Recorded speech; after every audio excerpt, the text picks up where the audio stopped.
Ebelstein looks like your typical fantasy town with its tiled roofs and winding streets.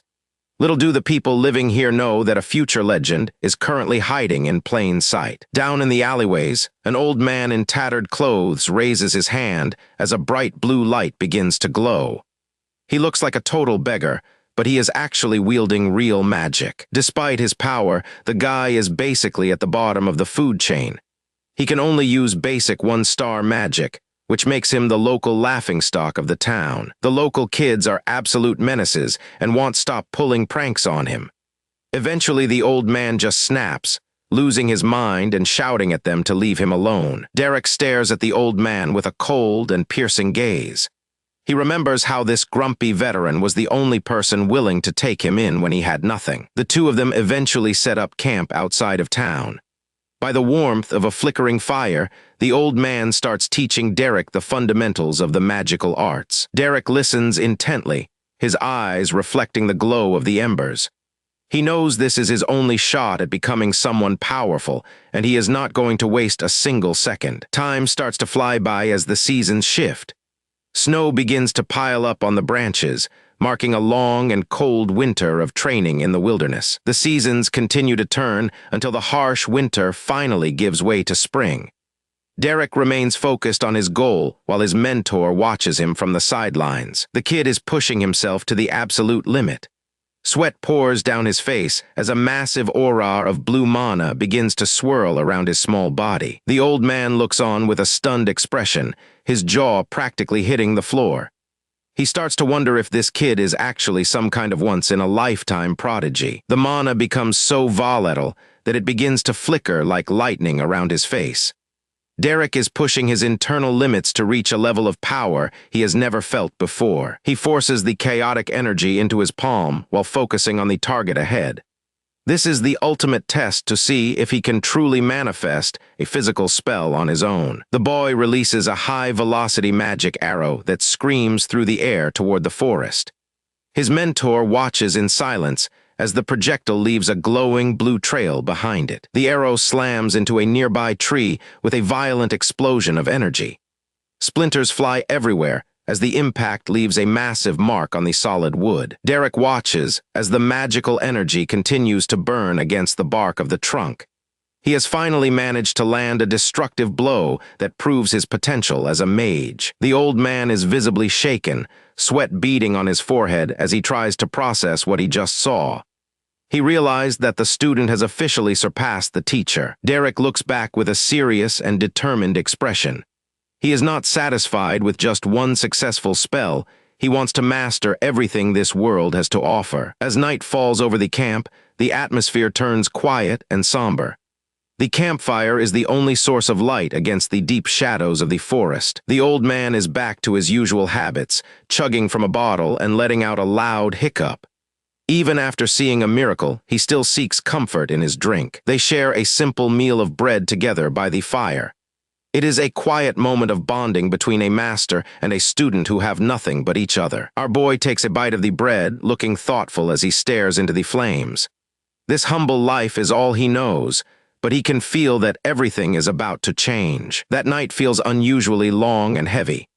Derek sits by the cooling ashes, looking over at his master who has gone completely still in the dark. The old man wonders if this boy is actually the living embodiment of all the magical heights he never reached.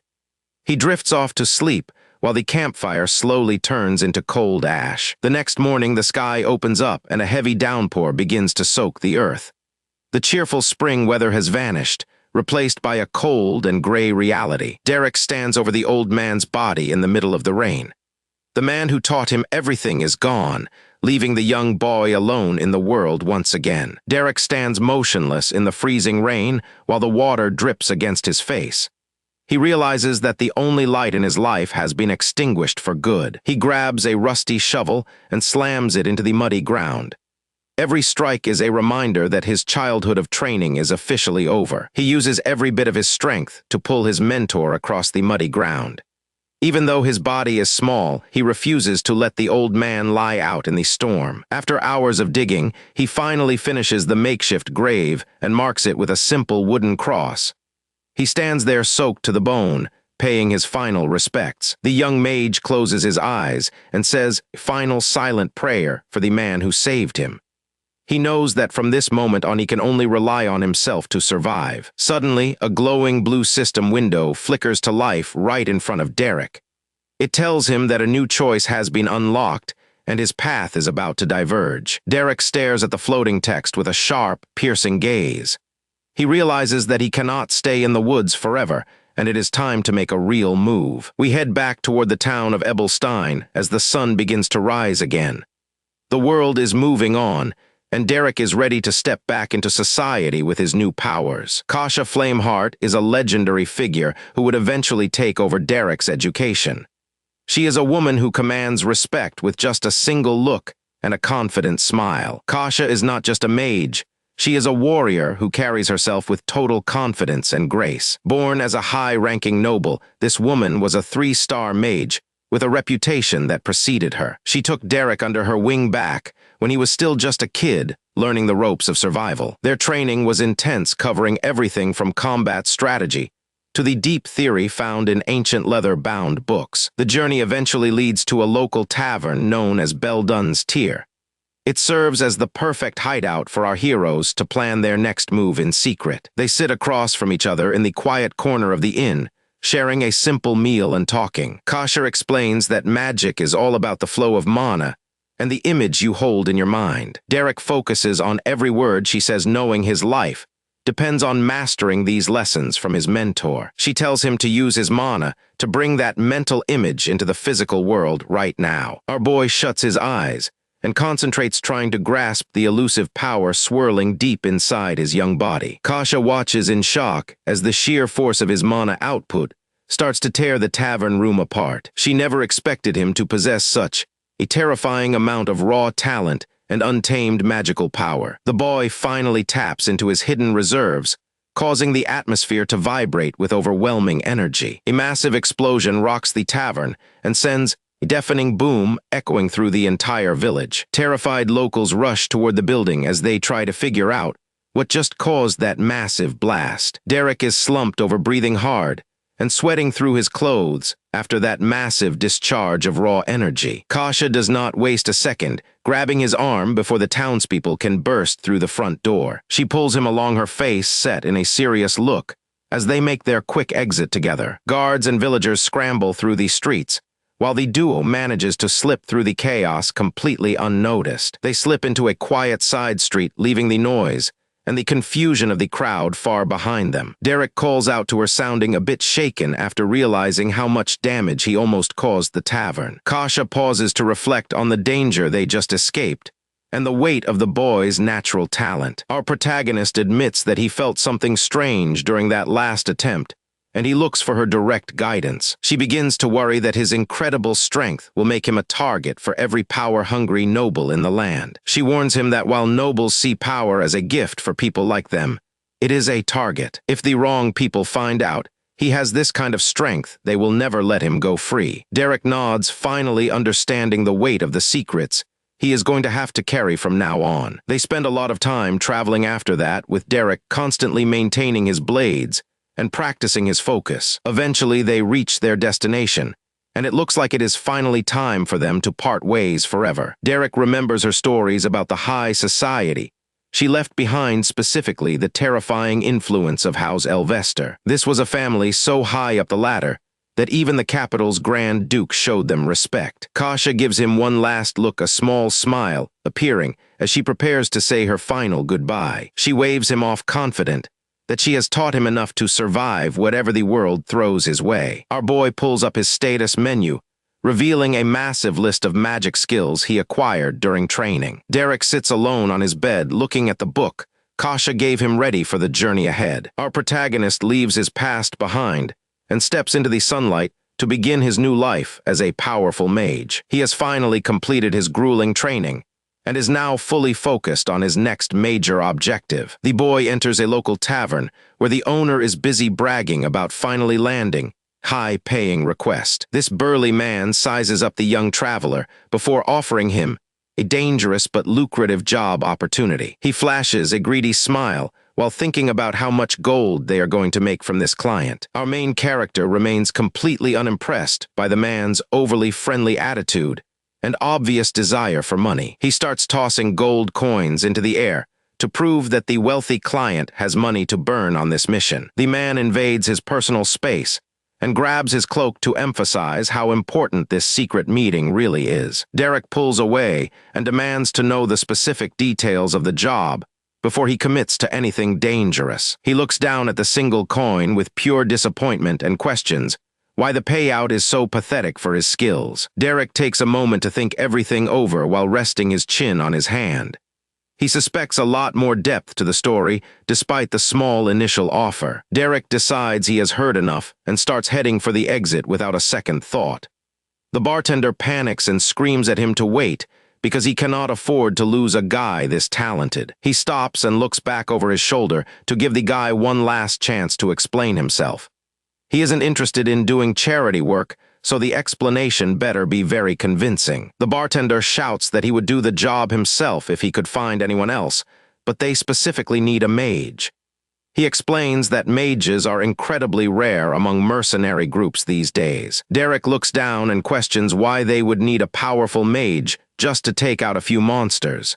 It sounds like total overkill, and he suspects the bartender keeps a few secrets from him. Without saying a word, Derek raises his fist and lets out a small burst of energy to prove he is the real deal.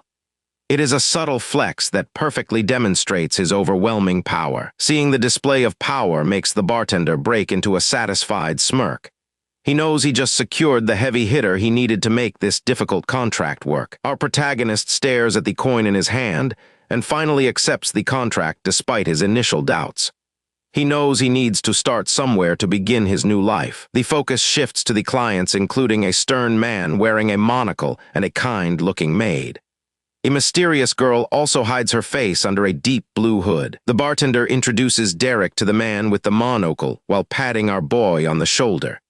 The official looks him over with a critical eye and doubts that such a young guy can handle the job. This elite official mentions he heard Derek earned merit during the Dawn War, so he actually had high expectations. He looks disappointed since he was likely expecting someone much older and battle-hardened. The bartender starts sweating bullets while trying to defend the reputation of his new hire to the grumpy official. Meanwhile, our boy just stays quiet and ignores the man's arrogant attitude. The man with the monocle turns his back on them because he is clearly finished with the conversation.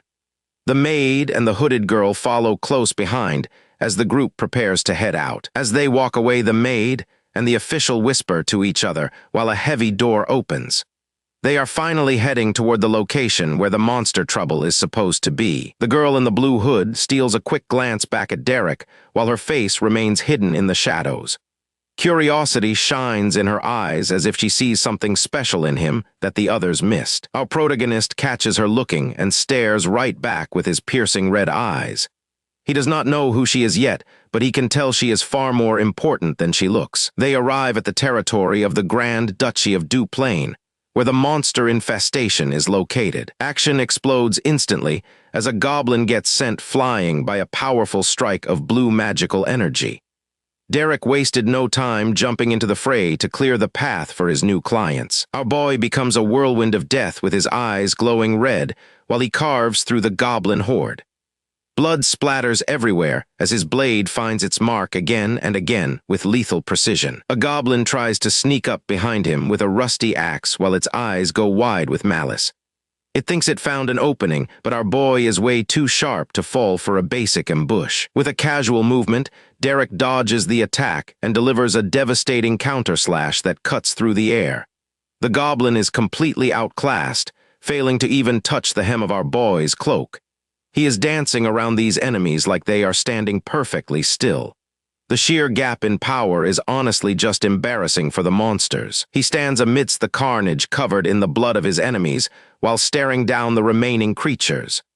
No mercy remains in his expression as he maintains the cold focus of a professional. A massive surge of blue lightning erupts from his hand and fries the last few goblins instantly. The electric discharge lights up the entire area, leaving nothing but charred remains. After the dust settles, Derek turns back to the clients and coolly informs the dispatch officer that the job is finished. He isn't even breathing hard after wiping out an entire nest of monsters alone. The man with the monocle and the two women are completely stunned by the massacre they just witnessed. Their jaws are practically on the floor after realizing just how much they underestimated Derek's power. Deep in the shadows, a mysterious girl with a hidden gaze lets out a faint smile. Whatever she has planned, you just know it is going to shake things up for our boy Derek, a local tavern known as Belle Dun's Tier. It looks like a quiet enough place to grab a drink, but inside, things are anything but peaceful right now. This blonde girl named Payleen is absolutely fuming. She has got this look in her eyes like she is ready to burn the whole building down over a matter of pride. The bartender is literally trying to hold her back as she screams about how they are commoners. She thinks Derek is acting like a dog for some high and mighty noble. She demands to know how much they offered him to throw away his dignity. She believes no amount of money could ever be worth crawling between a noble's legs. The bartender just holds up his hand and casually mentions the price is 1 silver coin. Payleen freezes up instantly as the gears in her head start turning way too fast. He just gives her this smug grin as if he knows exactly what she is thinking. 1 silver coin might not sound like much to some, but to them, it is a fortune. Suddenly, all that talk about pride goes right out the window. Her eyes are literally sparkling with greed as she realizes just how much cash we are talking about here. Payleen starts begging the bartender to let her crawl between their legs for that kind of money too. The man just tells her to shut up and get off the counter. The sheer excitement of the payday is apparently too much for her to handle. She starts to tilt over, losing her balance completely after that sudden burst of energy. And just like that, she is face down on the wood, passed out and drooling everywhere. Man, this girl really has no shame when it comes to a potential payday. With the chaos finally settled, the bartender turns his attention back to our boy Derek. He asks if those fancy people earlier looked like they actually had some real gold on them. Derek just sits there looking cool and collected with those piercing red eyes of his. He is not the type to get worked up over a few coins like his partner was. The bartender reaches for a bottle while Derek takes a slow sip from his wooden mug. It is time to get down to business and talk about the next big move. Our protagonist listens intently as the man explains the situation. You can tell Derek is calculating every possible outcome before he even agrees to take another step forward. The head maid hands our boy a package that is supposed to be for a simple scullery task, but he knows there is more to it than just washing dishes. Derek looks down at the item with a serious expression on his face. He knows that once he takes this, there is no turning back from whatever the nobles have planned. His gaze remains sharp as he processes the gravity of the task ahead. Derek might look young, but he has the focus of a seasoned pro who has seen it all. The bearded mercenary tells Derek to keep his head down and just focus on getting the money since that is their only real priority. Derek stares back at him with an unreadable expression. He is not just in this for the money, even if he lets everyone else believe that is his only motivation. The bartender leans over the counter as they finalize the details of the contract in this quiet corner of the world, where gold talks loudest. After Derek wipes out a whole pack of goblins like they were nothing, the wealthy clients can't help but be stunned by his raw power. The guy with the monocle looks incredibly impressed by the display of skill. The bartender is already thinking about the remaining payment for such an efficient and clean job well done. A bright flash of light erupts as the deal is struck. You can almost feel the weight of the rewards coming their way after such a high-stakes performance by our boy. A hand reaches out to catch the shimmering gold coins as they reflect the sunlight. This is the moment where all that hard work and danger finally pays off in a big way. The mercenary is so hyped about the successful hunt that he starts messing with the kid's hair while celebrating their easy victory. The monocle guy watches the interaction with a curious look on his face. He is definitely sizing Derek up to see if the kid is ready for something even bigger. You can tell this man is used to dealing with high-level talent. He adjusts his monocle and prepares to make an offer that Derek probably won't be able to refuse. Our boy tries to stay professional while his partner keeps ruffling his hair like he is a proud older brother who just won the lottery. The monocle guy drops a literal bombshell of an offer. He says the Grand Duchy is willing to pay 15 gold coins for this next request, and the bartender nearly chokes. The man is dead serious, and his expression does not flicker for even a second. When the Grand Duchy wants someone, they are more than willing to pay the premium price. Even Derek looks a little surprised by that massive number. 15 gold coins is an insane amount of money that could change their lives forever if they survive the job. A carriage rolling down a dusty path through the countryside, with luggage piled high on top. Derek is finally making his way toward the center of power, and the journey is just beginning for him. The carriage arrives at a massive and beautiful estate that looks more like a fortress than a house. The scale of this place is absolutely mind-blowing, and shows just how rich these nobles are. This is the Grand Duchy of Duplain, and it is where Derek will be staying for the duration of his mission. The carriage pulls up to the gates as he prepares to meet his new employers. Derek and the bearded mercenary finally step inside the Grand Duchy and realize they are dealing with the highest level of nobility in the land. They are immediately greeted by a man with a monocle who looks like he has zero patience for a pair of lowly mercenaries like them. This guy radiates high-class energy and looks like the kind of steward who runs the entire estate with an iron fist and a cold heart. The bearded knight is starting to lose his cool under the pressure, but Derek remains as calm and collected as he has ever been. A kind-looking older lady joins them, and she seems to be the one actually in charge of managing the staff around this massive mansion. The group waits together for the guest of honor to arrive, while the bearded man tries to hide how nervous he actually is right now. Derek realizes he is face-to-face with the Grand Steward and the head maid, which means this mission is way more important than he first thought. Just as things are settling down, a carriage door opens and an elegant foot steps out. The fabric of the dress is high quality, and the way she moves suggests she is the real reason everyone is gathered here today. The true employer is finally making an appearance. Both of them freeze up as they wait to see who is stepping out of the carriage to change the course of their entire lives. A girl with long, dark hair and a flowing blue cloak turns away from the carriage. Even from the back, she carries herself with an air of nobility and grace. This is clearly not just another noble, but someone very special to the Duplain family. The atmosphere completely shifts as the wind picks up and signals that the most important person in the Grand Duchy has finally arrived. Derek looks like he is actually surprised for once. His red eyes widen just a tiny bit as he takes in the sight of the young lady. Is it her beauty, or is there something else about her that caught his sharp instincts off guard? The eldest daughter of House Duplain stands before them in all her glory. She is stunning with those bright blue eyes and a gentle smile that could hide a million secrets.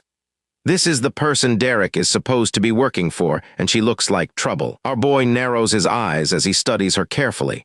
He is not the type to get distracted by a pretty face.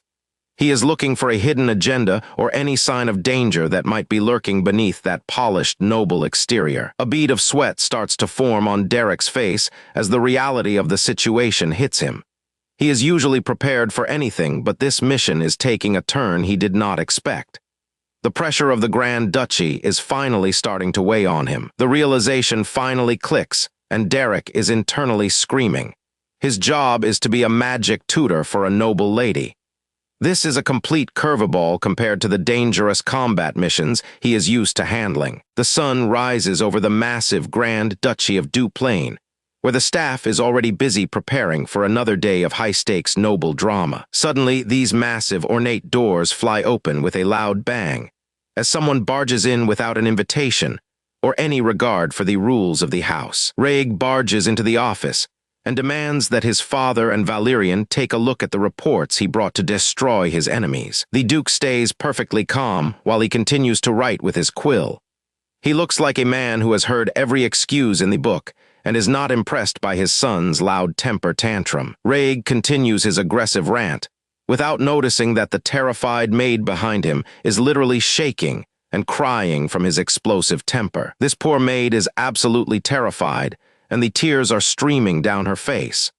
Working for this toxic family seems like a total nightmare if this is the kind of behavior they have to deal with every day. Valerian looks over with a cold and handsome expression that does not show a hint of sympathy.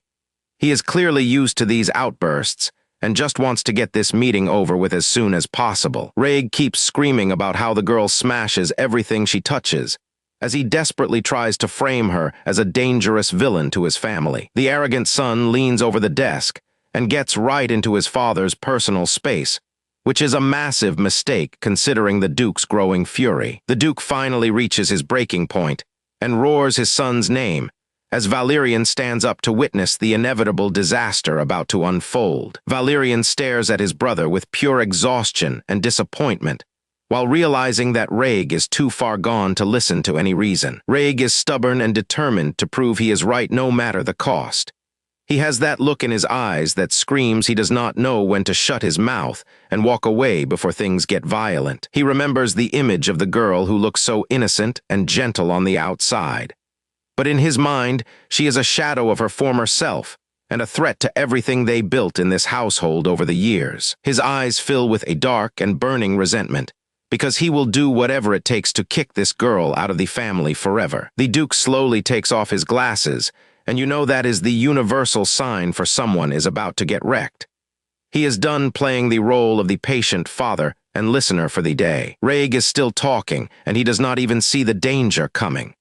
Bro is literally digging his own grave with every single word that comes out of his mouth while his father prepares to strike back. He thinks he is winning the argument and making a solid case for himself.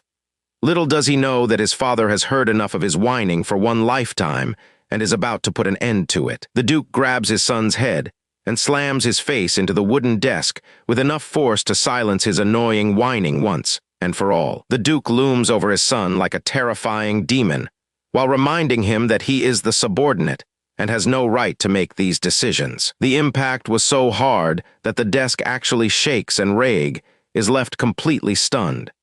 You can tell this is not the first time the Duke has had to physically discipline his son to keep him quiet. Rhaeg lies broken on the carpet with blood dripping from his mouth, while his father stares down at him with a cold and merciless expression. The Duke looks down with total contempt as our boy Derek finally makes his entrance with the dark-haired girl. They walk through the room looking completely unbothered by the fact that someone was just assaulted right in front of them while they head toward the desk. Derek and the girl maintain their perfect composure while standing right in front of the bloody mess, and the enraged Duke currently losing his mind. The mysterious girl explains that the public doesn't know who she is yet, because her true identity has been hidden away from the world for years. The ornate doors swing wide open again, as a new group of players enters the room to escalate the political tension even further this morning. Valerian makes a commanding entrance that leaves everyone in the room stunned and overwhelmed by the sheer pressure of his sudden arrival in the middle of the chaos. Valerian puts on a polite and welcoming smile for the guests. He is a master at masking his feelings and playing the part of the perfect knight whenever there are people watching the internal struggles of the family. The girl responds with a graceful smile of her own as they engage in a silent battle of manners where every single word carries dangerous weight. Valerian attempts to act like everything is normal and suggests catching up later even though Rhaeg is literally bleeding and holding a cloth to his head. Derek stays silent and observes the entire family disaster with his predatory red eyes to evaluate exactly who in this room might be a threat later. Rhaeg and Valerian stand side by side, and the difference between them is hilarious. One is a battered mess who just got his face slammed, and the other is a pristine knight who looks like he belongs on a statue. Derek narrows his eyes as he focuses on his targets for the day. He is clearly calculating his next move and evaluating everyone in this room to see who is a genuine threat and who is just a nuisance. He looks over at the maid who is still crying in the corner and hiding her face.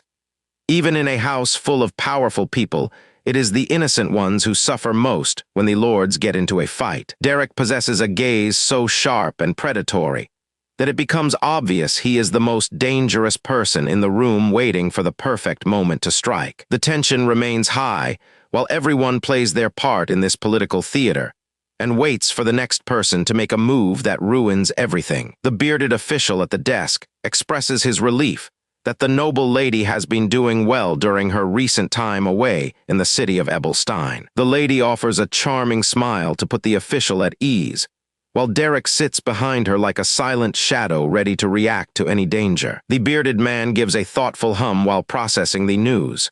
He looks like someone who has seen everything and is not easily impressed by a simple report from the field. The meeting seems to be wrapping up as the lady stands to leave with a graceful smile. Derek follows her lead because he is basically her shadow and bodyguard at this point in the story. But wait for it. Just as they are heading for the exit, the man at the desk speaks up and tells Derek to stay behind. Talk about an awkward moment for our protagonist. Our boy stops in his tracks and glances back with zero emotion on his face. He is probably wondering if he is about to be scolded or if this is the start of a secret mission. The heavy silence in the room is a clear sign that these two men are currently testing each other's resolve during this intense meeting. The official goes back to writing on a parchment with a sharp quill. He is trying to act like Derek is not even there, but the boy is not falling for that cheap power move at all. Finally, the man looks up and fixes his gaze on the white-haired youth. Those glasses hide a pair of eyes that are definitely calculating every possible move on the political board. Derek just leans back on the sofa and waits for the man to speak first. He is not the type to get intimidated by a title or a big office, so he just sits there looking bored. The man is clearly trying to read him like a book. He sits behind his stack of ledgers and papers trying to figure out what exactly makes this mysterious kid tick. He adjusts his glasses with a faint smirk playing on his lips. This old guy is definitely up to something, and it is probably not going to be good news for our boy Derek. The tension is so thick you could cut it with a dagger. The man is staring a hole through Derek, but our boy is not flinching for even a single second during this stare down. Those red eyes stare right back with a coldness that would make most people run for the hills. Derek is basically saying he is ready for whatever game the official wants to play. The Grand Duke suddenly erupts with a massive aura of blue energy as he tries to intimidate the boy with his raw authority. Derek decides to play along and offers a formal apology for his behavior, but the Duke admits he actually likes the way the boy carries himself. Duplain continues to analyze the situation while adjusting his spectacles.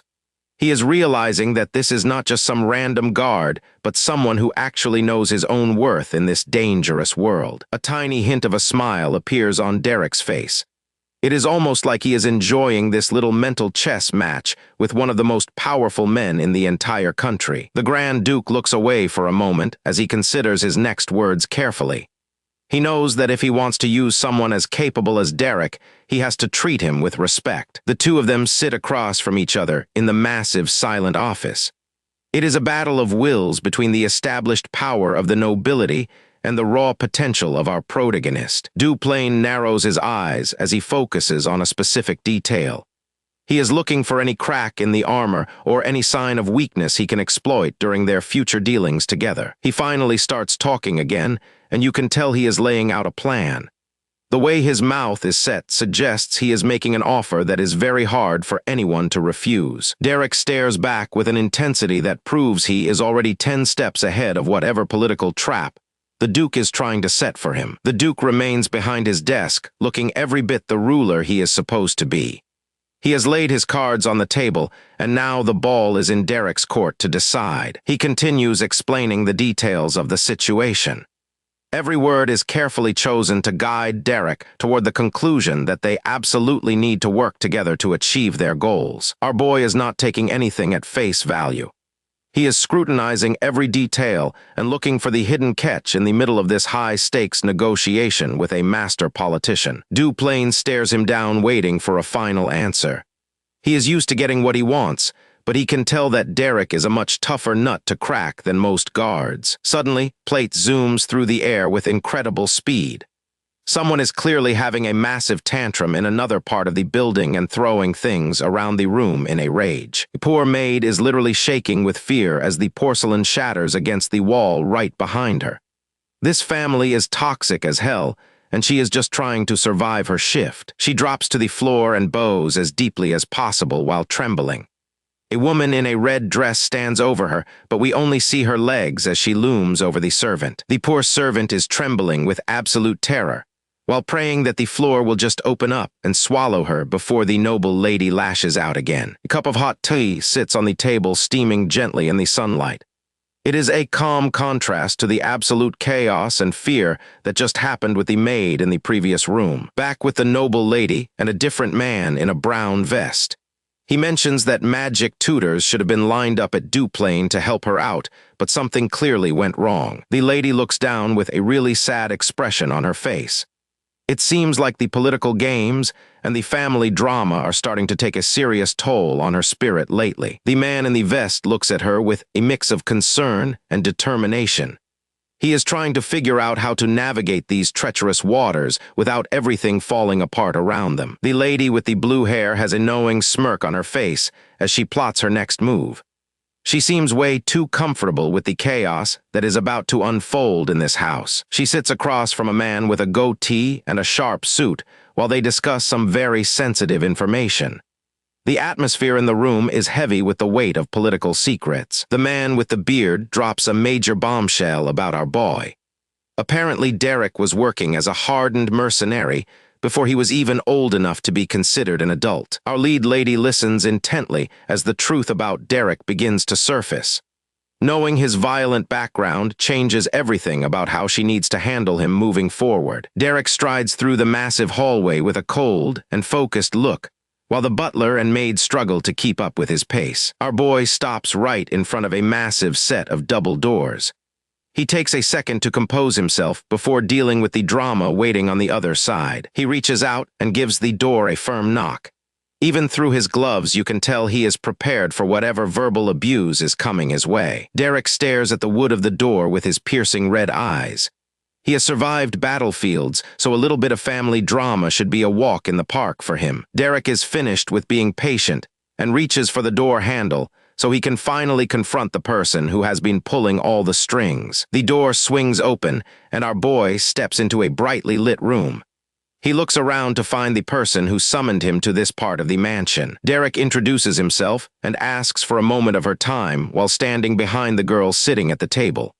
The room is incredibly elegant, but the tension is thick enough to cut with a knife as he waits for her response. The girl in the red dress tells him to come closer without even turning around to look at him. This is the second daughter of House Duplain, and she clearly thinks she is better than everyone else. Derek follows her orders and walks toward the center of the room. He knows better than to disrespect a member of the family he is currently serving. The girl hides her face in the shadows as a wicked plan starts forming in her mind. You just know she is about to do something absolutely unhinged to humiliate our boy. The blonde girl in the red dress flashes a truly devious smile as she prepares to launch her nasty little surprise. You just know that whatever she has planned is going to be a massive headache for our protagonist. Suddenly, a massive splash of water hits Derek right in the face. It happens so fast that even a former mercenary like him does not have time to dodge the surprise attack. Water drips from Derek's white hair as he takes the hit without even blinking or losing his cool. He stands there perfectly still while processing the fact that he just got completely drenched by a total brat. The girl in the red dress laughs like a total maniac after drenching Derek. She stands there enjoying every second of his humiliation, while the empty wooden bucket used for her prank lies discarded on the floor. She looks down at him with a gaze full of malice and superiority. She wants to see him break, but Derek is not the type of guy to give her that satisfaction. Her hand grips the back of the chair to steady herself while she continues her little temper tantrum. She is acting like a spoiled brat who finally got the toy she wanted. She steps right onto the expensive table with her shoes because she does not care about rules or manners. Everything in this room is just a prop for her cruel games. She pours even more filthy water over his head and tells him that being drenched in gutter water actually suits him. The disrespect is off the charts, but Derek just stands there taking it all in. The dirty water drips off his chin as he maintains his silence. Most people would have lost their minds by now, but our boy has a heart of iron. She towers over him while he lowers his head in a submissive gesture. It is a complete power trip for her, and she is soaking up every single second of it. Underneath his wet hair, his red eye flashes with a hint of hidden emotion. He might be acting obedient for now, but you can tell he is counting down the seconds. He keeps his mouth shut and accepts the humiliation without saying a word. This level of patience is actually pretty terrifying if you think about his mercenary past. The girl in the red dress looks surprised for a moment, as if she expected a different reaction from him. She is trying to provoke him, but he is not biting the bait. She decides to take things a step further and kicks him right in the chest with her shoe. She is determined to get some kind of rise out of him, even if she has to get physical. Derek falls to his knees on the wet floor while she stands over him with her hands on her hips. She looks down at him like he is nothing more than a bug she just stepped on with her immense arrogance. She starts pulling at the heel of her shoe while she continues to mock his existence. It looks like she has another humiliating task in mind for our protagonist. She holds her shoe out toward him, and her eyes go dark with a truly sinister intent. She is pushing her luck way too far with someone as dangerous as Derek. Our boy looks up from the ground with a tired and wet face. He is exhausted by the constant games, but he knows he has to play his part for now. She finally hops down and sits back at the table like nothing even happened. The transition from a screaming bully to a quiet lady is honestly a bit creepy. She rests her chin on her hand and gives him a smug look of victory. She thinks she won this round, but she has no idea who she is really dealing with. A quiet desk covered in books and handwritten letters. It is a peaceful contrast to the absolute nightmare Derek just had to endure in the other room. The man in the fancy uniform stands by the window looking out at the world with a heavy heart. He seems to be carrying the weight of the entire mansion on his shoulders right now. Up close, his expression is even grimmer. He looks like he has been searching for an answer to a problem that just doesn't have one, and the stress is finally catching up. Derek sits calmly on the sofa and drops a truth bomb on the guy. He points out that Lady Diella has a massive problem, and it is not going to be easy to fix. Our boy is just being brutally honest here. Those red eyes are focused and sharp. Derek is not here to play games or sugarcoat the situation, because he knows the stakes are way too high for that kind of talk. The man looks absolutely stunned by the direct approach Derek is taking, while the blonde girl stands nearby blushing like she just saw a ghost, or maybe something even more intense. Suddenly, she ends up on the floor while Derek towers over her like a shadow.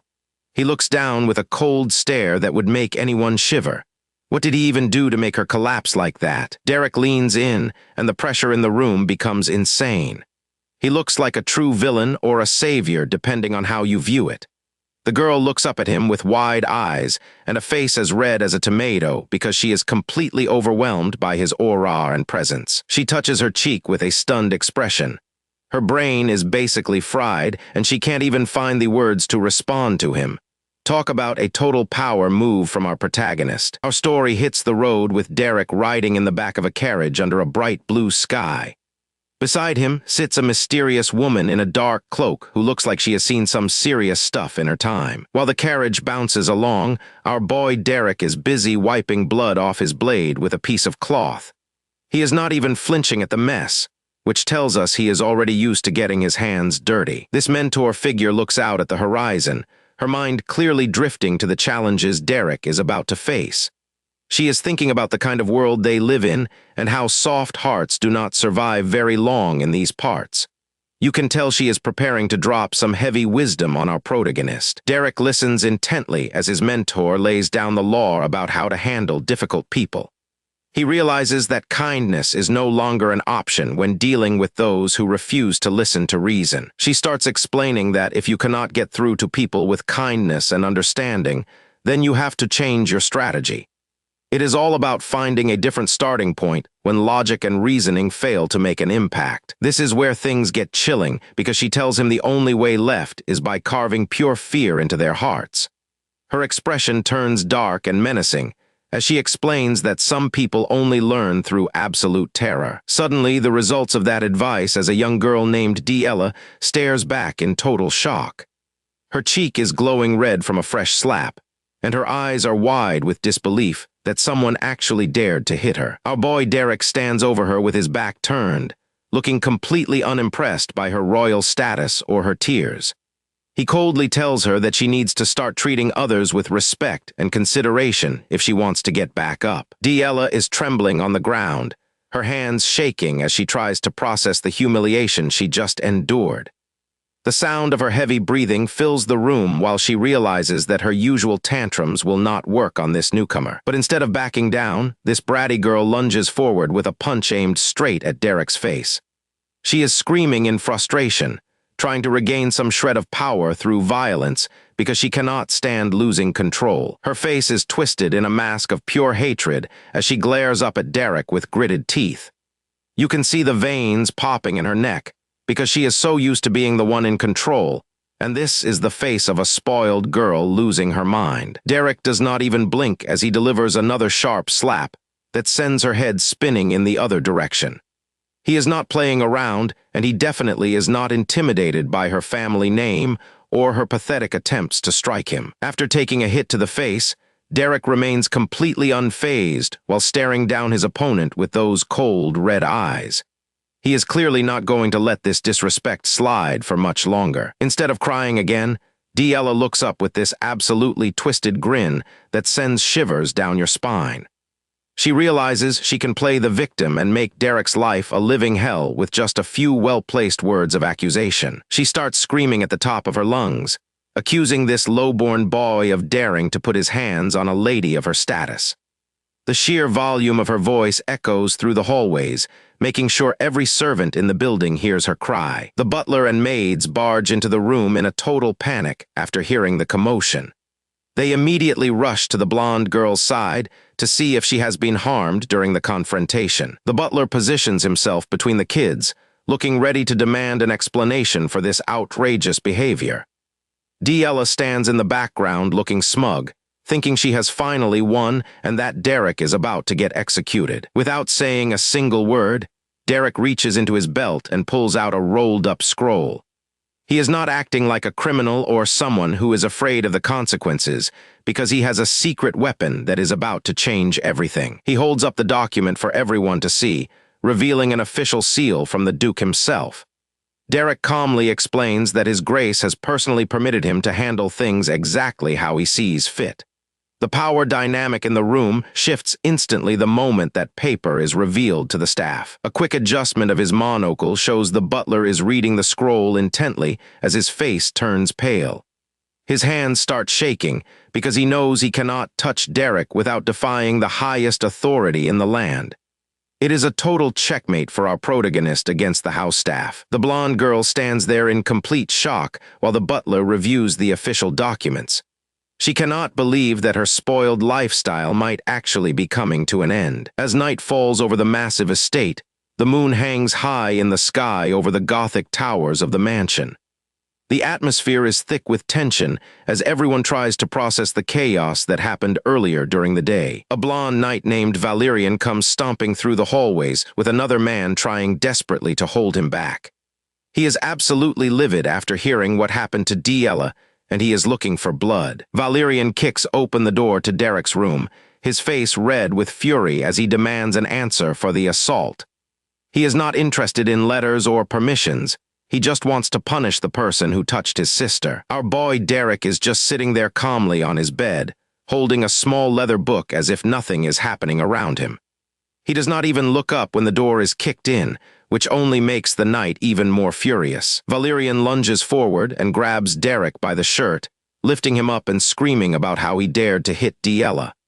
The other man is frantically trying to pull the knight back before he does something everyone will regret later.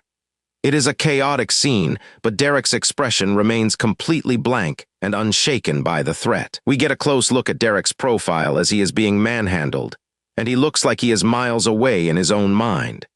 He is not fighting back or pleading for mercy because he knows he is protected by the highest authority in the land. The knight is still fuming, but the darker-haired man finally manages to get a grip on him and starts talking some sense. He reminds Valerian that Derek is here under special orders, and they cannot just kill him on a whim. Finally, Valerian realizes he cannot do anything right now and storms out of the room in a huff.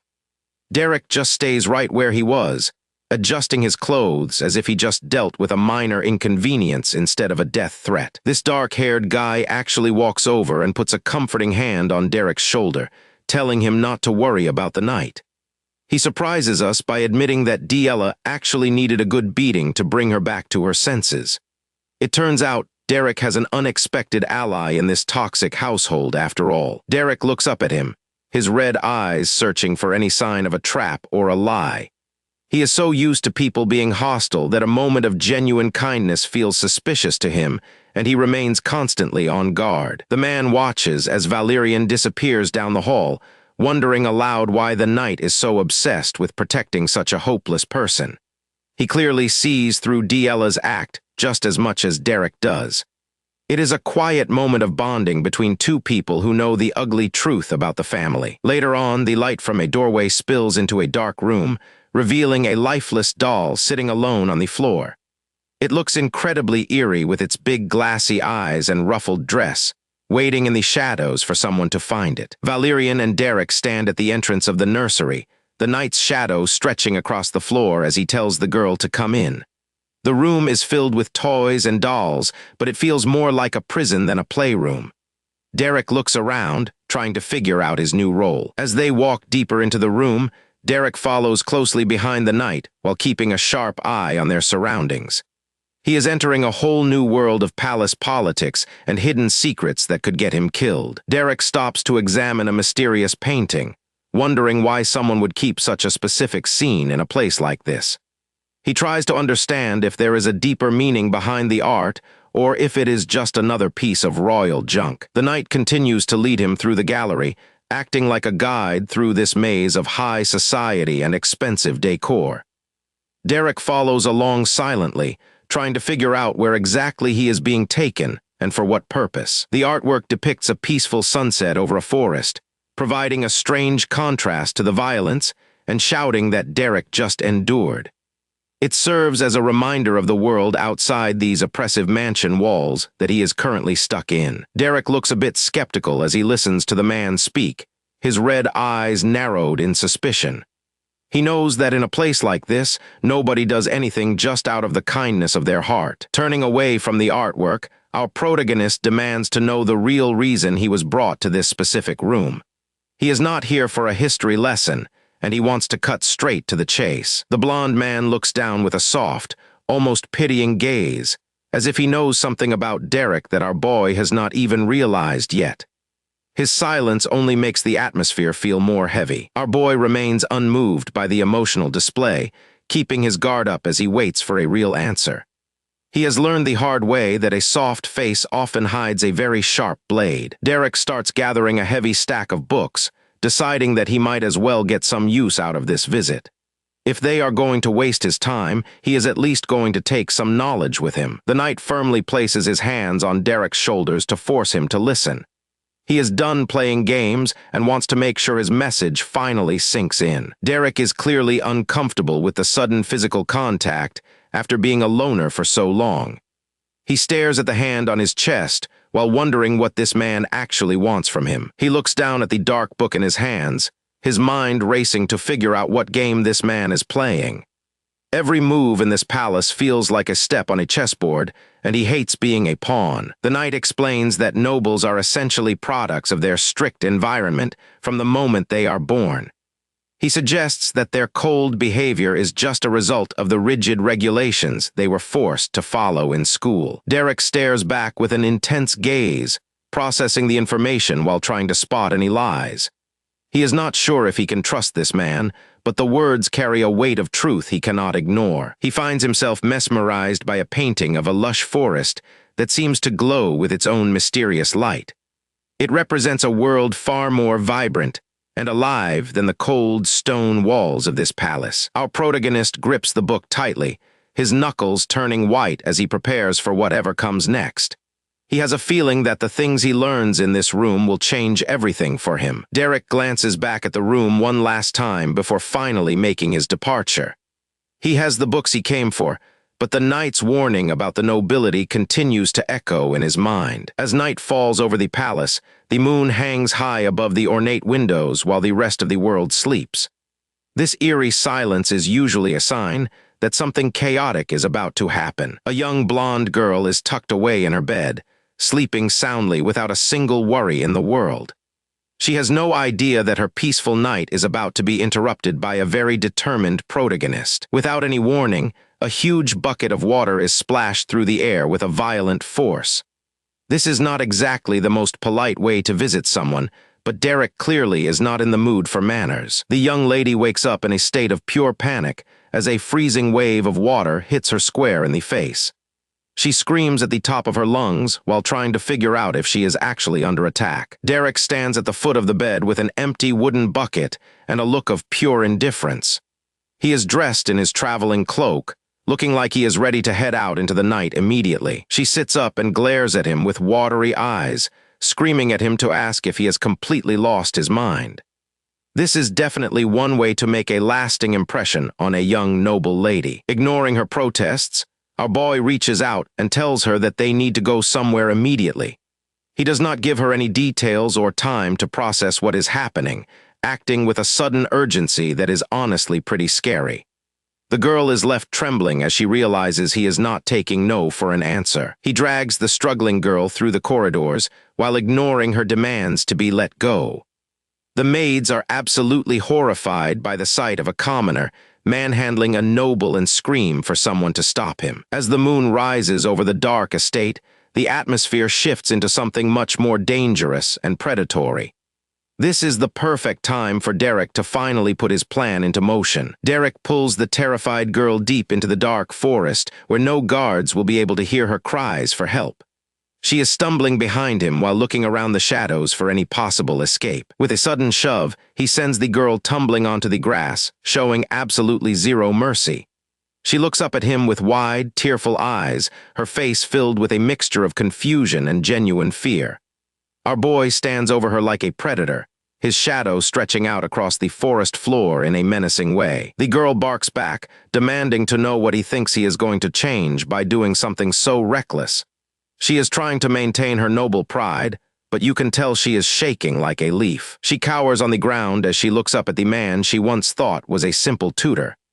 The mask of the helpful servant has finally slipped, revealing a much more dangerous side to his personality. Derek lets out a chilling smirk as he begins to reveal his true intentions to the terrified girl.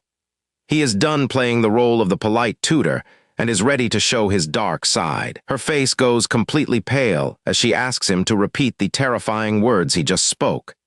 She can no longer deny the reality of the situation and knows her life is in serious jeopardy. Derek explains that there was never any reason for a lowborn like himself to actually care about the high and mighty nobility. He admits that his entire role as her tutor was just a convenient cover for his real plans. He leans down until he is right in her face, letting his glowing red eyes burn into her soul. She is paralyzed with fear as she realizes just how much she underestimated the monster standing before her. The sharp sound of a blade clicking into place echoes through the trees as he prepares to draw his weapon. This has officially moved past a simple scare and into a life or death situation. The young noble looks up with tears in her eyes, finally realizing that Derek is dead serious about ending her right now. Her breath hitches as she prepares herself for the worst possible outcome. Derek draws his blade and looms over the blonde girl with a terrifying smile on his face. He tells her she is headed for a monastery anyway, so he might as well teach her a final lesson right here. She was completely frozen, staring up at him with pure terror written all over her face. The realization that this was not a joke finally hit her as sweat poured down her forehead. Derek flashes a chilling smirk as he watches the girl stare at her own terrified reflection in the polished steel of his blade. He seems to be relishing every second of her absolute despair and powerlessness. Her survival instincts finally kicked in, and she dropped to the ground, ready to scramble for her life. She knew she had to move fast or she was a goner. She sprints toward the thickest part of the forest, because she knows the open grassland would leave her completely exposed. Her only hope of survival is to lose him among the shadows of the trees before he can catch her. The blonde girl desperately scrambles through the underbrush with a fresh cut on her face. She knows that if she does not find a place to hide soon, she is absolutely finished. She leaped over a fallen log, moving with more agility than she ever knew she had. It was a frantic race against time, and the forest was the only thing offering her any kind of cover. She pushes her body to the absolute limit as she sprints through the dark woods to escape the monster behind her. Every shadow feels like it is closing in as her heart hammers against her chest. Derek was not even bothering to chase her on foot anymore. He just stood there calmly and summoned a massive ball of pure flame that lit up the entire night sky. The blonde girl trips and falls to the ground, looking back only to see a terrifying orange glow illuminating the trees. He stands tall like a terrifying final boss while holding a miniature sun high above his head. It is clear that he is simply playing with his food before deciding to end the fight. He lets out a chilling smirk as he realizes just how much power he truly holds over his opponent. He enjoys the feeling of being in total control while everyone else trembles in his presence. He finally releases the massive sphere of flames and watches as it streaks toward the ground.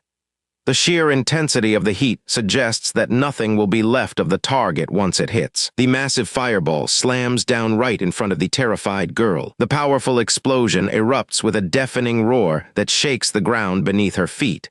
She is completely overwhelmed by the sheer force of the blast as she struggles to process what just happened. As the smoke and dust begin to clear, the silver-haired man reveals a sinister expression.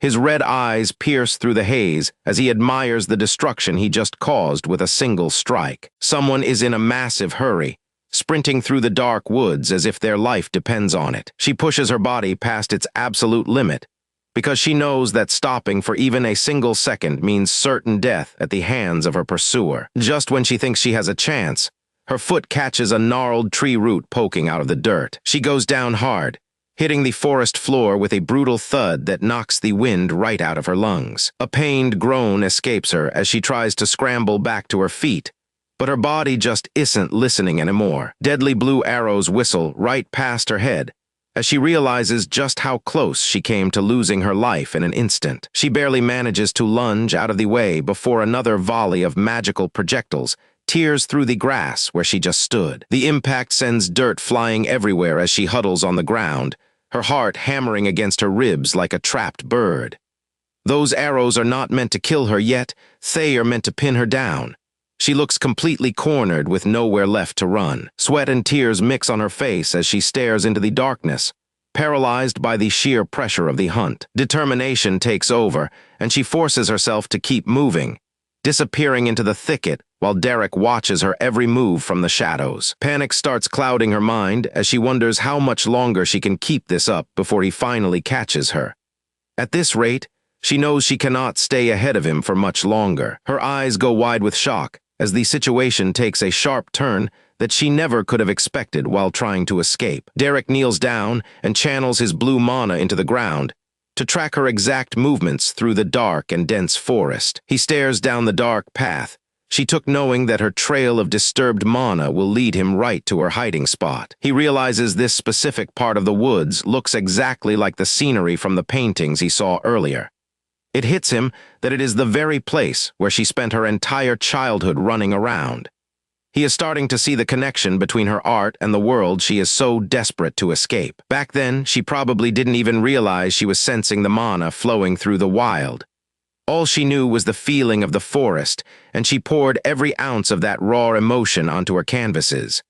Her talent was not just skill, it was a literal reflection of her soul. Derek narrows his red eyes as the pieces of the puzzle finally start falling into place in his mind. A piercing scream echoes through the trees, shattering the silence of the night and signaling that the hunt has reached its climax. The blonde girl lunges out of the shadows with a massive rock to make one last desperate attempt at crushing her pursuer. Derek effortlessly draws his blade and shatters the heavy rock into tiny pieces before she can even land a single blow on him. Her face contorts with a mix of fury and pure, unadulterated fear as she realizes her best shot did absolutely nothing. Derek stands over her with his sword pointed at her throat and admits that choosing to fight him was no easy decision for her to make. She collapses back onto her knees, gasping for breath while the reality of her defeat finally begins to sink in deep. Our boy stares down at her with a shadowed expression, his red eyes glowing faintly as he waits for her to speak. The light of the moon reflects off the edge of his glowing blade, serving as a silent reminder of who holds all the power here. Even though she is cornered and beaten, a flickering spark of defiance still burns deep within her trembling gaze. She knows she is at his mercy, yet her eyes refuse to look away. A bitter, twisted smile tugs at the corner of her mouth as she looks up at her captor with nothing left to lose. She stares him down and tells him to just kill her, because she refuses to grovel for her life like a commoner would. Derek remains silent, his presence looming over her like an inescapable shadow as the wind whistles through the trees. Her voice starts to crack, and the mask of defiance begins to slip, revealing the broken girl hiding underneath all that pride. She suddenly hunches over and starts shouting about magic, her words dripping with a lifetime of resentment and frustration. Tears stream down her face as she asks him if he really thinks she never tried to make her magic work through all these years. Derek just watches her, his face hidden in the shadows as he listens to her heart-wrenching confession without saying a single word. She slams her fists into the dirt and screams about how the magic refuses to respond no matter how hard she tries to control it. Her spirit finally breaks as she lets out all the pain and frustration she has been holding deep inside for her entire life. Our boy Derek stands over the blonde girl as she collapses to the ground, questioning her very existence in a world that only cares about strength. He remains silent for a moment, his face unreadable as he prepares to give her the wake-up call she desperately needs. Tears stream down her face while she looks at the dirt, completely broken by the weight of her own failures and the pressure of her lineage. Derek raises his blade toward the moon and tells her he has heard enough of her excuses and her pathetic crying. She looks up in pure terror, her eyes wide as she realizes that Derek is not playing around and her life might actually be on the line. She breaks down into tears as the sheer weight of the situation finally hits her with full force. But then something changes in her expression.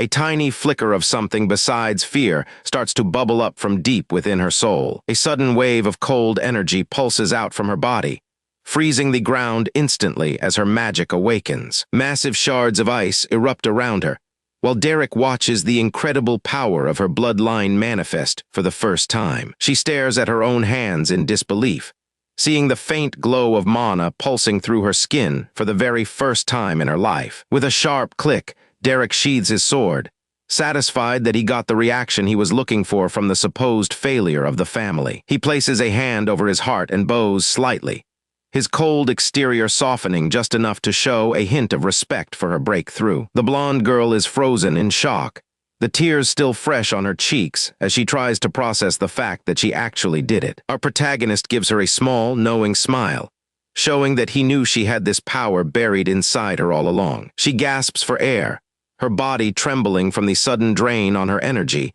but the crushing despair from before has started to lift. She lets out a deafening scream to release all the years of pent-up frustration and pain that she kept hidden away. From a distance, the scene looks like a magical explosion, a testament to the fact that a new power has finally been awakened in the woods. Derek moves in and starts tending to her wounds, wrapping a bandage around her leg with a level of care you wouldn't expect from him. She watches him silently, her mind racing with questions about why this mysterious boy is going to such lengths to help her grow. As she stands up on her own 2 feet, she looks at Derek with a newfound sense of wonder, realizing her life will never be the same. The dense forest around them seems a little less threatening now that she knows she has the power to fight back against the darkness. Derek keeps his gaze focused and sharp, reminding her that while this is a great start, the real challenges are only just beginning for them. He leans in close, his red eyes piercing through her defenses as he delivers a final piece of advice that she will never forget. Her confusion is obvious, but she listens intently, hanging on every word because he is the only person who has ever believed in her. Derek tells her that she has done enough for today, and that she should be able to walk back on her own power now. As he walks away into the shadows, he reminds her that manifesting mana was only the first step, and she still has a long road ahead. He glances back one last time, his expression returning to that stoic mask that hides whatever secrets he is keeping from the rest of the world. The blonde girl crosses her arms and watches him leave, her spirit finally reignited and ready to take on whatever training he throws at her next. Derek says nothing more, simply disappearing into the night as the mentor she never knew she needed, but finally found in her darkest hour. Morning light floods into a luxurious bedroom, signaling that the intense events of the previous night were not just a fever dream but reality. The morning sun shines brilliantly through the window, marking the final end of the harrowing nightmare she experienced in the woods. Even though she is back in her luxurious room, she can still feel the lingering chill of the forest in her bones. Sitting up in her bed, she points her finger forward with a determined look on her face, eager to test out her new abilities. She narrows her focus and tries to tap into that same freezing power that saved her from the brink of despair. A faint wisp of mana flickers at her fingertips, confirming that she has finally successfully crossed the threshold into being a mage. A maid goes about her business in the hallway with a heavy bucket in hand. She has no idea that her peaceful morning is about to be interrupted. Suddenly, the doors fly open, and our girl marches out like she is on a serious mission. The poor maid is so startled, she almost jumps out of her skin. Water splashes everywhere as the bucket swings wildly from the sheer shock of the encounter. It is a total mess in the hallway now. The maid looks absolutely terrified and starts stuttering apologies to Lady D. Ella immediately.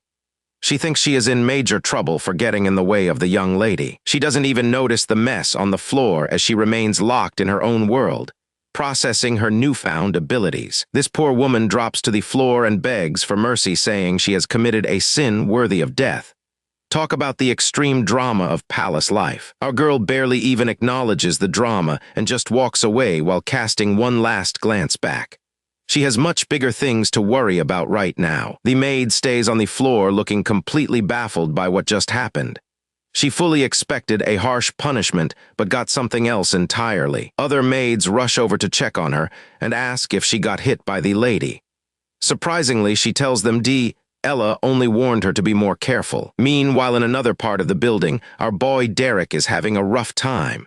He is clutching his head like his brain is about to explode from the noise. Derek rubs his eyes and tries to figure out what is causing all this commotion outside his door.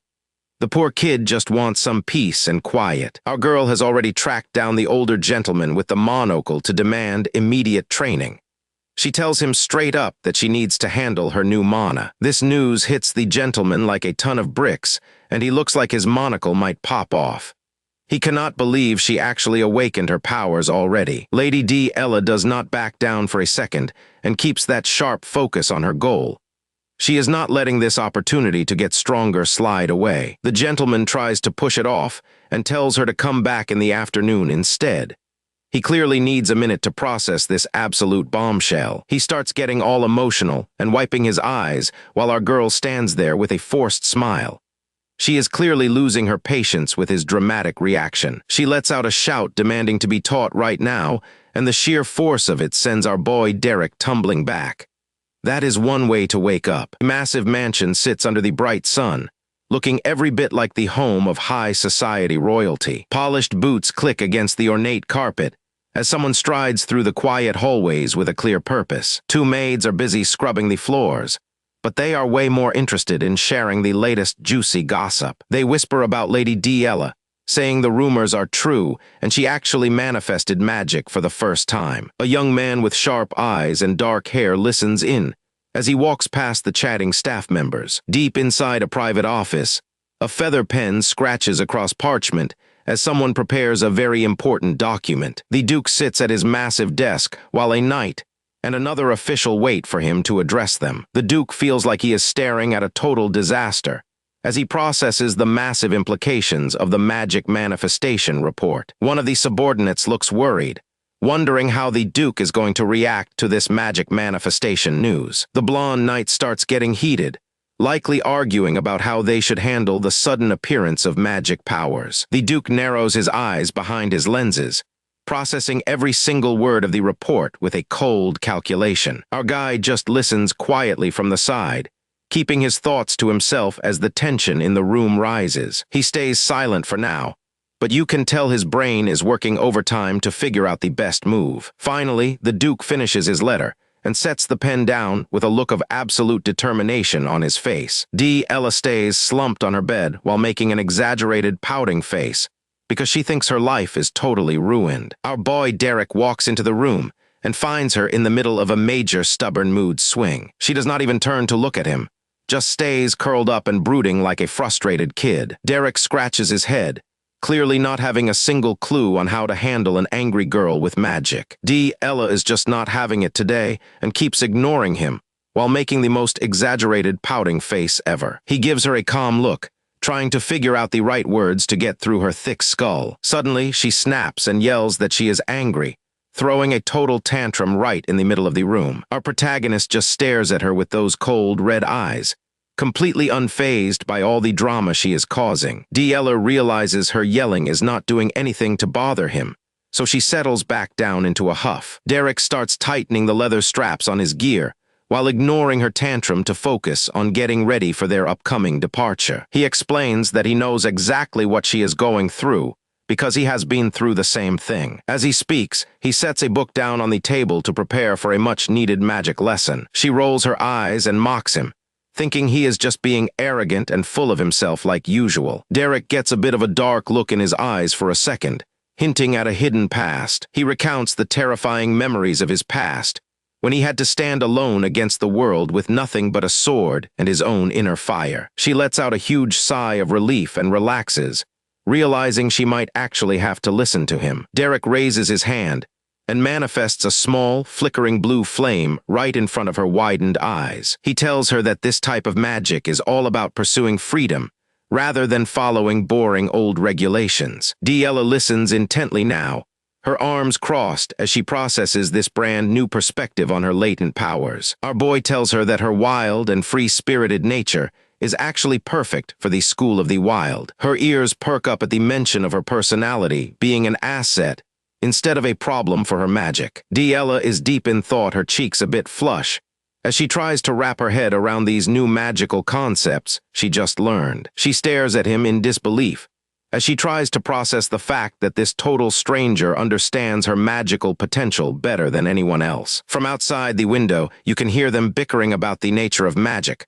while a little bird watches the whole heated debate unfold. Little do they know, certain someone is lurking nearby, listening in on their conversation about magic manifestation, with a very suspicious look. This guy is clearly not a fan of what he is hearing letting out, frustrated before disappearing back into the shadows of the estate. The sun rises on the next day, and things at the mansion are about to get even more chaotic as the training for Ella continues. Ella literally kicks the door down while Derek is trying to read, eager to show off the blue sparks she managed to manifest yesterday. By the next morning, she is already pestering him at the breakfast table, refusing to let him eat in peace until he acknowledges her progress. Even as they walk through the halls, she is chasing after him, complaining that the sensation of the magic feels super weird and different. Derek tries to find some peace and quiet under a tree at sunset, but Ella and her maid have already tracked him down again. Ella is absolutely fuming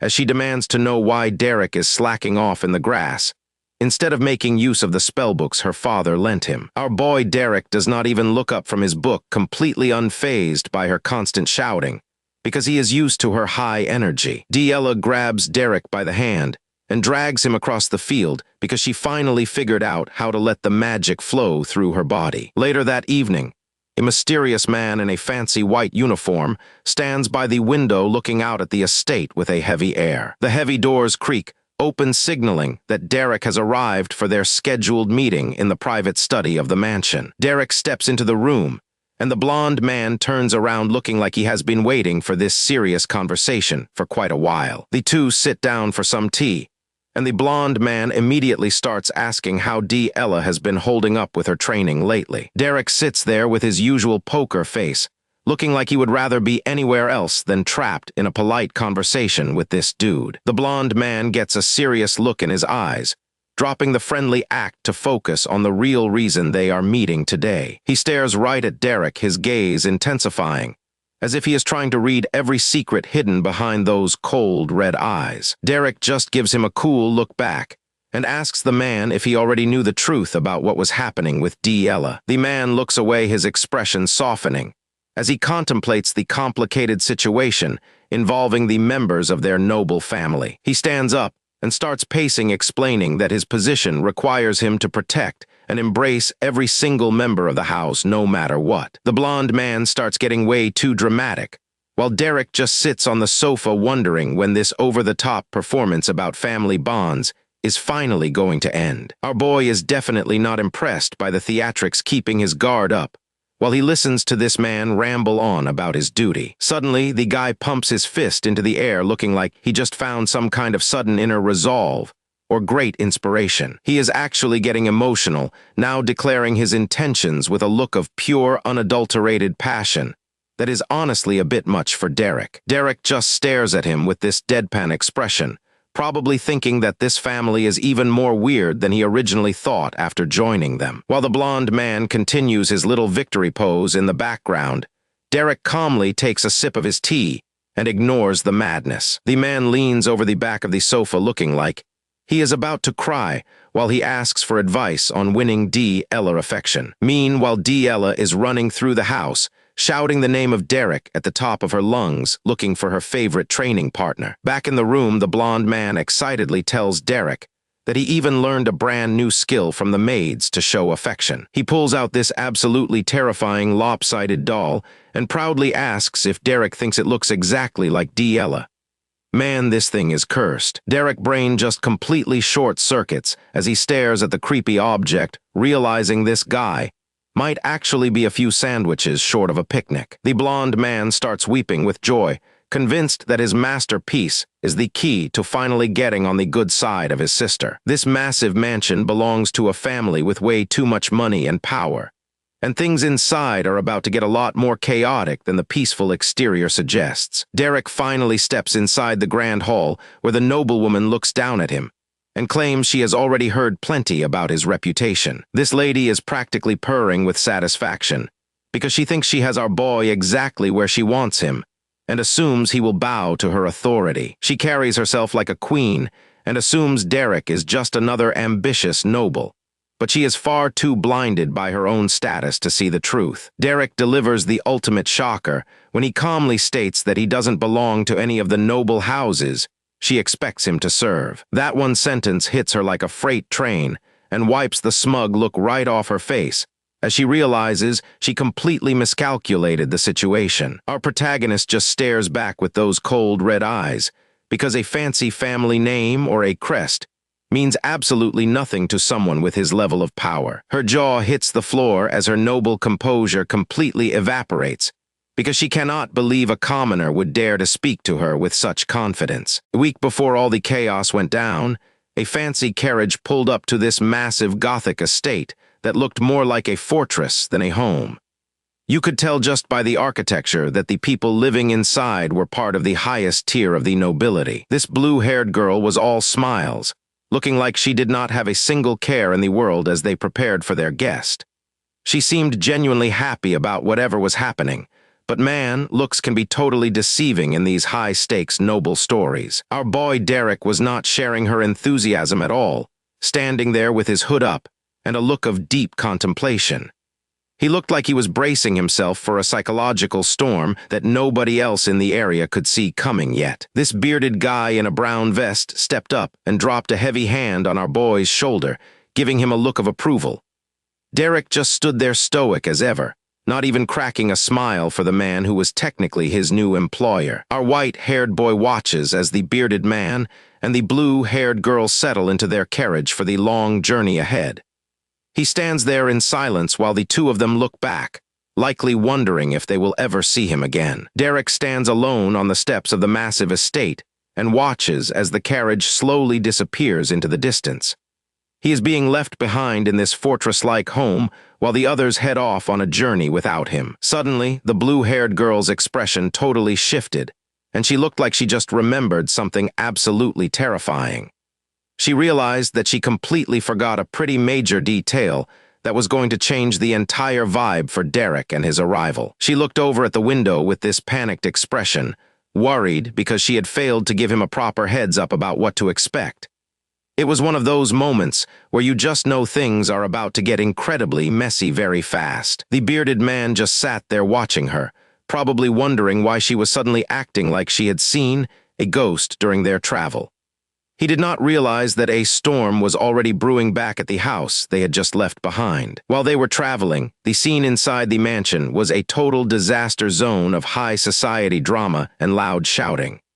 The architecture was beautiful, but the vibes were absolutely rancid as someone started stomping through the halls with a massive chip on their shoulder and something to prove. This woman in a long green dress was marching through the room, her footsteps echoing against the floor with pure authority and a lot of anger. You could tell just by her gait that she was about to ruin someone's day with a verbal beatdown. She absolutely lost it, screaming at the man behind the desk about how a mere commoner was supposedly going to be Ella's teacher. She could not believe her ears and was ready to burn the whole place down over this perceived insult to their bloodline. The man, who looked like high-ranking noble with glasses, just sat there holding his quill and looking completely unbothered by her screaming. He calmly told her to lower her voice because he could hear her complaining just fine without the unnecessary theatrics. That only made her more furious, and she started screeching even louder with her face contorted in pure, unadulterated rage. This lady was the definition of toxic, and she was not about to let a commoner into her house without a massive fight. The noble man took off his glasses and rubbed his eyes, looking like he had dealt with this exact same tantrum 1,000 times before. He was exhausted by her constant drama, but he was clearly not backing down on his decision to hire Derek. The woman in the green dress leans over the desk to remind the bearded noble that every elite teacher has already given up on the girl.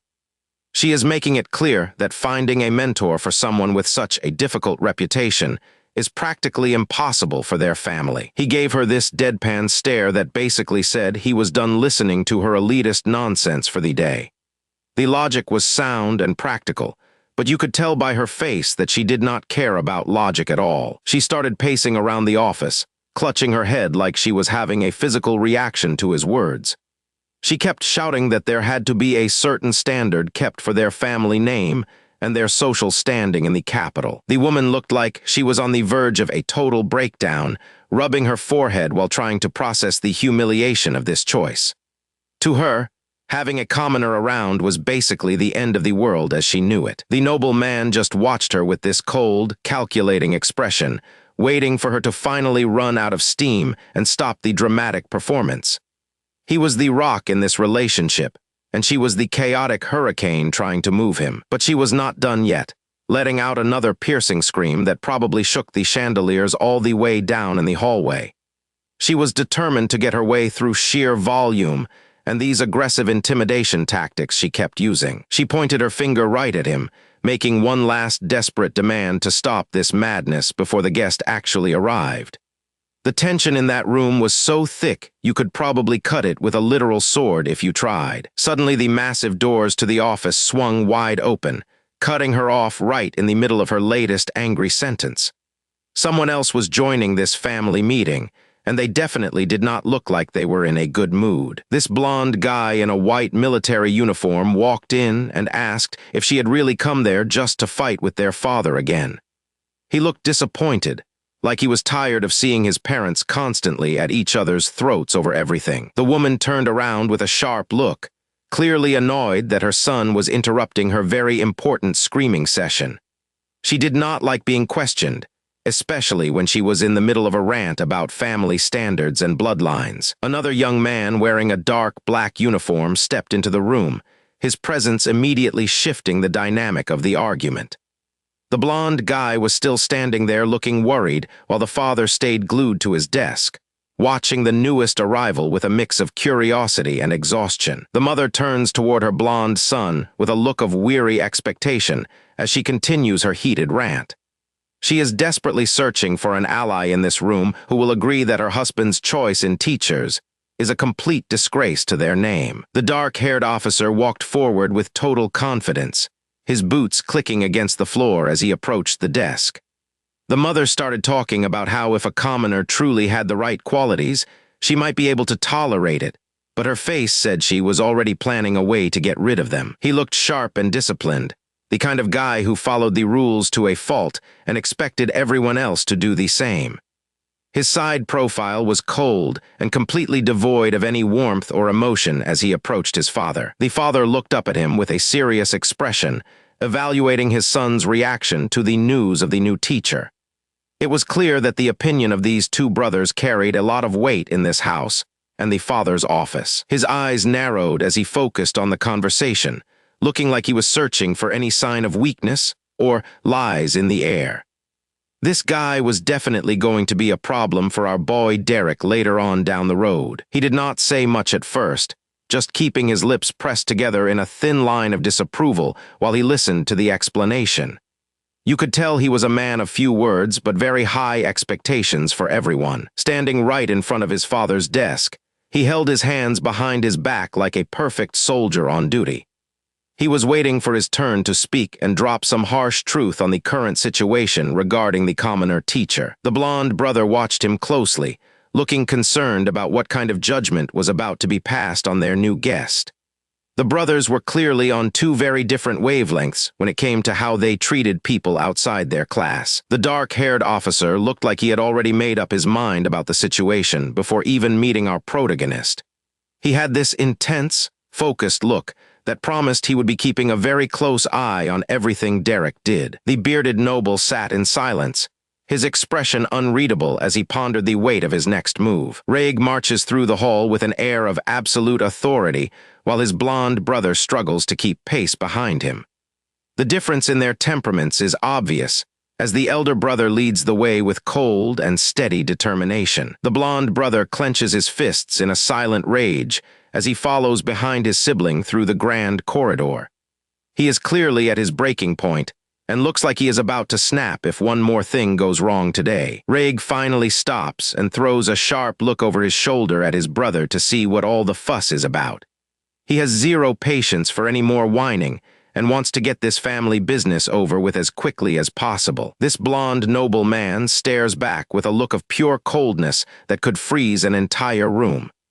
He clearly does not care about any of the excuses being made, and looks like he is about to shut down the conversation entirely. Raig let out a mocking laugh, questioning the importance of bloodlines as if they were nothing but a joke to him. He suddenly exploded in anger, shouting that everything she had done so far was just making the situation worse. Despite the verbal assault, she remained stone-faced, refusing to let him see how much his words actually stung. Raig eventually turned his back on her and walked away, leaving the tension in the room thick enough to cut with a knife. She watched him go with a mix of frustration and quiet determination, knowing this conflict was far from over. Raig stands alone reflecting on their heated exchange, while Della watches him from a distance, as if analyzing his every thought. Morning arrived with the chirping of a small bird perched on a branch outside the window, signaling a fresh start to a chaotic day. The blonde girl, now wearing a vibrant red dress, burst into the room and yelled for Derek with a frantic energy. Our protagonist was just chilling on his bed,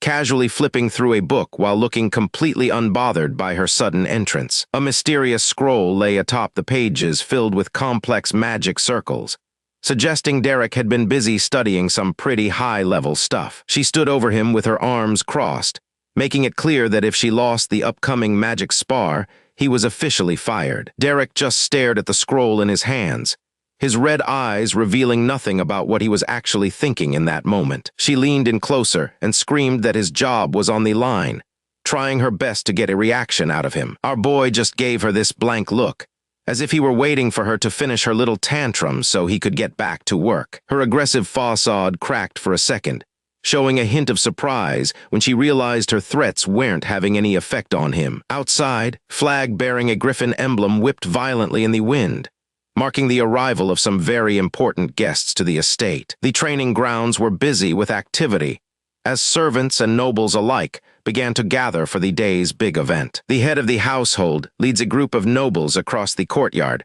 while his wife follows behind using a fan to stay cool. As they walked, the bearded leader caught sight of Derek standing near a bench, looking like a total outsider in his dark cloak. Our protagonist showed his manners by offering a respectful bow, keeping his head down to avoid any unnecessary attention from the high society crowd. The noble watched him closely, thinking to himself that this kid didn't look nervous at all despite the high stakes of the day. He settled into his ornate chair and decided that Derek was still too useful to be discarded just yet, regardless of his mysterious nature. Raig prepares for the match with a cold determination to completely crush Della and show her who really holds the power. Della pulled her red hood up, hiding her face as she prepared to step into the arena and face her biggest challenge yet. Cold sweat rolled down her face as the weight of the situation finally started to sink in, making her realize how much she really had to lose. Derek walked past her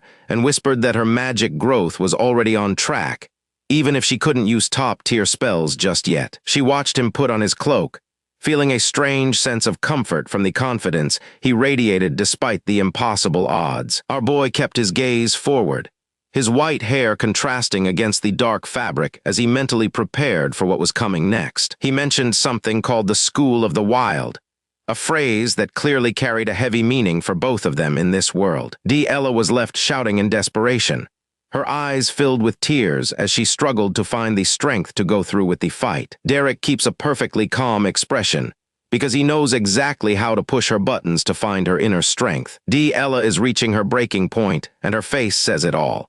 She is trembling and struggling to find the words to respond to him.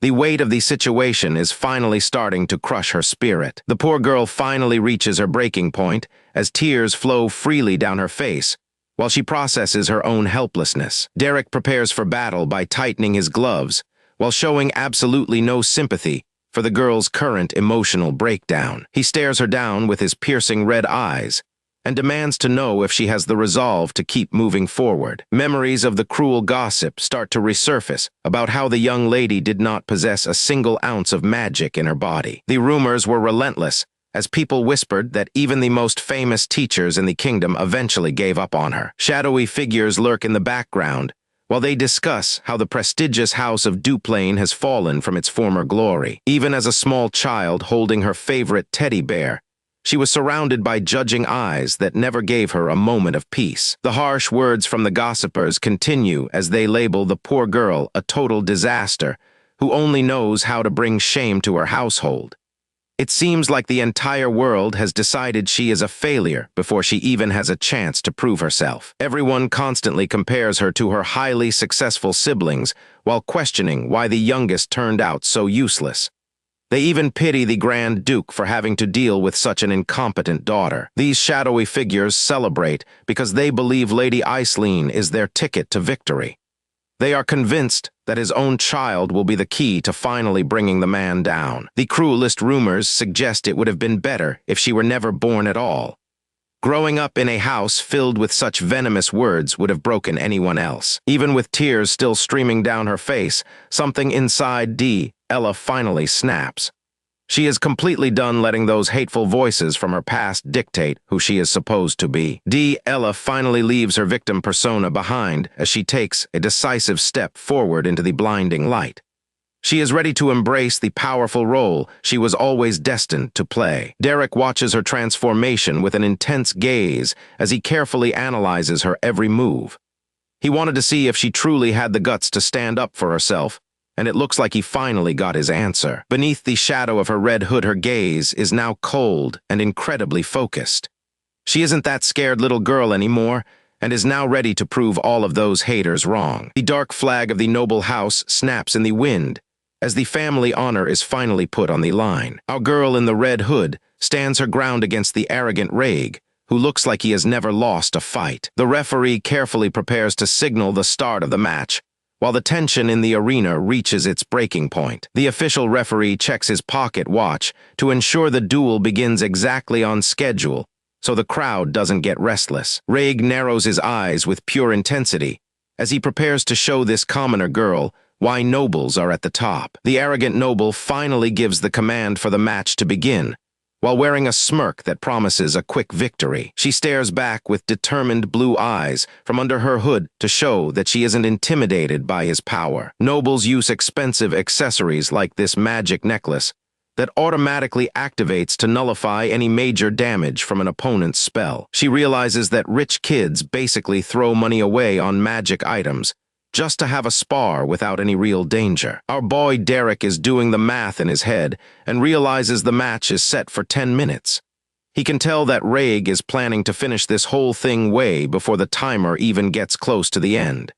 It is a race against time, and the pressure is starting to ramp up. Magical runes begin appearing in the air to signal that a high-level spell is being cast to end the fight. Raig raises his hand to summon a massive swirl of green wind magic that acts as a powerful protective aura around him. Glowing white runes fill the sky as the spell reaches its peak power, and manifests as a beautiful but deadly energy. The wind from his magic is so strong it blows her hood back, while she stays low to find an opening. Raig gathers a concentrated sphere of green mana in his palm as he prepares to launch his next wind-based attack. The ancient magical text continues to glow as both of these fighters push their limits to see who will come out on top. Raig tells her to just give up and return to the annex because he thinks she is just a naughty child. The spell is finally fully charged and ready to fire as the blinding light signals that something massive is coming next. Raig swings his arm with everything he has to launch a massive blade of wind energy that tears across the arena floor. The energy slash flies through the air with a terrifying whistle while she stands her ground and prepares for the impact. She tracks the movement of the incoming attack with perfect precision to find the exact millisecond she needs to move safely. She ducks and slides underneath the wind blade at the last second to show that she is much faster than she looks. Raig is absolutely fuming that she managed to dodge his opening move and starts shouting about how she dares to defy him. The noble starts spamming wind slashes to force her into a defensive position where she can't find an opening to strike back. She keeps her eyes locked on her target while moving at high speeds because she knows she can't afford a single mistake. Derek notes that while she handles magic with ease, she is still a complete beginner when it comes to actual combat experience. She finally stops running and summons a block of blue ice to shield herself as the wind blade hits with a crash. Raig looks at her ice wall with pure contempt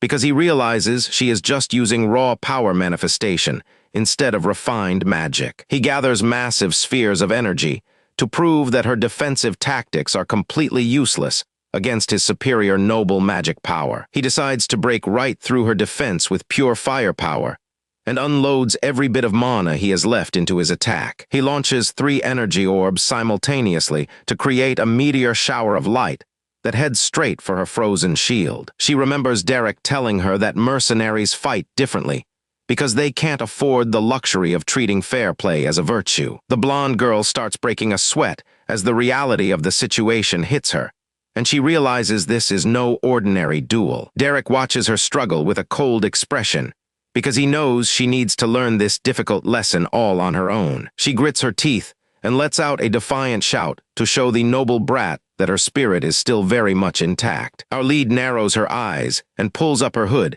as she prepares to stop playing by the rules and win this. Magic slashes and ice shards fly everywhere as the battle resumes. Our girl is dancing through a literal storm of spells like it is nothing at all. Another massive arc of wind magic slices through the air with terrifying speed. She stays low and lets the pressure wash over her hood without flinching. That look in her eyes tells you everything you need to know. This is not just a simple spar anymore because things just got personal. The noble opponent is starting to lose his cool as his attacks keep missing. He pumps out even more wind magic, but he is clearly getting desperate. Ella lunges forward with enough force to shatter the wood beneath her feet. The impact sends splinters flying in every direction as she closes the distance. She stays incredibly low to the ground and uses the debris as temporary cover.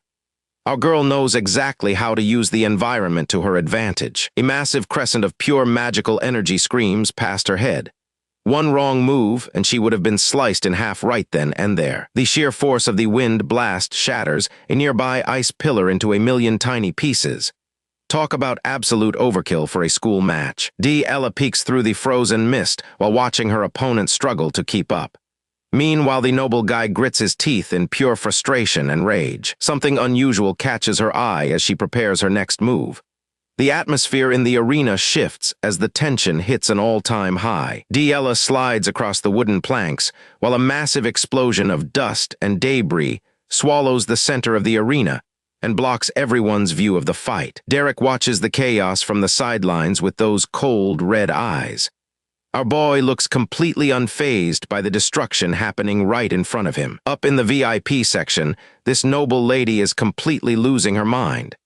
She covers her mouth in horror as the dust finally begins to clear. She screams out that Ella is hurt, while the older man with the monocle watches intently.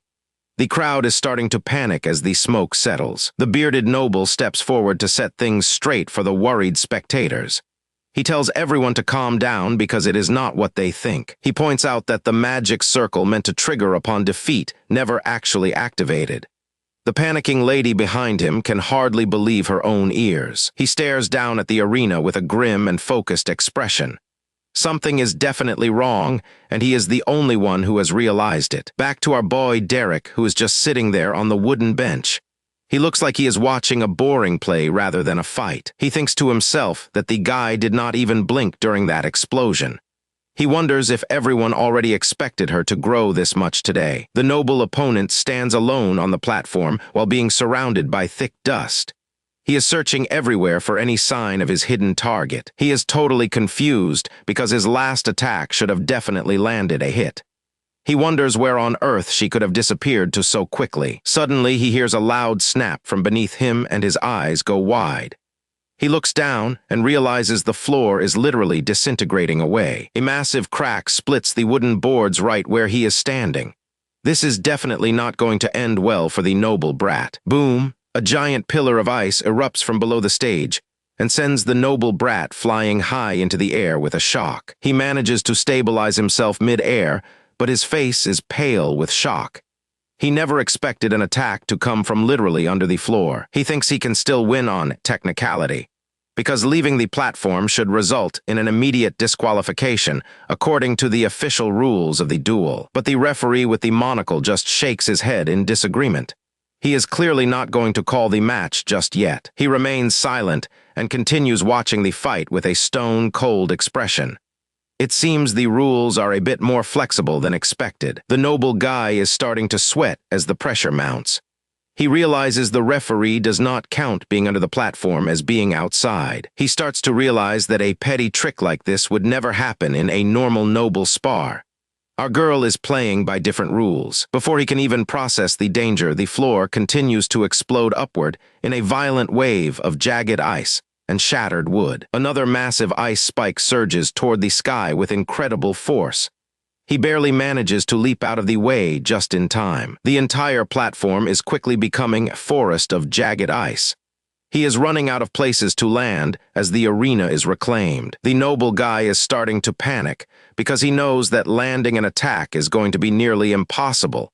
But she only needs one lucky hit to finish him. The dark-haired guy is completely losing it and screams her name as he looks at the shattered floorboards, realizing his opponent just vanished right under his feet. Talk about a grand entrance. Ella literally bursts through the wood like a scene from a horror movie, catching him completely off guard with a surprise attack from below. Just look at those eyes. She is not some fragile noble girl anymore. She is a predator now. That cold stare shows she is ready to end this fight in a single blow. It is the exact same unusually calm expression Derek had back when things got physical with his older brother during their previous confrontation. The gears are finally turning in his head. He realizes he underestimated the situation big time and starts looking around for the real mastermind behind this chaos. He knows deep down that Ella couldn't have come up with a tactical ambush like this all by herself. Someone definitely taught her how to fight dirty. Our boy Derek is just sitting there on the sidelines looking cool as ice. The dark-haired guy finally spots him and screams at him, demanding to know if this whole trap was his plan from the start. Instead of panicking, the rival just reaches for his collar with a determined look. He is done playing the role of the refined noble man and is finally ready to get his hands dirty. He tosses his cloak into the air and tells them that if they want a real fight, he will gladly play along to prove he is more than just a title. The young mage stands amidst the ruins of the shattered arena and prepares to unleash a powerful spell to finally finish off his opponent. High in the VIP section, the noblewoman stands up and screams for the match to be stopped before someone gets seriously killed. The noble man sitting next to her remains completely calm as he strokes his beard and watches the high-level magical combat unfold with interest. He stares down at the battle with a cold expression, probably calculating exactly how much it is going to cost to repair the stadium after these kids are done destroying it. Down on the floor, the girl in red is crouching low to the ground, while massive shards of glowing blue ice erupt all around her. She is not just defending, she is setting up a trap. Our girl in the red cape locks her gaze onto her opponent with absolute focus. She isn't backing down even after taking a beating, and she's ready to prove she's more than just a pushover. The young man narrows his eyes as he begins to feel the overwhelming pressure of the mana gathering in the air around him. He lets out a pained grunt while leaping backward to avoid a massive shard of ice that suddenly bursts through the floorboards near him. Our boy realizes that his strategy is failing because every single time he tries to chant a spell, she just breaks the ground beneath him. He knows he cannot go down like a total loser. His eyes narrow in desperation as he tries to come up with a plan that does not involve getting spiked by ice. He is sweating, and the pressure is starting to get to him. Looking around the broken arena, he spots a tall flagpole standing near the edge and decides that high ground is his only chance of survival. It is a risky move, but he is out of options. The girl in red stays low among the ice, noticing that the mana flow from her opponent has suddenly stopped. She knows he is up to something and waits for his next move. She thinks to herself that if he tries to chant even one more time, she is going to hit him with everything she has.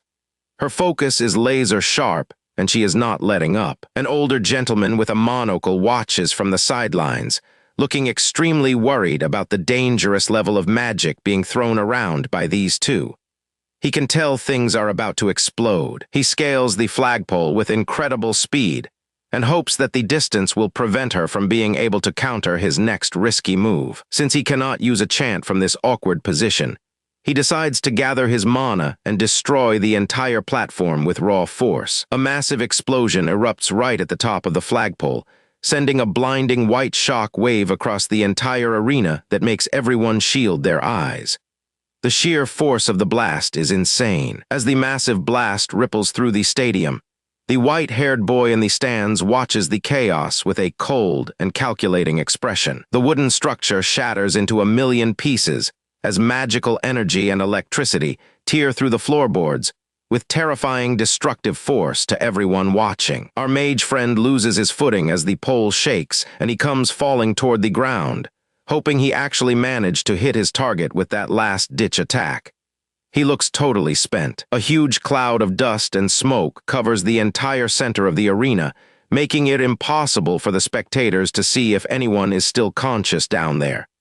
The silence is deafening. The noblewoman gasps in pure horror, while the exhausted mage struggles to pick himself up from the ground through the thick clouds of smoke. He frantically wipes the sweat from his face and realizes with a shock that his opponent has completely vanished into the swirling dust. A dark silhouette starts moving through the thick smoke at incredible speed, and it is pretty obvious that the girl in red is still very much in the fight. She is coming for him. With the last of his energy, he focuses all his power into a single point to create one final magic arrow for a shot. He fires the magic arrow, and it streaks through the air like a glowing blue bullet, aimed directly at the approaching girl. It is his final desperate attempt to stop her momentum. The girl in red is moving so fast that she is basically a blur, her eyes widening as the projectile comes inches away from her face. Her reflexes are honestly on another level. She twists her body midair with incredible grace to dodge the incoming projectile, and prepares to launch herself back into the offensive immediately. Her face is covered in scratches and blood, but she is gritting her teeth with a look of pure determination. She is clearly done playing around and is ready to end this. The mage tries to fire another magic arrow in a last-second panic, but the energy is flickering out as he realizes he has completely run out of mana. The situation is looking bad. The girl in red looks up at the final flickering projectile with a fierce glare, knowing that she has finally won the battle of endurance against this guy.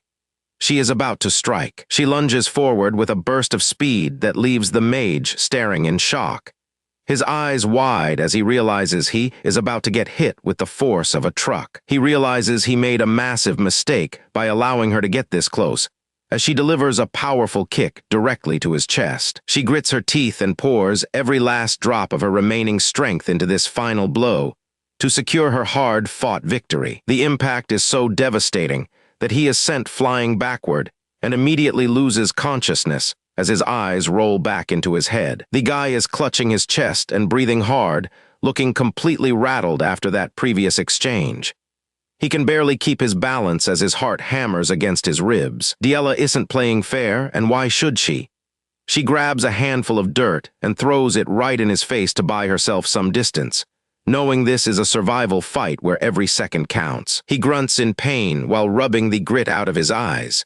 That sand move definitely caught him off guard and left him vulnerable for a crucial moment. She's already scrambling up the stairs, trying to create as much space as possible. He spits out a curse, frustrated that a nobody is making him struggle this much in front of everyone. Staring her down, he tries to figure out her next game plan. He wonders if she is really out of mana, or if this is all just one big elaborate trap designed to lure him in. Part of him is actually impressed that she is going this far. Most people would have quit long ago, but she is fighting for her life even when it seems impossible to win. He finally acknowledges her strength by calling her Diella. This isn't just a random skirmish anymore. It has become a personal test of wills between siblings. This duel was originally supposed to be a simple test of her worthiness. But now, the stakes have shifted completely, and both of them know there is no turning back. He decides to stop holding back and meet her with everything he has got. He is going to finish this properly as her brother, showing her the respect she has earned through blood. The sun beats down on the arena as the tension reaches a breaking point. It is a beautiful day for an absolute disaster to unfold in the middle of the courtyard. Diella stands her ground, watching him struggle to get back up from a distance. She looks exhausted and battered, but her eyes are still full of that same defiant fire. She brushes her hair back, trying to stay focused despite the blood and sweat stinging her face. She's pushed her body past its natural limits just to stay standing. She flashes back to the moment her mentor explained the secrets of mana. He told her to envision magic as if she were painting a masterpiece on a canvas. Mana is the paint, and the spell is the brush that guides it across the world. It is a simple concept that changed her entire perspective on how to wield her power. Our boy Derek stands there under the starlight, showing her exactly how it is done. He was the one who taught her the true essence of magic when everyone else doubted her. Derek looks on with those piercing red eyes, giving her the secret to unlocking her hidden potential. He always knew she had something special inside her that just needed a little spark. Young Diella is absolutely mesmerized by the blue light dancing at his fingertips. This was the exact moment she realized what she could truly become if she just followed his lead. The memory of that night remains her greatest source of strength as she closes her eyes. She carries those childhood lessons deep within her soul to survive this fight. She realizes that magic isn't about raw force. It is about the flow of energy through the soul. She starts to manifest a massive aura of blue flames that surrounds her entire body. Those words echo in her head one more time, grounding her as she prepares for the end. Mana is paint, and the spell is the brush that will define her victory. Her entire body begins to glow with an intense, ethereal light that outshines the sun. The air around her starts to vibrate with pure, unadulterated power as she gathers her strength. When she opens her eyes, they are glowing with a terrifying blue hue that signals her transformation. She has finally tapped into the source Derek told her about all those years ago. A massive magic circle forms beneath her feet as sharp ice spears materialize out of thin air. This is her ultimate move, and it looks devastating enough to end the entire fight. The man with the monocle is losing his mind on the sidelines. He cannot believe a girl her age is capable of such high-level magical manifestation without any formal training. Even the noble woman on the throne is shaken to her core by the display. The power scaling in this room just went through the roof, and nobody was prepared for it. Her brother realizes things are about to get very dangerous very fast. He screams her name, fearing she is going to cause a massive accident that she cannot take back. Diella is completely locked in, her face a mask of cold and calculated determination. She readies the ice spear, preparing to launch the finishing blow that will settle the score. The brother charges forward, his hand glowing with his own defensive magic. He is hoping to end this before she can unleash her full power and hurt herself in the process. He refuses to accept defeat and claims that his one-star magic is still superior.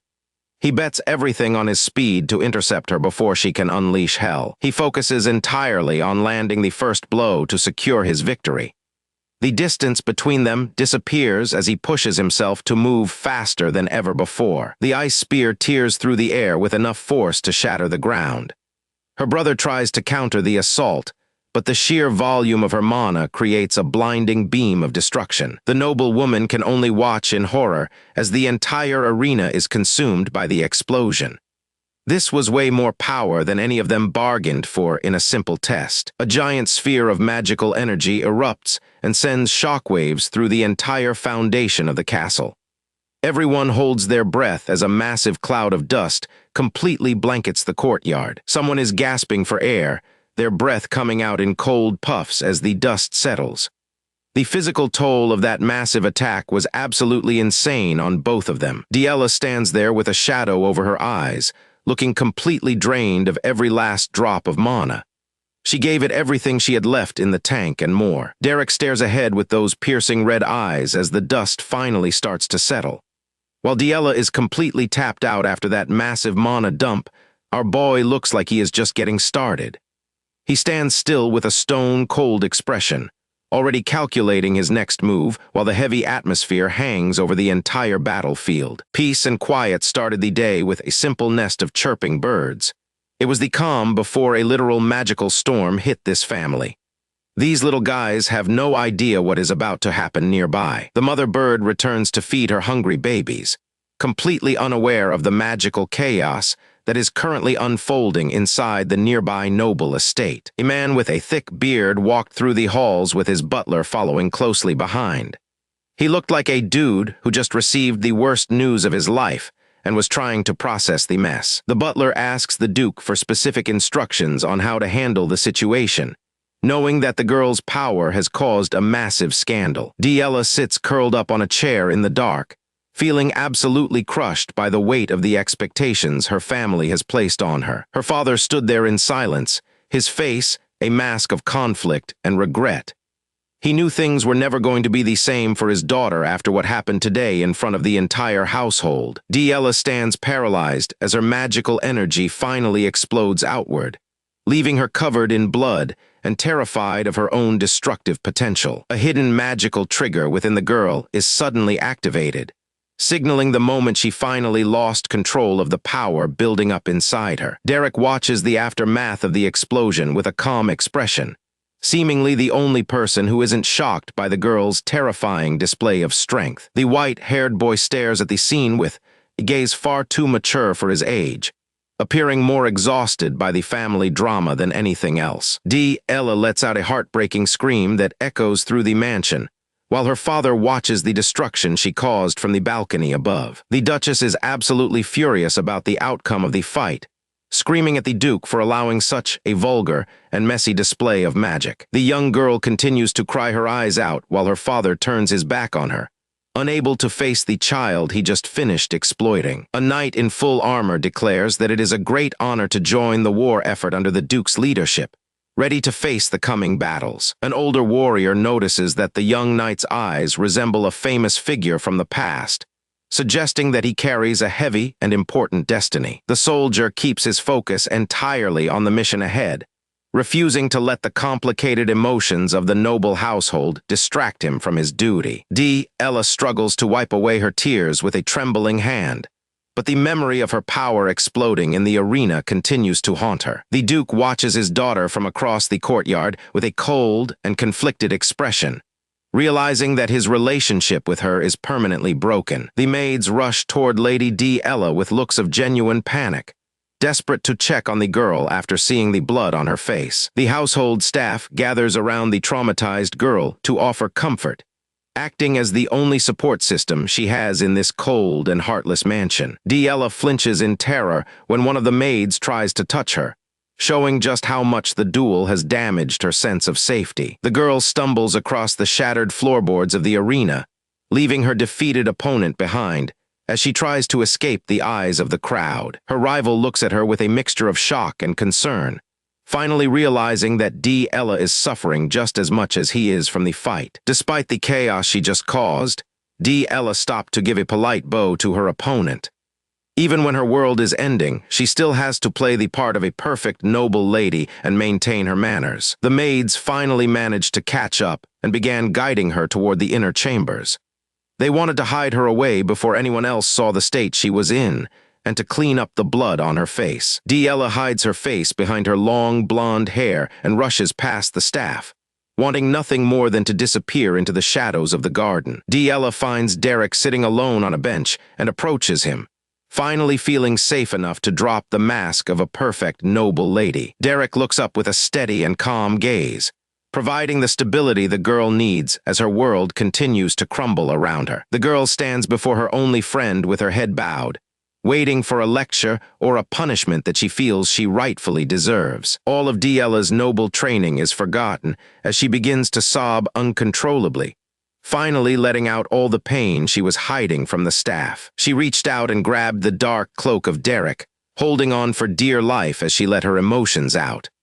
Our boy did not move or push her away, he just let her lean on him for support. Della desperately apologizes to Derek for her vulgar display of power, terrified that he will now see her as a monster just like everyone else. Derek looks at her with an intense and unwavering gaze, making it clear that he will stay by her side regardless of her magical outbursts. The broken girl clings to her friend's cloak for dear life, finding a small moment of peace in a home that usually feels like a prison. Derek places a hand on her and reassures her that everything is fine, acting as a protector for the girl when no one else will. Derek realizes that he is the only person left who can truly protect this little girl from the miserable people running this mansion. He stands firm in the garden and refuses to leave her side, proving that his loyalty to Della is stronger than any noble decree. Della is completely overwhelmed by her grief and lets out a fresh wave of tears as the reality of her situation sets in. She is wailing at the top of her lungs now.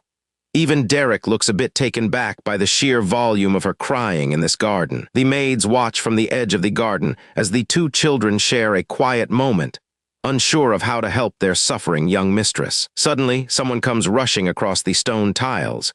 You can tell by the way those feet are moving that trouble is coming fast. It is the older lady of the house, and she is looking seriously panicked as she heads straight for the crying girl with haste. She drops to her knees and pulls the girl into a tight hug. It is a rare moment of actual warmth in this freezing household. The woman is actually crying too. Maybe she is not as cold-hearted as the rest of this toxic family, or maybe she is just overwhelmed. Our little girl just clings to her like her life depends on it. This is probably the most emotion she has shown in a long time. The woman eventually pulls back to wipe her eyes while the maids keep their distance. The atmosphere is still thick with heavy tension. She dabs at her face, trying to get her composure back. She cannot let the staff see her looking this weak for too long. Derek decides to head back inside, but he doesn't get far before this woman marches right toward him with a look of pure indignation. Our protagonist stops in his tracks and looks back. He has this calm, almost bored expression on his face despite all the surrounding drama. This lady is completely losing her mind, screaming at Derek for thinking his basic teaching methods are actually impressive, when it was just a simple one-star spell. Before he can even process her words, she lashes out and strikes him across the face with everything she has. This lady actually grabs him by the collar and stares him down with pure hatred. Talk about a toxic environment, this is getting insane. Derek doesn't even bother to fight back or move away, taking the physical abuse with a cold silence that is honestly terrifying to witness. She is still shouting about values and protection like she is the one in the right here. Man, this woman is totally unhinged. Suddenly, her face goes pale and her eyes widen. It is like she just realized she messed up big time or someone powerful is watching. A tall, bearded man appears out of nowhere and grabs her arm. This is clearly the head of the house, and he is not happy. The woman is shaking like a leaf now. One look from this guy, and all that fake bravado she had just completely vanishes instantly. He looks down at her with a stern expression. He is not going to let her treat their daughter's teacher like some common servant anymore. Our protagonist remains perfectly still while the slap mark glows on his cheek, his face completely hidden in shadow as he waits to see how this plays out. The bearded man turns his attention to Derek. His tone is a lot more controlled, but the weight of his presence is very heavy. Derek glares up at the head of the house with his piercing red eyes, making it clear that he isn't intimidated by any of these nobles. The man tells Derek to meet him in the reception room. He wants to have a private chat about what just went down today. The head of the house leads Derek away to talk business, leaving the woman standing alone in the garden to dwell on her massive mistake. She is clutching her face and trembling with pure rage. She knows she is in deep trouble now that the boss has finally intervened. Derek is currently meeting with a high-ranking noble who seems to run this entire estate. The noble admits that our boy has actually done a solid job teaching Ella the basics of magic. Our boy Derek just sits there with that calm and collected expression of his. He knows this conversation is definitely going somewhere else and waits for the man to continue. This noble dude is not easily impressed and looks Derek dead in the eye. He mentions that in the high society of Ebelstein, one-star magic is really just the tip of the iceberg. A hand reaches for a pen and dips it into the inkwell with a sharp motion. Something official is about to be signed or written between these two power players. The noble folds his hands and leans forward, putting the pressure on Derek. This guy is definitely checking to see if our boy has the backbone for what comes next in their arrangement. The room is massive, highlighting the power gap between the two men as they talk. He asks Derek how it feels to finally be among the lofty nobles of the world. Our protagonist keeps his cool, refusing to be intimidated by the fancy surroundings or the status of his employer. He has his own goals that go way beyond simple social climbing. The pen scratches against the paper as the noble continues his lecture on power. He wants to know if Derek has truly embraced the path and the intentions he chose to follow. This dude is basically interrogating the motivations of our boy. He is not just looking for a simple teacher. He is looking for an ally with some real drive and ambition. Derek finally speaks up, confirming he is not as ignorant about the world as he looks. He is fully aware of the ambition required to survive and thrive in this place. A cold glint flashes in his red eyes for just a second. You can tell he is not just some hired help. He is definitely playing the long game for himself. The noble looks over at our boy with a satisfied smirk after hearing such a bold and honest answer. Derek gives a final, firm confirmation to the noble before leaving. He is officially in, and there is no turning back from this commitment now that the deal is sealed. The massive library doors swing open with a heavy thud as Derek enters. It is like he is walking into a treasure vault filled with knowledge instead of simple gold. Our boy walks through the aisles, surrounded by towers of ancient books and scrolls. This is exactly what he was looking for when he first took this tutoring job. He reaches out and pulls thick, leather-bound volume from the shelf with great interest. You can practically feel the weight of the magic history hidden inside that book. As he flips the page, complex magic circles and ancient script fill his vision. This is the real deal, not that basic stuff he was teaching to Ella earlier. Derek stares at the page, realizing the sheer quality of the material he now has access to. His eyes are fixed on the deep secrets hidden in the ink. Our boy mutters that this is actually pretty impressive for a noble collection. For a guy as talented as him to admit that, these books are top tier. He realizes that staying in this estate might be the fastest way to increase his power level to the next stage. With this many resources at his disposal, Derek decides he has plenty of reasons to stick around this mansion a bit longer than planned. He looks down at the spellbook with renewed focus and a dark determination. The plan is simple. Get stronger by using every single resource this family owns. Meanwhile, back at the tavern, things are looking a bit more casual. A girl with a ponytail looks completely flustered while the bartender just goes about his business. In the garden, Ella is standing tall with a proud smirk on her face. She clears her throat, clearly wanting some attention for her latest achievement in magic. She does a little tap with her shoes, acting like she is the boss of the garden today. Kids these days really have no chill when they learn a new trick. Derek reminds her that she can finally be called a one-star mage now. She takes the compliment and runs with it, looking absolutely smug and satisfied. But then Derek shows her what is next, and her face immediately drops into a look of pure confusion. The jump in difficulty is clearly hitting her hard. She stares at him with a mix of shock and confusion, like he just dropped some impossible knowledge on her. She quickly tries to hide her embarrassment when our boy catches her off guard. Derek is just watching her struggle with a completely straight face. A loud shout erupts as she claims she definitely was not crying earlier. It was just dust in her eyes, which is a classic excuse for someone losing their cool. She puffs out her cheeks in frustration, because she is too stubborn to admit she needs his help with the magic. Derek ignores the drama and asks if she is ready to start the next lesson. He is not giving her any room to slack off today. Ella looks up with those big blue eyes, pretending she did not hear him. She is definitely trying to stall for time and avoid the hard work. Our boy just sighs, knowing exactly what she is doing to delay the training.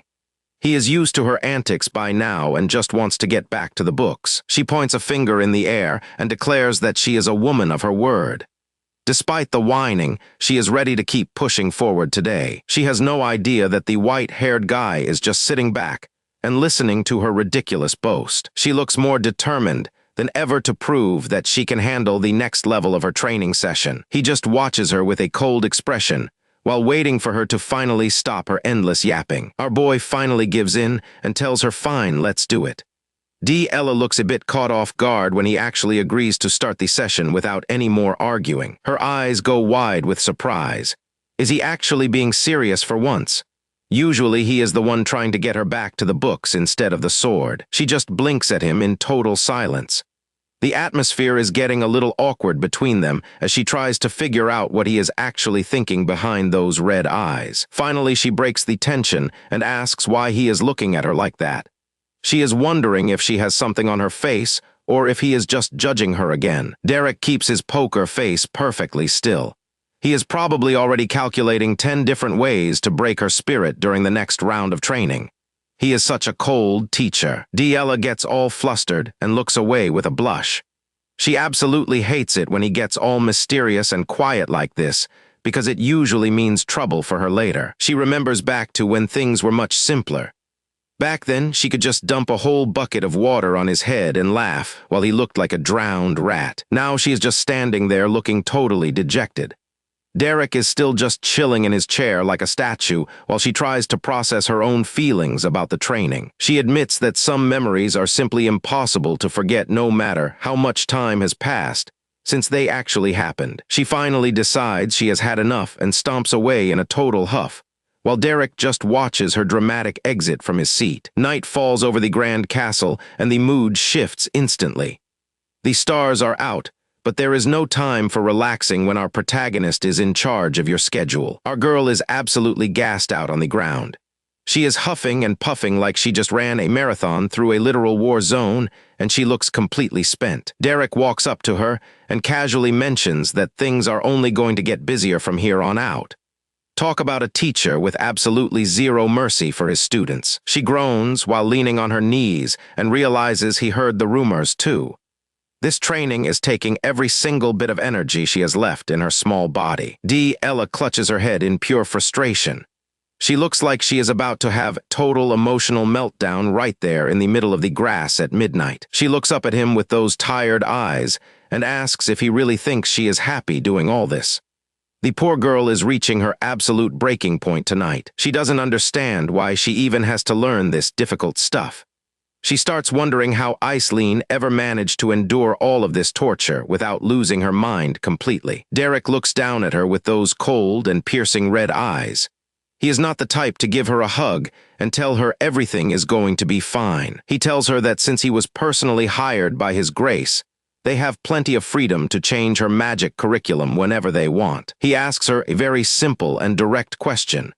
Is there anyone left in this entire place who would even dare to try and kick him out at this point in time? Ella finally cracks a small smile through the exhaustion. She knows he is right because her father has already acknowledged his incredible strength and utility to the family. The heavy tension breaks for just a second as they both sit there.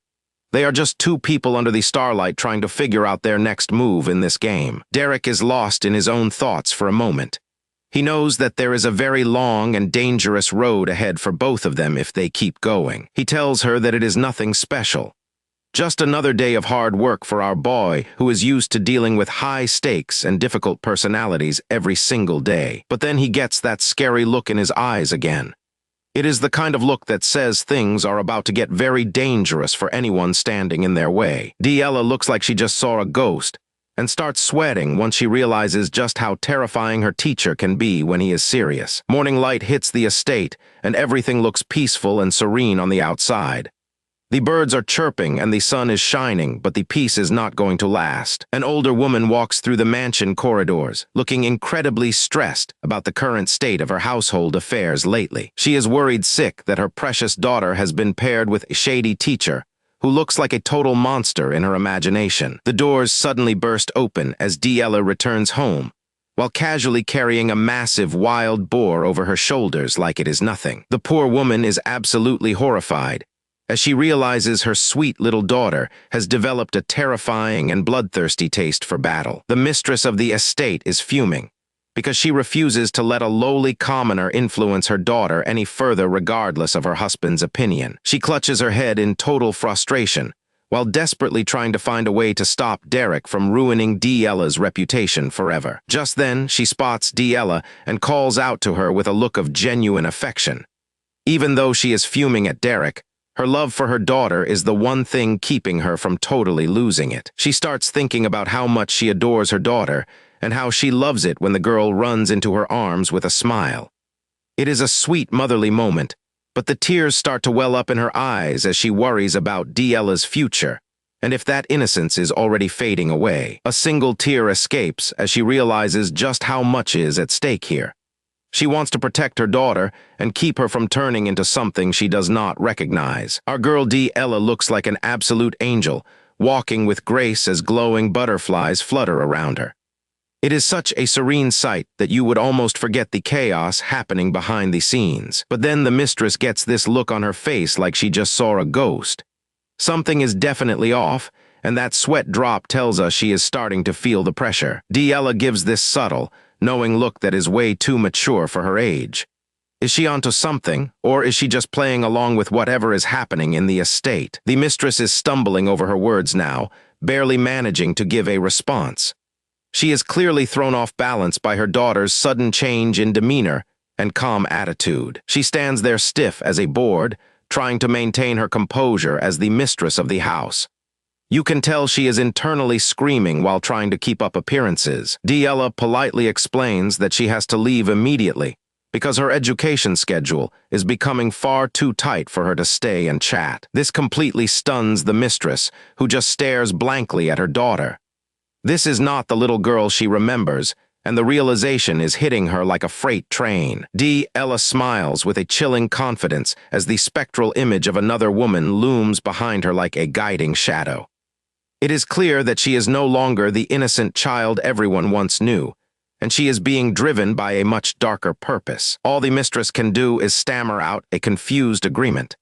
She is totally losing control of the situation, and she knows her influence over Diella is slipping away. Diella begins to walk across the courtyard while the mistress remains frozen in place, unable to process the terrifying change in the young girl's demeanor.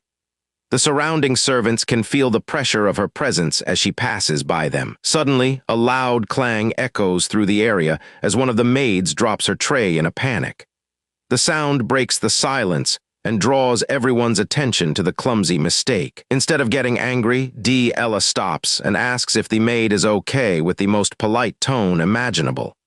She looks like the perfect lady, but it feels almost too perfect to be real. The maid is visibly shaken as she stares back at the young lady with pure terror in her eyes.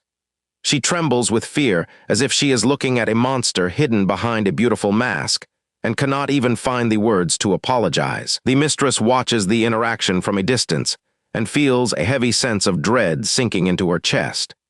She can tell that the atmosphere has shifted into something far more sinister and dangerous than a simple accident in the courtyard. Peace returns to the noble district of Ebelstein, as a new day begins for the elite families living within the walls. High society gossip begins to circulate among the ladies as they gather for an afternoon of tea and rumors. Aislinn gasps in disbelief when she hears about the bizarre choices her friend has been making lately. Aislinn admits that venting to her friends made her feel significantly better after her recent stressful trip. Elent expresses her deep concern about the fact that her friend would risk her safety by traveling outside the noble district. Aislinn just laughs the concern off like it was nothing at all.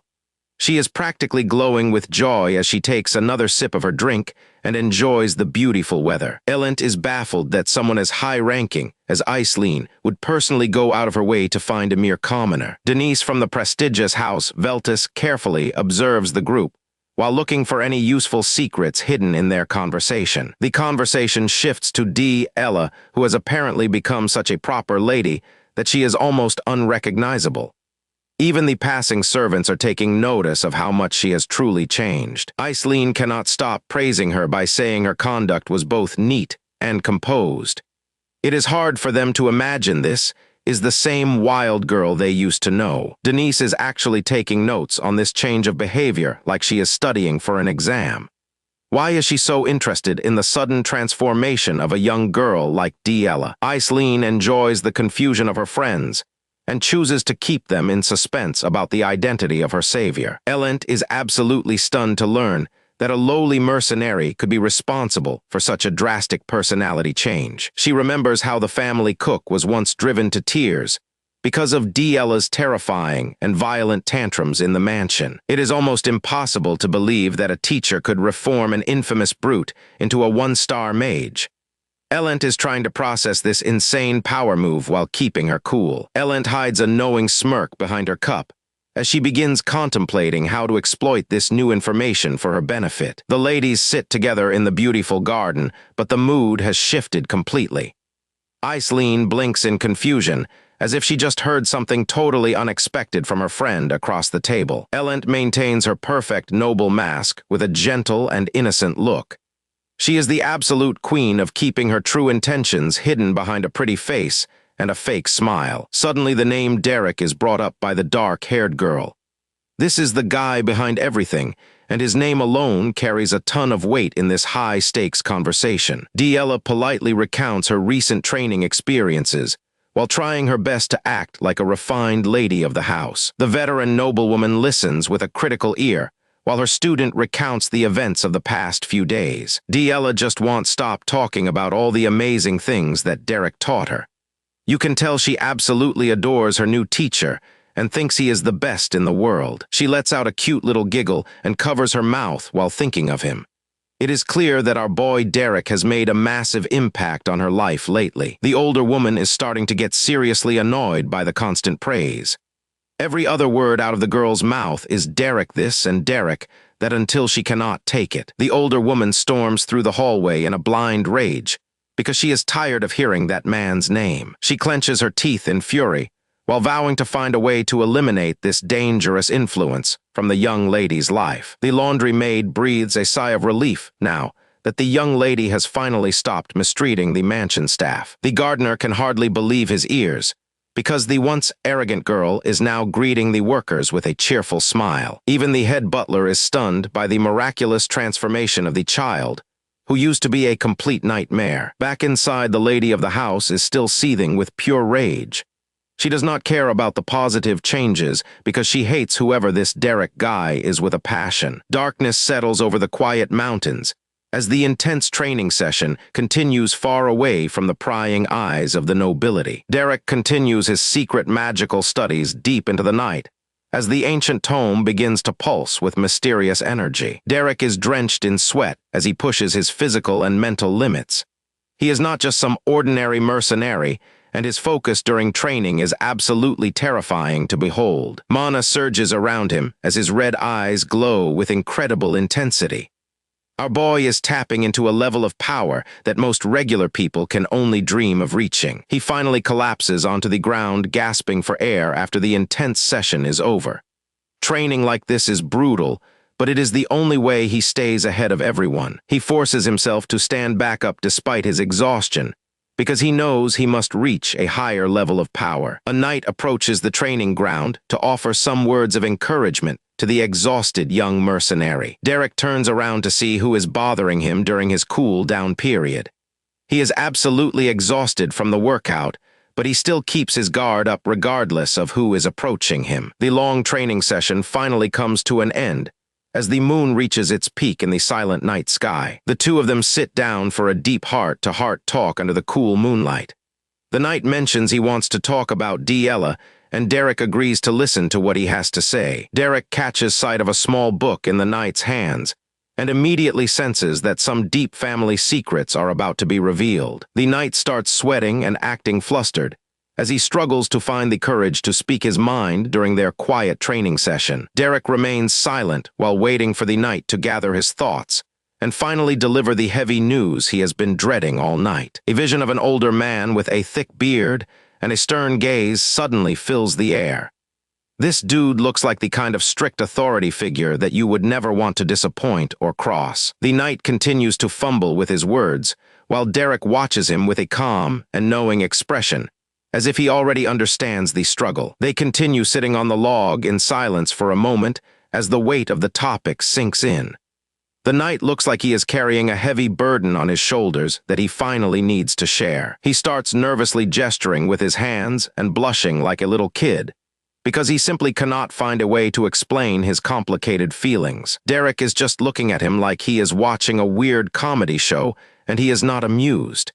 He really does not get why this guy is making such a big deal out of nothing at all. The knight is completely overcome with embarrassment as he tries to confess something that is clearly making him feel incredibly awkward in front of his comrade. The knight suddenly pulls out a disturbing doll with a stitched-up mouth, which instantly ruins the peaceful atmosphere they were sharing together. Derek shuts down the ridiculous idea immediately with a glare so cold it would make any sane person regret ever opening their mouth in the first place. The knight just laughs it off nervously while sweating even more than Derek was after his intense workout. He knows he just got rejected, and he is trying his best to save face in front of Derek. He finally stands up and suggests they call it a night since their training session has clearly taken a turn for the bizarre and needs to end. The two men start the long walk back across the dark field toward the mansion while feeling the weight of the awkward silence growing between them. The knight stops to express his genuine gratitude for everything Derek has done for him, instead of hiding behind his usual goofy and carefree persona. He looks back with a soft smile and mentions that even his stern father seems satisfied with the incredible progress their family has made recently. He lets out a joyful laugh and claims that everyone living in the mansion would definitely agree that things have never been better than they are right now. Their boots crunch against the grass as they continue their slow walk back home. Every step feels like solid progress in the right direction after all the challenges they have faced together recently. Looking up at the beautiful starry sky, the knight realizes that people really can change if they try hard enough. It is a deep thought for a guy who usually seems so carefree and happy-go-lucky. He wonders if he was just blind to the truth before, or if he was actively trying to avoid seeing it. Either way, he is finally seeing things clearly for the first time in a very long while. He pauses one last time to thank Derek with total respect, because he knows that all these positive changes are solely due to his friend's hard work. Derek remains silent while reflecting on the heavy conversation he just had, and begins to calculate how these new developments will affect his carefully crafted reputation. The guy starts acting all energetic again and asks Derek if he noticed the subtle difference in their progress lately. He is back to his usual self, and it is actually kind of refreshing to see. Derek realizes that a true genius is impossible to hide, and that this man is a member of the Duplain family down to his very core. The knight starts excitedly rambling about a legendary school of the wild, while Derek watches from behind with a look of complete and utter boredom. Derek is lost in thought about someone reaching a specific track and what that means for the future. He is always planning 3 steps ahead of everyone else to make sure they stay on top of things. Both of them finally reach the gates and head inside to get some much-needed rest after a long day. It has been a demanding night, and they both know tomorrow is going to be even harder. 2 months pass by, and a vibrant flower rests on a wooden table in the warm sunlight. Little Ella is sitting in her chair while a maid helps her get ready for the day. She spots the flowers on the table and looks absolutely surprised by the sudden gift she found there. She picks up the flower and takes a deep breath to enjoy its sweet scent with a peaceful smile. It is a lovely ending to this part of the journey as she finally finds some happiness. Ella is feeling pretty good about her progress lately. She tells the maid that she is already getting the hang of basic magic and finally feels like she is fitting in with everyone at the estate. Look at that pure smile. Our girl really thought she finally found a place where she could just be a normal kid and be happy for once. Ella enjoys a rare moment of peace while the maid brushes her hair, and she starts to feel like she has finally found a real home. She notices some beautiful flowers nearby and reaches out to take one. It is a small gesture, but she wants to share this bit of happiness with someone else. Ella asks if she can take one of the extra flowers. She wants to give it to Derek as a gift because she is so excited to see him and share her good news. The happy mood disappears in an instant as the flower slips from her trembling fingers, while she overhears a conversation that begins to shatter her entire world. The flower petals scatter across the cold floor as the warmth of her morning is replaced by a chilling truth that changes her life forever. Ella stands frozen at the entrance of the room, staring down at the fallen gift. She just overheard something she was never supposed to hear, and the truth is absolutely breaking her heart. Her eyes well up with tears as she tries to process the harsh words. The happiness she felt just moments ago is replaced by a look of absolute betrayal and shock. Derek stands before the cold knight in white armor, who confirms that he heard the harsh truth correctly, while Ella watches the betrayal unfold. The principles of the seasons prove that nothing beautiful stays that way forever, and her time in the sun is finally coming to a cold end. Derek sits in the office while the Duke explains that Lady Ella officially belongs to the School of the Wild. Derek stares back with those intense red eyes of his. He is not saying a single word, just soaking in the gravity of what he just heard from the powerful man across from him. The Duke turns away to show he has no intention of continuing this conversation with Derek any further. The man speaks with a cold and dismissive tone, while showing he is completely done with the current topic. The Duke stands up and leans over his desk while venting his immense frustration about the current situation. He begins pacing by the window while trying to manage the heavy burden of his family leadership and stress. The Lord stares out at the light with a hardened expression on his face. He is convinced that his path is the only right one, and he clearly does not care about any other opinions on the matter. Derek watches the broad shoulders of the Lord, while realizing the power dynamic in the room is completely skewed. Our protagonist looks down as his white hair shadows his eyes for a moment. You can tell he is processing some heavy information, and he might even be a little bit frustrated with how this meeting went. Our protagonist remains seated on the couch and waits for the final word so he can leave this suffocating atmosphere. Derek looks up and prepares to move, grabbing a leather bag he brought with him.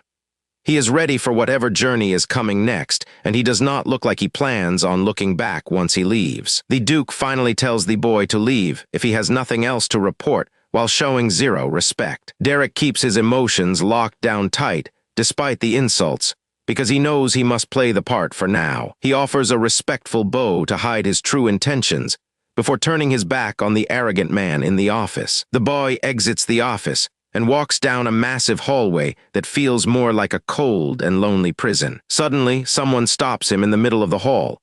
He looks surprised as he sees Ella standing there waiting for him, her blonde hair catching the light as she looks at him with expectation.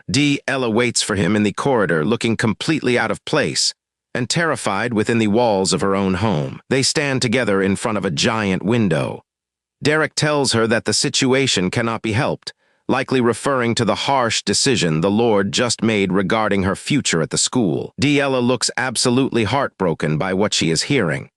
Her eyes go wide, and she looks like she is on the very verge of tears as she tries to process the news he just delivered. Our protagonist looks down at her with a somber expression. He is trying to stay stoic for her sake, but it is obvious he feels for this girl who is stuck in such toxic and demanding environment. He starts walking toward her, his heavy boots clicking rhythmically on the floor. It is time for a real heart-to-heart conversation before he has to head out on his own path. Derek leans in close to her and looks her right in the eye. He is giving her some final advice or maybe a warning about what she is going to face once he is gone. Ella looks down as her blonde hair falls over her face. She looks so small and defeated right now, like the massive weight of her family expectations is finally starting to crush her spirit. Our boy gives her a small and knowing look. He knows exactly what kind of hell she is going through in this house, and he is trying his best to give her a little bit of strength. Ella takes a deep breath and looks back up at him. She is trying to be brave for the both of them, but the deep sadness in her eyes tells a completely different story. The moon hangs high over the Gothic mansion, while the rest of the world sleeps through the quiet tension of night. Diella tosses and turns in her bed, while a terrifying nightmare forces her to relive her most painful memories. Cruel voices start echoing in her head, telling her that she is a useless child. The darkness around her seems to grow heavier as these hateful thoughts begin to take over her entire mind. Cruel shadows take form and mock her, while calling her an incompetent child who will never amount to anything. The voices scream that she lacks even a single speck of talent and only survives because of her family name. The voices keep screaming that she is the shame of the entire family name.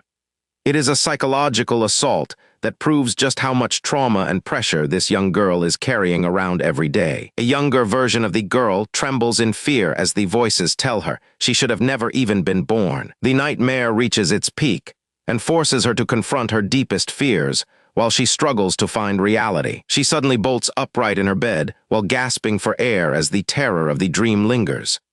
The fear is so overwhelming that she can barely stop herself from crying out in the middle of the night. She sits alone in the darkness and tries to catch her breath while the cruel words from the dream haunt her. Diella wakes up with her heart hammering against her ribs. The nightmare was intense, leaving her drenched in sweat as she tries to find her bearings in the dim light of her room. A maid bursts through the door with her eyes wide with panic. She calls out to Diella, desperately asking if the young girl is all right after hearing a loud commotion from inside. Our girl just stares blankly while her breath still comes in short, jagged gasps. The weight of her past and the fear of the future are weighing heavy on her soul today. The girl starts questioning her own reality, as she wonders if the horrible future she fears is actually an inevitable fate. She considers falling back into her old toxic habits and slapping her maid just to create a pretext for her presence. She sits there in the shadows of her bed looking completely defeated. The idea of becoming a villain again is tempting, but it feels like a heavy burden she cannot carry anymore. Her maid rushes over with a look of pure concern on her face, but our girl is too shaken to even look her in the eye. The weight of her secret knowledge is finally starting to crush her spirit. Diella's lips tremble as she prepares to finally speak. This is the exact moment where she decides what kind of person she is actually going to be from this point forward. The maid's face goes pale as she waits for the inevitable outburst. She is likely bracing herself for the usual slap or the screaming that she has become so used to lately. But then a sudden realization hits her like a truck. Diella decides right then and there that she is absolutely not going to do something like that ever again. She chooses to let go of her previous cruelty and promises her worried maid that she is going to be just fine from now on. The story shifts to the massive estate of the family, a place filled with high walls and even higher expectations for everyone living inside this cold and lonely stone fortress. Our protagonist Derek arrives at the gates with nothing but a suitcase and a dark cloak. A woman watches him from inside the carriage, her expression completely unreadable as he approaches. The lady in the carriage gives him a warm and encouraging smile.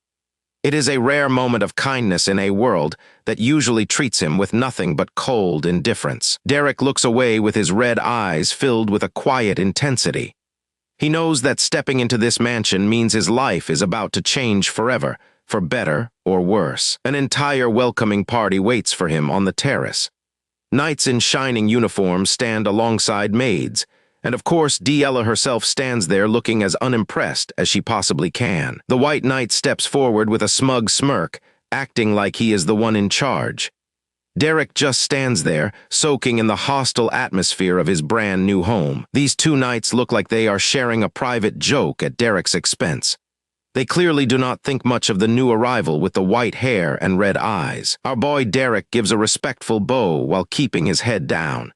He is trying his best to avoid any unnecessary conflict on his very first day in this strange place. His red eyes flash with a hidden fire for just a second. He might be acting humble right now, but do not let that fool you for even a single moment. Ella stands there with her arms crossed, judging him from head to toe. She is definitely not planning on making it easy for him to settle into his new life here. The two of them finally face off, and the tension is so thick you could cut it with a sword. Neither one of them is willing to back down first. Our girl starts yapping, clearly trying to get a rise out of him. She wants to see if this new guy has any backbone or if he is just a pushover. She leans in with a smug grin, telling Derek that his days of living a quiet and peaceful life are officially over. She is planning to make things very interesting. Derek just gives her this blank and soul-staring look that would make most people uncomfortable.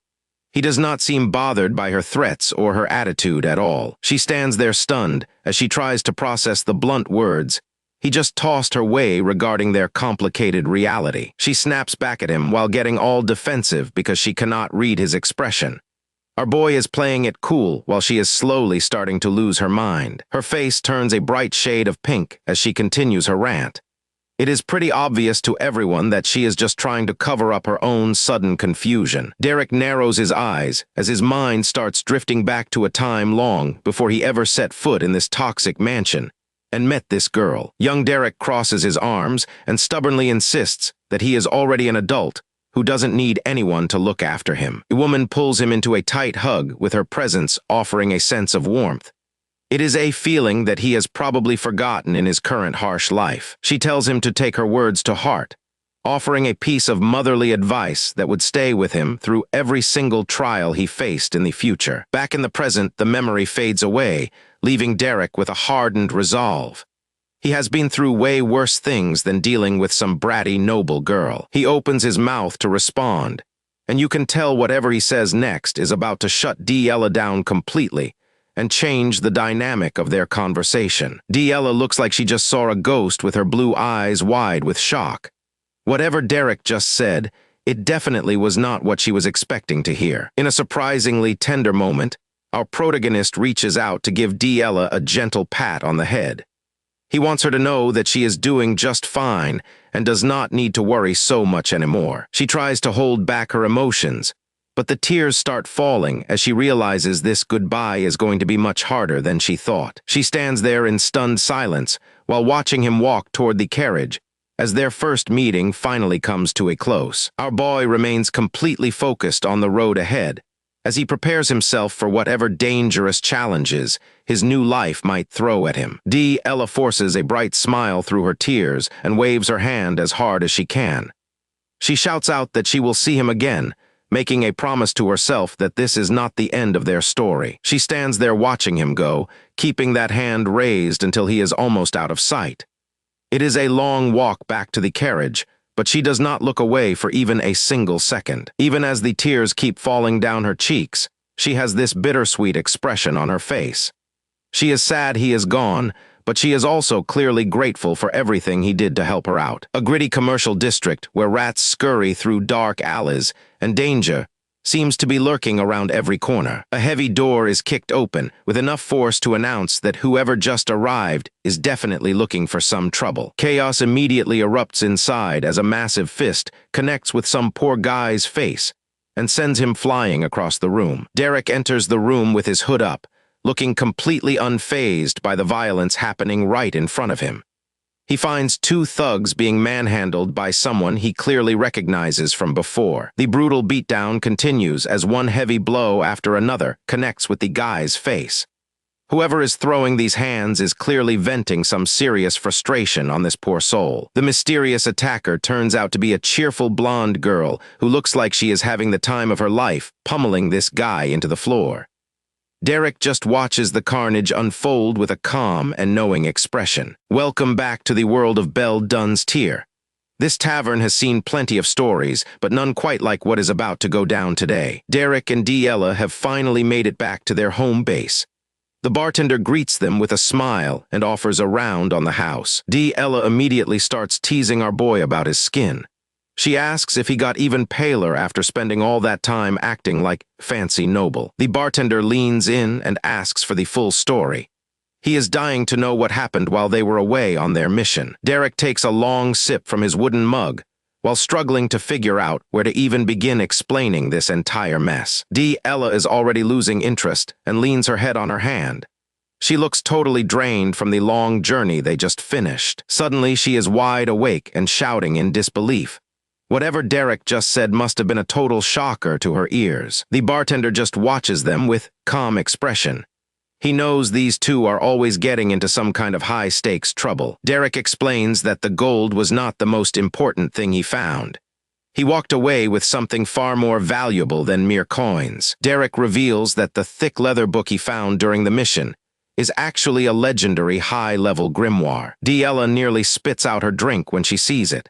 She realizes that our protagonist is holding onto a legendary piece of magic. Our boy just gives her this cool and detached look. He acts like finding a priceless artifact is just another Tuesday for him. The book starts to glow with a blinding golden light right on the table.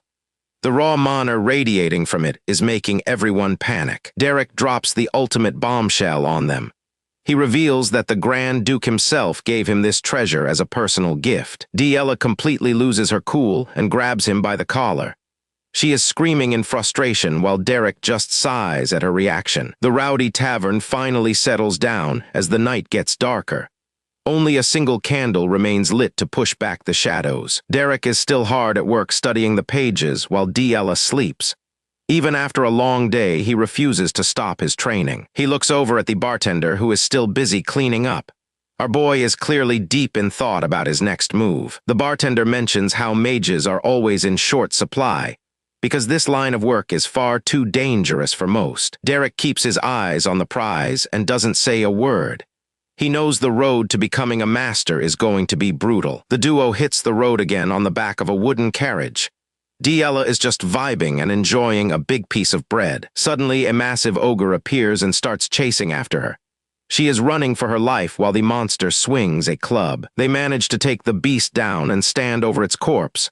Diella looks exhausted while Derek is ready for the next fight. Things get even creepier when giant spiders attack them from the shadows. Derek draws a glowing blue blade and gets to work slicing. Diella struggles with intense motion sickness, while Derek completely ignores her to continue reading the new book he discovered. Night falls and they set up a small camp along the road. While Diella is tucked away and sleeping peacefully, Derek stays by the fire to keep practicing his magic. He knows he has to master the grimoire before their next big encounter. He walks out into a clearing alone to test his new powers. Blue energy starts swirling around him as the wind begins to pick up. Controlling the mana is proving to be much harder than it looks. He is sweating and struggling to keep the energy from exploding. He holds a glowing mana crystal between his hands. The air is crackling with electricity as he pours everything he has into the spell. A massive pillar of light erupts into the sky as the force of the blast shakes the entire forest with terrifying power. Derek falls to the ground completely out of breath. His hands are bruised and he's shaking, but he finally managed to trigger the spell. The magical book flips its own pages as if it is acknowledging his success. A new set of complex symbols appears on the paper. Months pass by and the sun shines brightly over the tavern.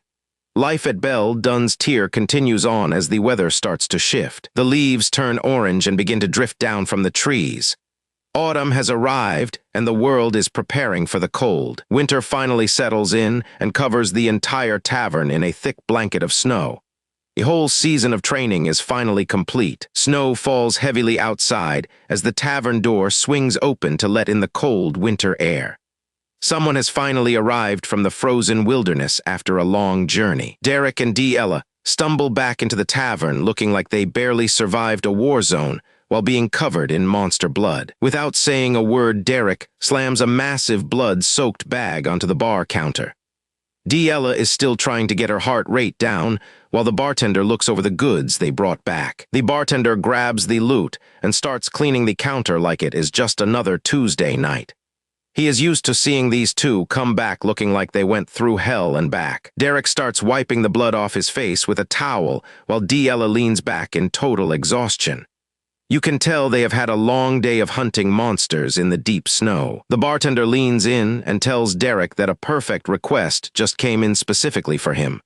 Our boy is immediately curious and asks what kind of job could possibly be a perfect fit for him. He gets a knowing look on his face as he prepares to drop some news on the young hunter. This guy always seems to know exactly what is happening in every corner of the city. He asks Derek if he has heard of Count Belmierd while a pair of boots walks across the stone grounds nearby. The tone of the story is about to shift from hunting to high society politics. Derek listens to the bartender explain the details without changing his expression at the thought of being a human punching bag for high-ranking nobles. Our hero approaches the massive gates of the training grounds and prepares himself to endure whatever magical attacks the young lady throws his way. Inside the grounds, an old teacher and a red-haired noblewoman are walking along the stone path. They look like they have all the time and money in the world to spend on their daily training. The teacher explains that he has already arranged for a commoner to arrive, so she can practice her offensive magic on a real target today. This girl is not exactly thrilled with the idea and looks like she would rather be doing anything else today. She is clearly high-ranking mage with plenty of pride and even more attitude. The old teacher just smiles back at her, probably amused by her lack of patience or her incredibly high standards. He is the one responsible for turning her into a powerful and dangerous mage. She crosses her arms and looks away, looking totally unimpressed with the whole situation. For a noble like her, this training session is just another boring chore she has to finish before her day ends. She tells her teacher that she is going to be a 2-star mage very soon. This girl has some serious ambition to match her high status, and she wants to see real results immediately. Meanwhile, Derek is sitting on a bench in the locker room while he tightens his boots for the upcoming session. He is getting into the zone for what is supposed to be a one-sided beatdown. Our boy keeps a completely blank expression while preparing for the match, because he has already faced much worse enemies than a noble student in the past. The red-haired girl stands over him with her arms crossed, looking down at our boy like he is just a piece of meat. She is definitely not expecting any kind of resistance from a commoner. The teacher stands by while Derek gives a polite bow to his new employer for the day. It is a classic scene of a commoner showing the required respect to someone of a much higher class. She stops for a second and thinks to herself that the name Derek sounds incredibly familiar. Something about the way he carries himself is ringing a bell in the back of her noble mind. The teacher keeps the conversation going while Derek stands there looking completely stoic and professional, so he can finish the job and get paid. The red-haired noblewoman begins her warm-up routine and feels fully prepared to start blasting her new target with some high-level offensive magic. She walks toward the center of the arena while Derek follows closely behind her with a steady and calm pace. You can feel the tension building between these two opposites as they reach the field. She looks back at him with a skeptical expression, wondering if this kid can actually handle her power. She is about to find out exactly what he is made of once the spells start flying. Our boy just stares back with a face like stone, showing absolutely no fear of her status or her magic. Most people would be shaking in their boots when facing a noble mage of her caliber. She keeps staring at him, trying to read his intentions, but Derek is a completely closed book. This girl is definitely intrigued by his lack of a typical fearful reaction to her presence. A shadow crosses her face as she focuses, and her amber eyes lock onto her new target. The air around her is probably starting to crackle with magical energy as she prepares her first move. Derek remains silent, and his jaw is set as he prepares for the first strike of the day.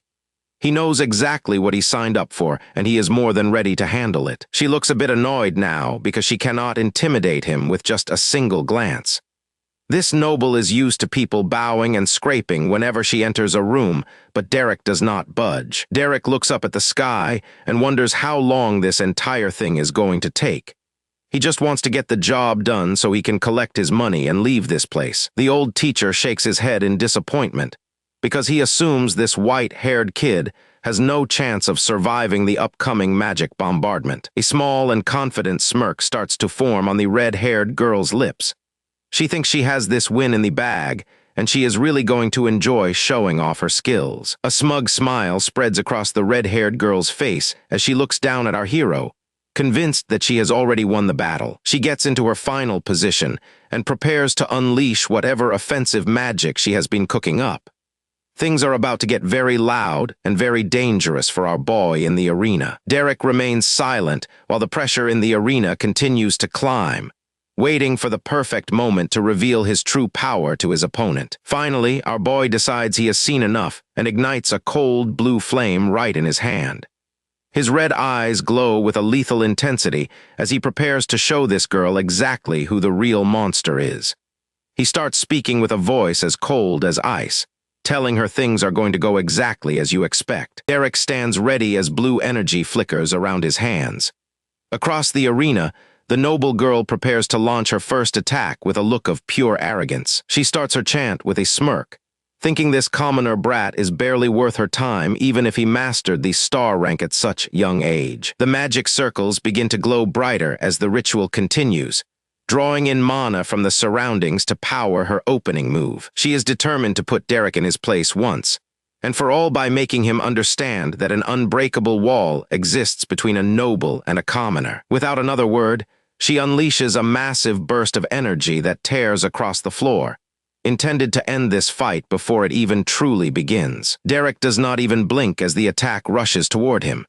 He just watches her with those cold, piercing red eyes, waiting for the perfect moment to react. A huge flash of light consumes the space between them as the magic connects, sending shockwaves through the air and obscuring the view with bright energy. Derek remains completely unfazed as a massive explosion of magic erupts right in front of him, proving he stands on a level she cannot even imagine. The noble girl is absolutely stunned.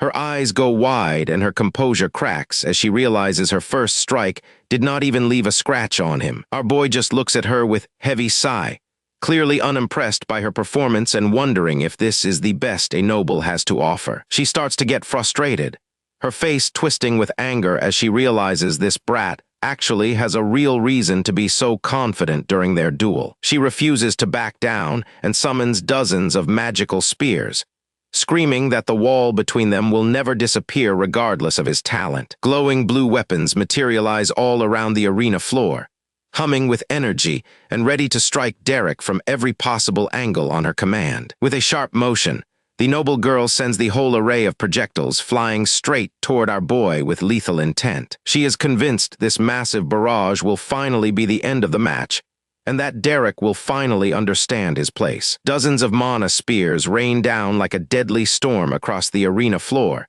utilizing a high-level spell that most students could never hope to defend against. The weapons slam into the ground all around Derek's feet, but he stays perfectly calm amidst the hail of magic projectiles. Suddenly, the noble girl freezes. She realizes something is very wrong with the way her magic is reacting, and her eyes fill with confusion and fear. Derek somehow shatters her spears into tiny fragments with ease. She stands frozen in shock, watching her best offensive spell get torn apart like it was absolutely nothing. Our protagonist just stands his ground in the middle of the carnage, completely untouched by the massive magical onslaught she just unleashed. She is actually starting to sweat now. She cannot wrap her head around how a commoner can control his mana to such an insane and precise degree. An old man with glasses watches from a distance, noting that Derek's magic is truly excellent. He decides that the rumors about him being a veteran mercenary were definitely not just empty talk. The atmosphere shifts again as the noble girl starts a new, even more dangerous chant that turns the mana into a deep, burning red color. She finally admits she underestimated him, but tells him the fun is over as she switches her elemental affinity to fire for one final push. This time she goes all out and surrounds herself with pillars of intense flame to ensure her next attack consumes the entire sparring arena. Derek watches the flames grow and figures out her new strategy immediately, realizing she is planning to blow up the entire area so he has no place left to hide. He thinks to himself that her level of adaptability is quite something, especially since she is probably used to easy wins and formal training. The fire magic condenses into burning arrows that hover in the air, vibrating with pure heat and destructive potential. The red-haired girl takes things to the next level by summoning a rain of flaming spears from the sky, determined to overwhelm our protagonist with pure destruction. Derek looks up at the falling fire, appearing tiny against the backdrop of the massive magical attack that is currently raining down upon him. Derek realizes the scale of this fire magic is too massive for him to dodge, so he decides to stand his ground and find a way to counter the onslaught. Our boy throws up a massive blue mana shield to block the falling fire as the spears hammer against his defense, and rock the entire ground. A massive explosion rocks the entire arena and sends thick smoke into the sky, leaving the noble girl hoping she finally managed to take him down. But Derek is still standing within the smoke, already charging up more mana for his next move with a look of intense focus. He locks his gaze on her with an expression that says it is his turn now, and you can tell the real fight is only just beginning. The red-haired girl lunges forward with a glowing ice blade in her hand. She is putting every ounce of her remaining strength into this one final strike. Derek stares down the incoming attack and realizes it's a point-blank ice spear. At this range, dodging is impossible, and he doesn't even have time to deploy a barrier. A massive flash of light consumes the center of the arena as their powers collide. The impact sends shockwaves across the floor while the air hums with magical energy. The brightness is too much for our girl to handle. She clutches her face and screams that her eyes are burning from the sudden burst of light. She stumbles back in a total daze. That blinding flash just completely neutralized her vision and left her wide open for a counterattack. Panic starts to set in as she blinks through the tears. She wonders where that bastard went because her world is currently nothing but pitch-black darkness. Ellen tells herself to focus. She thinks that if she can just use her hearing, she can still react to whatever move he makes next. A magic projectile slices right past her face while she is still blinded. She barely feels the wind from the blade and realizes how close she is to losing. A cold realization hits her as she stands there defenseless. Something about this situation is very wrong, and she is starting to suspect trap. She remembers seeing Derek running toward her with several ice daggers circling him. He was already preparing his next move before she could even recover. Derek walks forward with total confidence across the stone tiles. Our girl tries to sense his location, but another magic spear grazes her as she struggles to stay upright with her eyes shut. It turns out our boy is using delusion magic to erase all sound from the area. He even calculated that she would try to rely on her hearing once she went blind, which is just savage. She thinks back to that first attack that missed her by a few inches. Now she understands that it wasn't a mistake at all. The red-haired girl is absolutely fuming because she realizes Derek hasn't even been trying his hardest this whole time. She feels insulted that he is holding back against her strongest attacks while she is giving everything she has. Derek keeps up the pressure and sends another streak of magic flying her way. He is controlled and precise while she is just trying to survive. Our girl desperately tries to defend herself with a frantic hand gesture. She is barely holding on, and her composure is starting to crumble under the stress. She starts to panic as sweat pours down her face, while she desperately tries to keep track of his blinding movements. Derek is closing the distance fast by leaping through the air.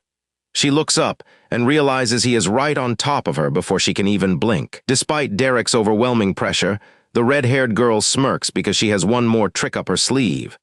She prepares to cast her fastest spell yet, confident that her specialized speed will finally end the match. Derek reaches out with a focused glare while mid-air. She tells herself to manifest her magic first so she can finally end this match and prove she is better. He slams his boot down onto the tiled floor with a heavy thud that echoes through the entire arena as he prepares his next move. Her expression shifts from desperate confidence to pure shock in an instant. She realizes she miscalculated his speed entirely. Purple lightning suddenly explodes from his foot and ripples across the ground. It is a type of magic she never expected him to use. Purple electricity surges through her entire body as she gasps in disbelief. She realizes with horror that he is actually manifesting magic through the tips of his toes to catch her off guard. She lets out a pained cry as the lightning burns her hands. The power is overwhelming, and she cannot find a way to block the discharge. The veteran observer is completely stunned as he watches the massive explosion from the sidelines while trying to process the boy's incredible skill. He thinks this kid is clearly from the school of the wild. He admits to himself that he cannot even read the flow of this chaotic battle anymore. The old man starts sweating through his glasses while watching the kids fight. Keeping up with this kind of raw talent is hard for anyone who follows traditional regulations. Ellen collapses onto the ground while gasping for air. Derek just stands there looking down at her while the smoke from the lightning begins to clear. She looks up and gives him a weak smile despite the defeat. The fight has clearly taken everything out of her, but she seems satisfied. Both fighters take a moment to catch their breath as the dust finally begins to settle on the arena floor after their intense exchange. She lowers her head slightly in a sign of respect toward our boy. She admits that he taught her something very interesting today, and she won't forget it. Her orange eyes shine with a new kind of intensity as she looks at him. She has a smirk on her face that says she is far from finished with her training. Out of nowhere, purple lightning arcs across the ground again. She is sent flying backward by a sudden surge of power that catches her completely by surprise. Derek stares her down with those piercing red eyes while purple flames dance around his hands. Our girl is down on the floor and realizes the gap between them is much bigger than she thought. Our main girl gets absolutely blasted by that sudden wave of energy and lets out a scream as the purple flare sends her flying backward through the air. Derek isn't giving her a single second to breathe as he leaps high into the air and towers over her like a predator hunting its prey. Derek fixes her with a stare cold enough to freeze someone in place, while his red pupils glow with an intense and terrifying light. Our girl's heart is pounding as she is paralyzed by pure terror and realizes she stands no chance against him after that one mistake. A bell rings out across the grounds to signal that training is finally over for today. This old monk is the one making all that noise with his trusty handbell and stoic look. Our red-haired noblewoman lands a clean hit and finishes her move with total elegance and style. Derek does not miss a beat and bends down while thanking her for the intense training match. She tries to maintain her composure, but the sweat on her brow reveals that he pushed her much harder than she originally anticipated. They head over to a fancy gazebo, where a maid is waiting to serve them some refreshing tea. It is time for some high society small talk, while they both recover from the morning workout session. She brings up the fact that he is a commoner, but she does not seem to mind at all. Derek begins to reveal the truth about his past, while she listens intently to every word he has to say about his origins. She tells him to drop the act because she has a lot of respect for truly hardworking people. Derek is busy watching the old man in the background while she continues to talk about his future. It turns out she learned a lot from him and wants another match at the Rosia Salon soon. The sudden invitation to the Rosia Salon catches him completely off guard, as he realizes her interest in him is deepening into something serious. Things are getting serious, and the tension in the air is starting to pick up between the two. They share a moment of heavy silence as they both realize how much is truly at stake, with this secret alliance forming between them. Suddenly, a vision of a mysterious girl with blue hair appears alongside some glowing and ancient magic circles. The noblewoman looks away for a second like she is hiding something incredibly important from our main boy. Derek stays locked in and waits for her to make the next move in this complicated social game. She finally dismisses him and tells him that he is free to go for the rest of the day. Our protagonist starts walking away, leaving the gazebo and the quiet maid far behind him in the distance. Back at the table, she sets her cup down while her mind is clearly racing with new ideas. She takes one last sip and stares intently at the spot where he was just standing a moment ago. That mysterious girl pops up again in a vision, and she looks much more friendly than the noblewoman. Her sharp gaze narrows as she runs through every possible outcome for the dangerous game they are currently playing together as a team. Derek is just trying to head home with his cape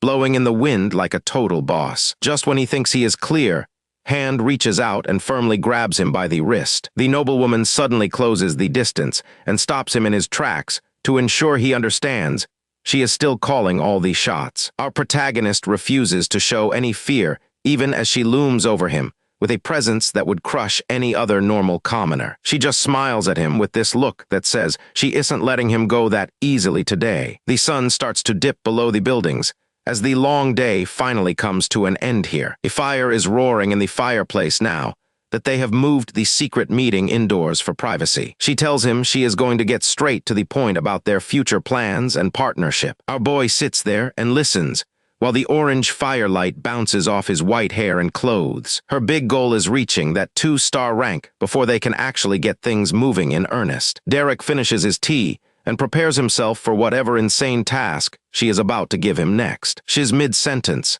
laying out her grand vision with a voice that carries the weight of her authority. Derek just stares back with those piercing red eyes, looking completely unimpressed by her noble posturing. Her reflection ripples in the amber tea, showing a face full of doubt that she would never show the world. She takes a slow sip to buy herself some time, trying to figure out how to break through his icy exterior. Our boy stays perfectly still, his profile looking like it was carved from stone in the warm firelight. The cup clinks against the saucer as she sets it down, signaling that the time for small talk is over. Sitting there in her riding gear, she looks more like a battle-hardened commander than a lady of the court. Derek remains perfectly still in the dimly lit study while the fire crackles, and the silence becomes heavy enough to suffocate. Silence fills the massive study as the fire crackles, heightening the tension between these two power players. She's watching him like a hawk, searching for any hint of a reaction to her previous statement. The young man keeps his face unreadable as the woman attempts to peel back his layers and find his true objective. Her thoughts immediately drift back to the blue-haired girl and the impossible burden of legacy that currently rests on her shoulders. They just sit there in a silent standoff, neither one willing to be the first to blink or back down. Derek finally reaches for his own cup, moving with a level of poise that is honestly a bit creepy for a kid. Something clicks in his head as he realizes she is not looking for advice, but for some kind of validation. He sees the underlying desperation behind those golden eyes, no matter how hard she tries to mask it with pride. The logs in the fireplace pop and hiss, being the only sound in a room that feels like a powder keg. Looking at the two of them from a distance, the atmosphere is so thick you could probably cut it with a knife. He starts to respond, and you just know that whatever he says is going to leave her speechless. Derek locks eyes with her, ready to challenge her entire worldview without even breaking a sweat. She braces herself for his answer, her expression hardening into a mask of pure, unyielding, noble determination. He stares at her with a chilling level of certainty that makes his words feel like a heavy weight she cannot easily ignore. Her lips part as she prepares to retort, but she finds herself hesitant to interrupt his flow. Whatever he just whispered clearly caught her off guard because she looks like she just saw a ghost. He does not offer an apology or even a smile, just lets the heavy truth of his words sink in deep. Suddenly she slams her hands on the table and leans in, bringing up how he made Ella into a mage. The red-haired woman completely snaps and demands to know the secret techniques he used to force Ella into becoming a mage. Derek does not even flinch at her aggression, keeping his mouth shut and letting her vent her frustration. He looks at her with an indifferent side eye, acting like her sudden outburst is nothing more than an annoyance. Then the mood shifts as she leans back and crosses her arms, a cunning smile spreading as she says that now they are finally talking. Our boy is draped in shadow now, looking far more dangerous than any average student should ever be. A dark memory flashes through her mind, showing Derek in a cloak standing over a wounded and terrified Ella. She remembers him looking like a bloodthirsty monster back then, while he gripped his blade with a truly terrifying and malicious grin. He raised his blade high into the air, ready to strike down the girl while the moonlight reflected off the steel. Back in the present, she looks down and realizes that she might have just invited a literal demon into her home. Derek is just sitting there taking it all in while the lady goes off on him. He is surprisingly calm for someone in this high-stakes situation. This red-haired woman is clearly not having it as she leans back on the sofa with her arms crossed. She's acting like he's just wasting her time with this nonsense. She snaps her eyes open and looks directly at him with a gaze that could honestly kill a lesser man. Something about his story is really rubbing her the wrong way. He listens to her lecture him, without saying a word, even as she calls his motivations for the entire plan incredibly petty. She stands tall and screams that she knows exactly what matters more than pride, while her anger reaches its absolute breaking point. Derek just watches the display like he is watching a movie instead of being the one getting yelled at. He is waiting for her to finish her little tantrum first. Our protagonist finally decides to drop a truth bomb on her that she was not expecting at all. He remains perfectly composed while he delivers his sharp counterpoint. The look on her face says it all as she clutches her chest in total shock from his words. He just flipped the entire script on her in a sentence. Suddenly, she is blushing like crazy and looking everywhere except at Derek as her composure evaporates. Whatever he said must have hit her right where it really hurts. Now she is the one looking small and embarrassed while she tries to hide her face from him. The tables have turned so fast it is enough for whiplash. Seeing that she is truly serious about her convictions, Derek decides he must match her intensity by using some incredibly harsh methods of his own. Peace and quiet reigned in the garden under the watchful gaze of a beautiful angel statue. It was the perfect backdrop for some high society gossip and secret schemes. Iceland shares the exciting news that the upcoming social gathering will feature a high-stakes magic duel as part of the main event. Suddenly, the sound of confident footsteps echoed through the courtyard. Elent was making her grand entrance, and you just knew she was up to no good today. Iceland turned around with her eyes widening in surprise. She definitely did not expect to run into her rival so early in the day, especially when she was with friends. Elent flashes a smug grin as she prepares to stir up some serious trouble and make a scene in front of everyone. She walked right up to the group, completely ignoring the tension she was creating. The other ladies could only watch as the air grew heavy with anticipation. While the onlookers whispered behind their hands, the two main players faced off. You could practically see the sparks flying between them as they locked eyes in the sunlight. Elent had this look of absolute victory on her face as she strutted by. She was ready to drop a bombshell that would change the social hierarchy forever. Iceland couldn't help but let out a joyful giggle, finding the entire confrontation rather amusing. She seemed to be in high spirits, completely unfazed by her rival's attempts to create a tense atmosphere. The red-haired girl started bragging about her new hire. Even though he was just a commoner, his track record was apparently too impressive for her to pass up. She leaned in close, questioning if Iceland was really the one who vouched for the guy's abilities. Talk about a direct call out in front of everyone. With a wicked glint in her eyes, Elent prepared to reveal the identity of her new tutor. She was savoring every second of this dramatic reveal. Iceland stood there completely paralyzed by the news. It looked like her worst nightmare was finally coming true right in front of her very eyes. The red-haired girl laughs hysterically at the shock on her rival's face, while bragging about finally stealing the man Iceland couldn't keep. The silence was deafening as Iceland struggled to find the words. It seemed like the betrayal had finally broken her spirit and left her totally speechless. But then something crazy happened. Iceland grabbed Elent's hands and started praising her for being so incredibly wise and helpful for taking the burden off her hands. Our girl was beaming with a level of joy that made absolutely no sense given the situation. She looked like she just won the lottery instead of losing a tutor. Elent was completely blindsided by the positive reaction. This was definitely not the emotional breakdown she had spent all morning planning for, and her brain just short-circuited. Iceland keeps her act going with a look of pure innocence, while the other girls struggle to make sense of her bizarrely positive reaction. Poor Diella nearly chokes on her tea as she witnesses the sheer absurdity of Iceland thanking her rival for stealing her tutor. The blonde girl was panicking, waving her hands and begging Iceland not to take things this far.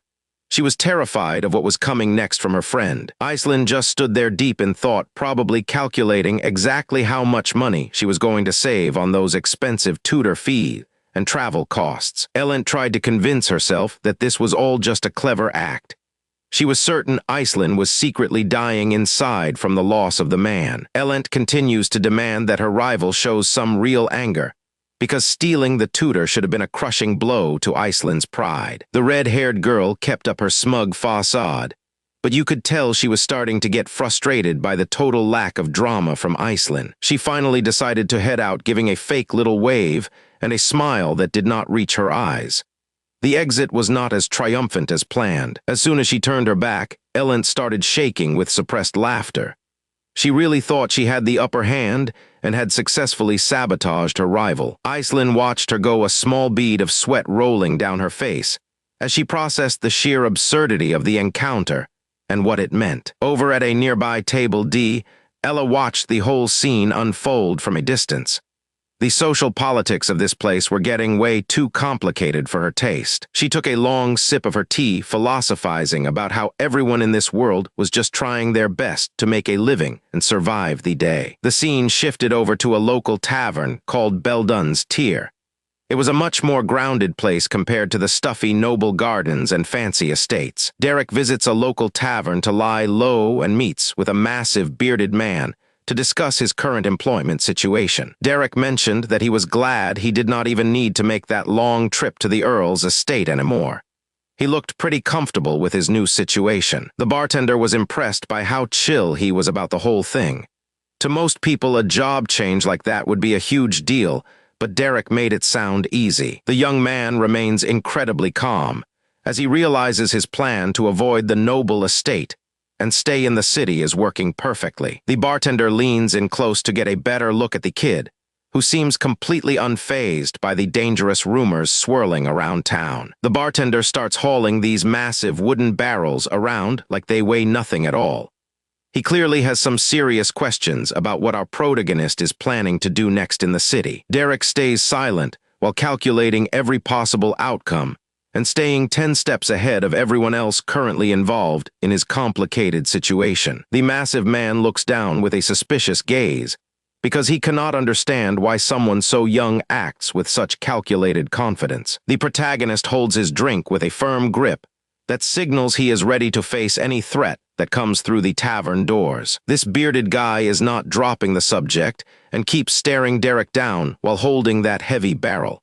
He is waiting for some kind of explanation that is probably never coming from our protagonist. The bearded bartender finally calls Derek out, because he thinks the boy is planning something totally reckless that does not make a lick of sense. Our protagonist remains completely unfazed by the criticism, because he knows the results will eventually speak for themselves once the plan is in motion. The mood shifts completely as poor Ella finally hits her breaking point and starts sobbing her heart out over her miserable situation. She wails about how they drained every single coin from her pockets until she was left with absolutely nothing to her name. The bartender takes pity on her and offers some coins to help her out of this mess before she floods the entire tavern with her tears. The sky turns into a beautiful mix of orange and blue as the day begins to transition into a much more intense evening of training. They arrive at a massive estate with fancy iron gates, where the next stage of our protagonist's training is finally about to begin. A new woman with long red hair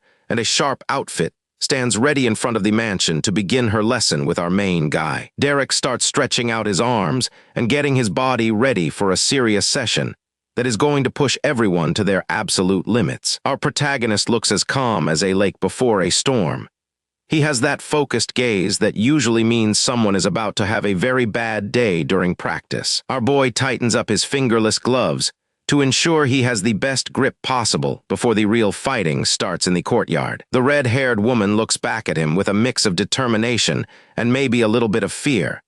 She is trying to keep her cool, but Derek is a literal monster when he fights. Derek begins to channel his mana as a ghostly blue glow surrounds him and signals the start of the magical demonstration. The training grounds have been turned into a complete disaster zone after the intense magical clash that just took place between the two. The red-haired girl is absolutely spent and can barely keep herself upright anymore as she tries to process the intensity of the workout. Derek just walks toward her without a single drop of sweat on his face.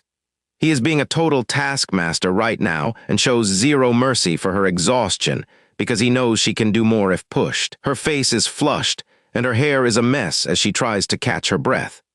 She looks at Derek with those tired eyes, wondering how he can still be so energetic after such a long and brutal day. Derek commands her to push through the pain, because he knows there is still some mana hidden deep inside her tired body. She uses every ounce of her remaining strength to summon glowing blue magic spears from thin air, despite her body screaming at her to stop. The poor girl is clearly reaching her limit, while Derek watches her performance with a cold eye to see if she survives the strain. Derek bluntly demands that she fires off another 100 magic arrows regardless of her claims that she is completely out of mana. The red-haired girl finally collapses onto the hard wooden floor as her lungs burn, and she struggles to take even a single breath. After seeing that she is truly at her breaking point, Derek finally calls it a day and gives her permission to go grab some dinner. He looks down at her with that same blank expression while she lies there like a rag doll. It is hard to tell if he is proud of her or just glad the session is finally over so he can go do his own thing. She manages to sit up with a sudden gasp of air as her body begins the long process of recovering from the brutal training session. She flashes this exhausted smile while sweat drips down her face. It is crazy to see how much she is willing to endure just to follow the lead of our main guy and improve her magical skills. The girl admits that she is enduring this brutal training just to survive in the cutthroat world of high society and noble politics. Derek just looks at her and asks if that is really the case. He seems almost curious about her motivations, even though he is the one pushing her to the brink of death every single day to get results. She finally gets to her feet and starts heading back toward the main house while stretching out her aching and exhausted back muscles. She looks back at her mentor with a hopeful smile, because she is clearly waiting for him to give her some kind of praise. Derek just stares back at her with a cold expression, because he is definitely not interested in handing out any unearned compliments today. The red-haired girl looks back in total disbelief when she hears Derek's cold response and realizes she is in deep trouble. She starts sweating instantly because she can feel the overwhelming pressure coming from his unmoving gaze. Our boy keeps his gaze fixed on her with those piercing red eyes to make sure she understands exactly how serious he is being right now. The two of them stand in the middle of the courtyard as the stars come out, and the tension between them becomes thick enough to cut. She tries to laugh off the tension as a joke, but our protagonist quickly shuts her down by saying he isn't here for games. We open up at a massive estate where training sessions are in full swing for the day.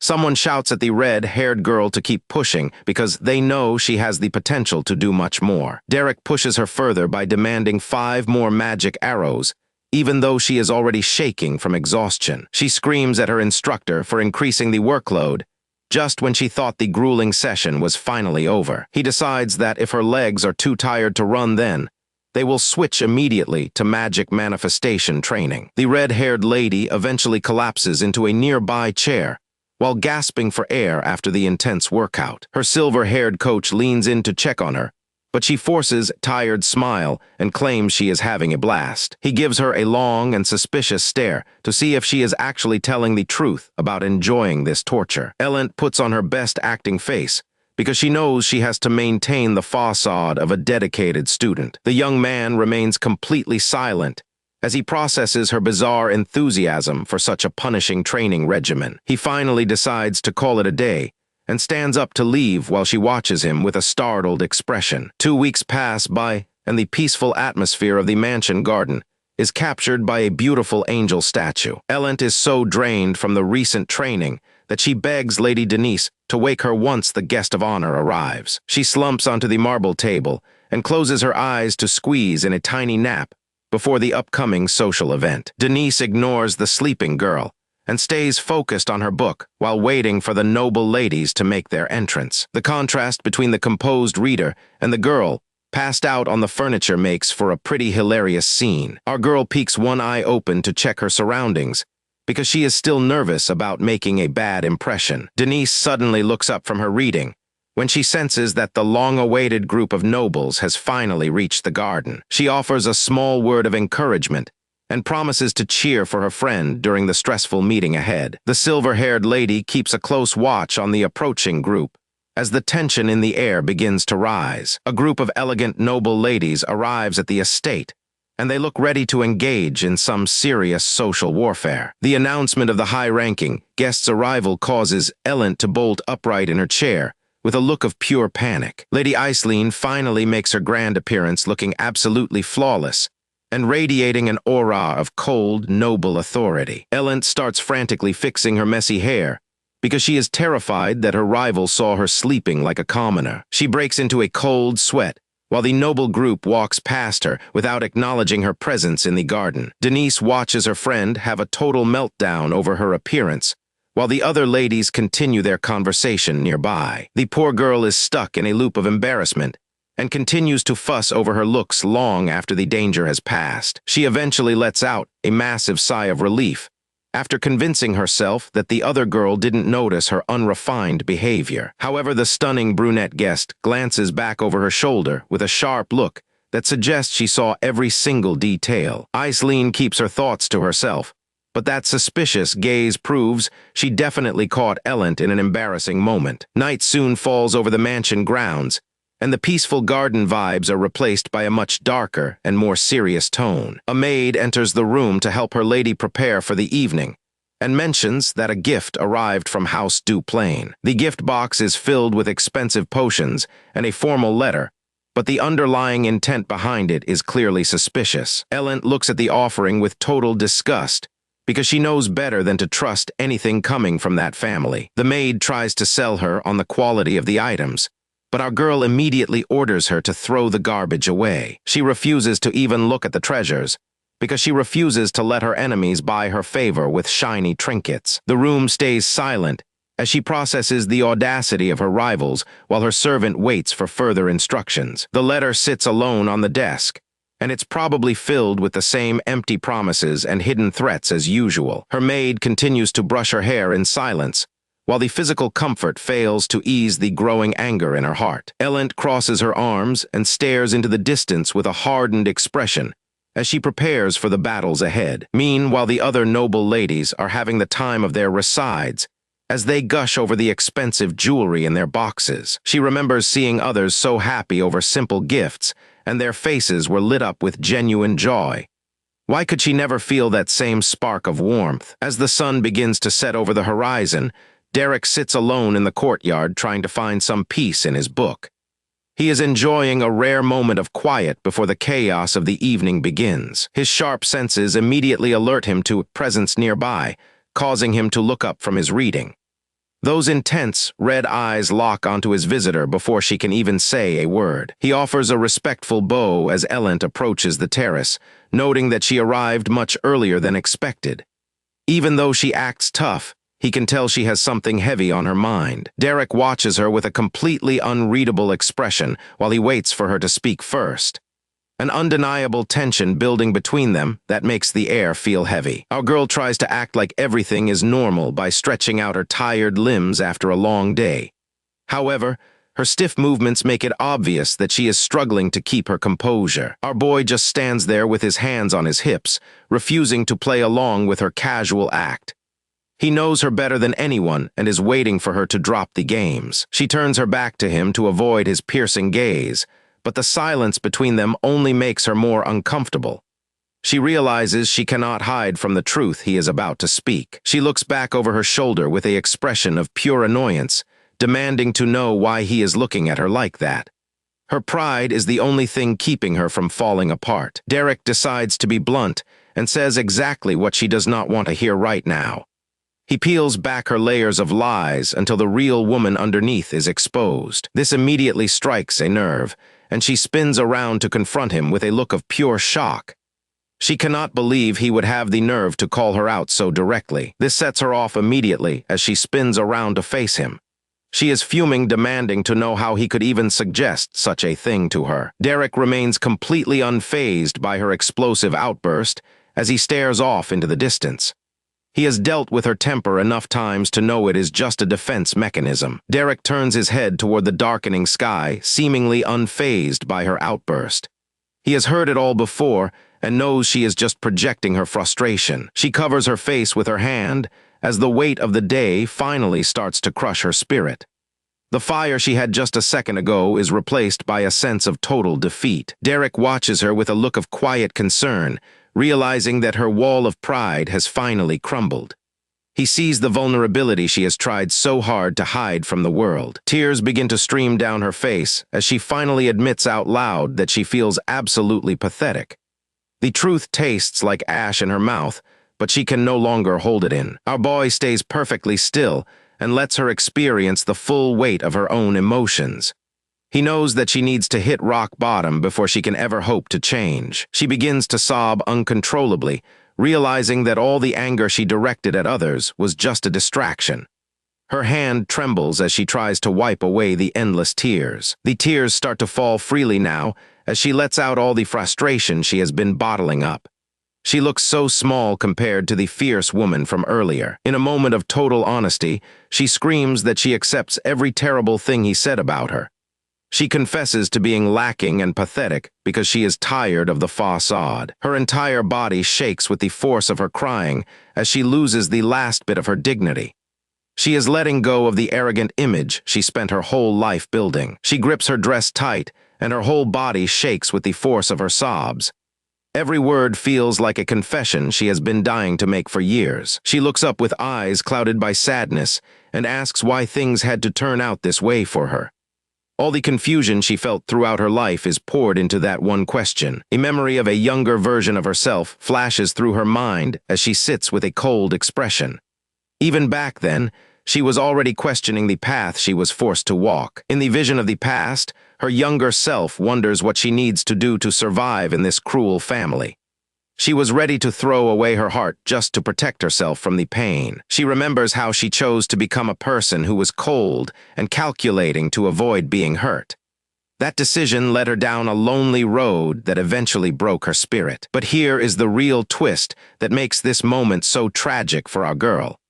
It turns out the person she hated most in this world was never her rival Aislinn. But here is the real kicker, everyone. It turns out the person she hated most in the world was not some rival or even her toxic family members. Derek finally turns and starts walking away, leaving the sound of his boots echoing against the stone floor. He has said everything he needed to say, and now she must choose her own path. Elent is left alone to deal with the realization that she has been her own worst enemy this whole time. She continues to weep as the walls of her isolation finally fall down around her. Our boy keeps moving forward without looking back, giving her the space she needs to process this massive breakdown. He knows that his job as her observer has fundamentally changed tonight. He looks off into the distance with a somber expression as he prepares for whatever comes next in this story. The dynamic between them has shifted forever after this raw display of emotion. She finally looks up at the bright sky, feeling a strange sense of relief now that the truth is out. For the first time in years, she might actually be able to find peace. Carriage speeds through the vast golden fields as the travel party finally reaches their destination. They are heading toward a grand estate to handle some serious business before the day is over. The rhythmic thumping of horse hooves against the stone floor announces their arrival at the grand estate for this high-stakes meeting. The carriage door swings open, and a distinguished old man steps out to handle the urgent and serious business waiting for him inside. The old man feels the weight of his mission as he nervously adjusts his glasses before entering the lion's den with his secrets. Our old man reaches Count Belmird's massive territory and stares up at the intimidating residents in awe. He knows that walking into this place means he has to be on his absolute best behavior. He offers a respectful and deep bow to the flamboyant noble waiting for him inside the grand entrance hall of the estate. This noble guy with the red hair and the sharp mustache looks way too smug for my liking. He has that look on his face like he already knows something he shouldn't and is just waiting to pounce. Over a cup of tea, the noble begins probing for details about how the young lady has been spending her time lately during her training. The count wears a suspicious grin as he carefully watches the old man for any signs of hesitation or lies regarding the girl. The old man panics internally because the secret of Lady Elent training under a mere commoner must never be discovered by the high nobility. A cold and knowing remark from the noble sends a chill through the old man as he realizes the danger they are all currently in. The noble clearly enjoys the psychological pressure he is exerting on his guest, while he arrogantly toys with his mustache during the conversation. He forces a polite smile and promises the lord that the young lady will be absolutely delighted by his sudden and intense interest in her. Deep in the outskirts of the city stands the entrance to a nameless and incredibly dangerous stone labyrinth that remains forbidden to most people. A heavy boot steps onto the forbidden grounds as the group finally reaches the dark maw of the dungeon to begin their secret quest. The group gathers their courage at the entrance while questioning if bringing fragile girl into such a deadly place is actually wise. Derek looks over at the nervous young lady, who is clearly starting to regret her decision to join this dangerous and dark monster raid. The sheltered, noble girl begins to tremble as she realizes the true scale of the horror they are about to face in the labyrinth. Derek remains completely unfazed with a cold stare that shows he is ready for whatever monsters are currently waiting for them inside the cave. He casually summons a glowing orb of light to illuminate the dark path and guide the party through the damp and ancient stone tunnels. Derek leads the way into the depths, while reminding everyone that they need to work efficiently if they want to survive the night. The young lady watches in pure amazement as the boy she thought was weak displays a level of magical power she never expected. The group ventures further into the ancient stone corridors, as their shadows stretch long against the damp walls and the air turns cold. She suddenly stops in her tracks, as her instincts scream that something terrible is watching them from the darkness just around the corner. Derek continues walking forward with total confidence, as if he has already explored these deadly tunnels 1,000 times before in his life. Elent watches the back of his head in disbelief and wonders how he can stay so calm in such a terrifying and monster-infested place. Ella stays focused with her sharp eyes, scanning every corner for the first sign of an enemy ambush or a hidden trap ahead. The peace is shattered when the group spots goblins ahead, but our hero just stares them down with a look of complete boredom. Panic sets in as they realize an even bigger threat is lurking behind the small fry waiting to tear the party into pieces. The mercenary jokes that taking down such a massive beast is definitely going to require a significant bonus to his normal daily pay. A chilling blue aura begins to surround Derek as he prepares to show these monsters why they should have stayed hidden in the dark. Countless red eyes glow in the darkness as the monsters prepare to lunge at the party from the shadows of the stone corridor. The young noble girl freezes in terror as she contemplates the possibility that this raid might actually be their final resting place tonight. The hideous goblins scream as they charge forward with their rusty weapons, hoping for an easy and bloody meal from the humans. Derek launches himself into the air like a predator and descends upon the unsuspecting monsters with lethal speed and a sharp blade. Elent is absolutely paralyzed. The violence unfolding right in front of her is way more than she bargained for, and she can barely breathe. Meanwhile, Derek and Ella are working in perfect sync like they have been doing this for years. Our boy is leading the charge with that glowing blade, while Ella covers him from the back. Derek does not even hesitate as he lunges into the pack of monsters. He is a literal whirlwind of steel and magic right now. Ella proves she is a world-class sharpshooter as she draws her bow and prepares to rain death upon their enemies from afar. One of the goblins takes an arrow straight through the skull before it even knows what hit it. Talk about a clean kill. Derek effortlessly slides beneath his enemies and cleaves through them with terrifying precision. He moves at a speed that is almost impossible to follow, as he leaves behind a wake of mutilated monster corpses. He quickly channels his magic and unleashes a violent blast of fire directly into the face of a screaming goblin. This kid is far more than just a talented swordsman, as he burns everything in his path to a crisp. Ella maintains a steady barrage of arrows to keep the smaller monsters from swarming the group. She is determined to hold the perimeter and ensure Derek can focus all of his energy on the biggest threats. The sheer brutality of the fight is starting to set in. Derek's sword bites deep into the neck of a goblin, and the blood is literally everywhere. Another arrow finds its mark, pinning a goblin to the wall of the dungeon. These two are a two-person army, and they are making it look easy. Elent is watching all of this, and she is literally about to lose her lunch. The realization that this is not a game is hitting her like a freight train. Her eyes are wide with terror as she stares at the carnage. She is completely frozen in place while everyone else is fighting for their lives. Suddenly, a massive blue orc towers over the group looking like a literal nightmare. Luckily, a warrior with a massive greatsword steps up to challenge the beast before it can crush them into the dirt. This guy is huge and he looks ready to rumble. Tall, this warrior is not messing around as he swings that giant slab of metal. The weight behind his blow is enough to shatter stone, and he has a confident smirk on his face. The blue monster lets out a deafening roar that echoes through the halls. It is clearly pissed off that these humans are putting up such a fight, and it wants blood. The seasoned warrior finds the perfect opening and delivers a heavy blow that carves right through the monster's thick skin. Blood sprays everywhere as he continues to press the advantage and drive the beast back. He follows up by hacking straight through the monster's arm. That is one less limb for them to worry about in this chaotic mess. Back on Derek's side, he is busy roasting goblins alive with his fire magic. The smell of burnt monster flesh must be absolutely putrid in this small corridor. Another blade pierces through the back of a goblin's throat. These monsters never stood a chance against our boy once he got into his flow state. Ellen struggles to comprehend the sheer violence happening right in front of her. She can't believe Derek is capable of taking lives so casually and wonders if he was always this cold-hearted. She is paralyzed by the terrifying realization that she could actually die in this dark and damp hole. The pressure of the life or death situation is finally reaching its boiling point, and she is ready to give up. Her world is shrinking down to just the sound of her own heartbeat and the screams of the dying. She is at her absolute breaking point, and she is losing her grip on reality. Derek looks back and shouts at her to keep her wits about her.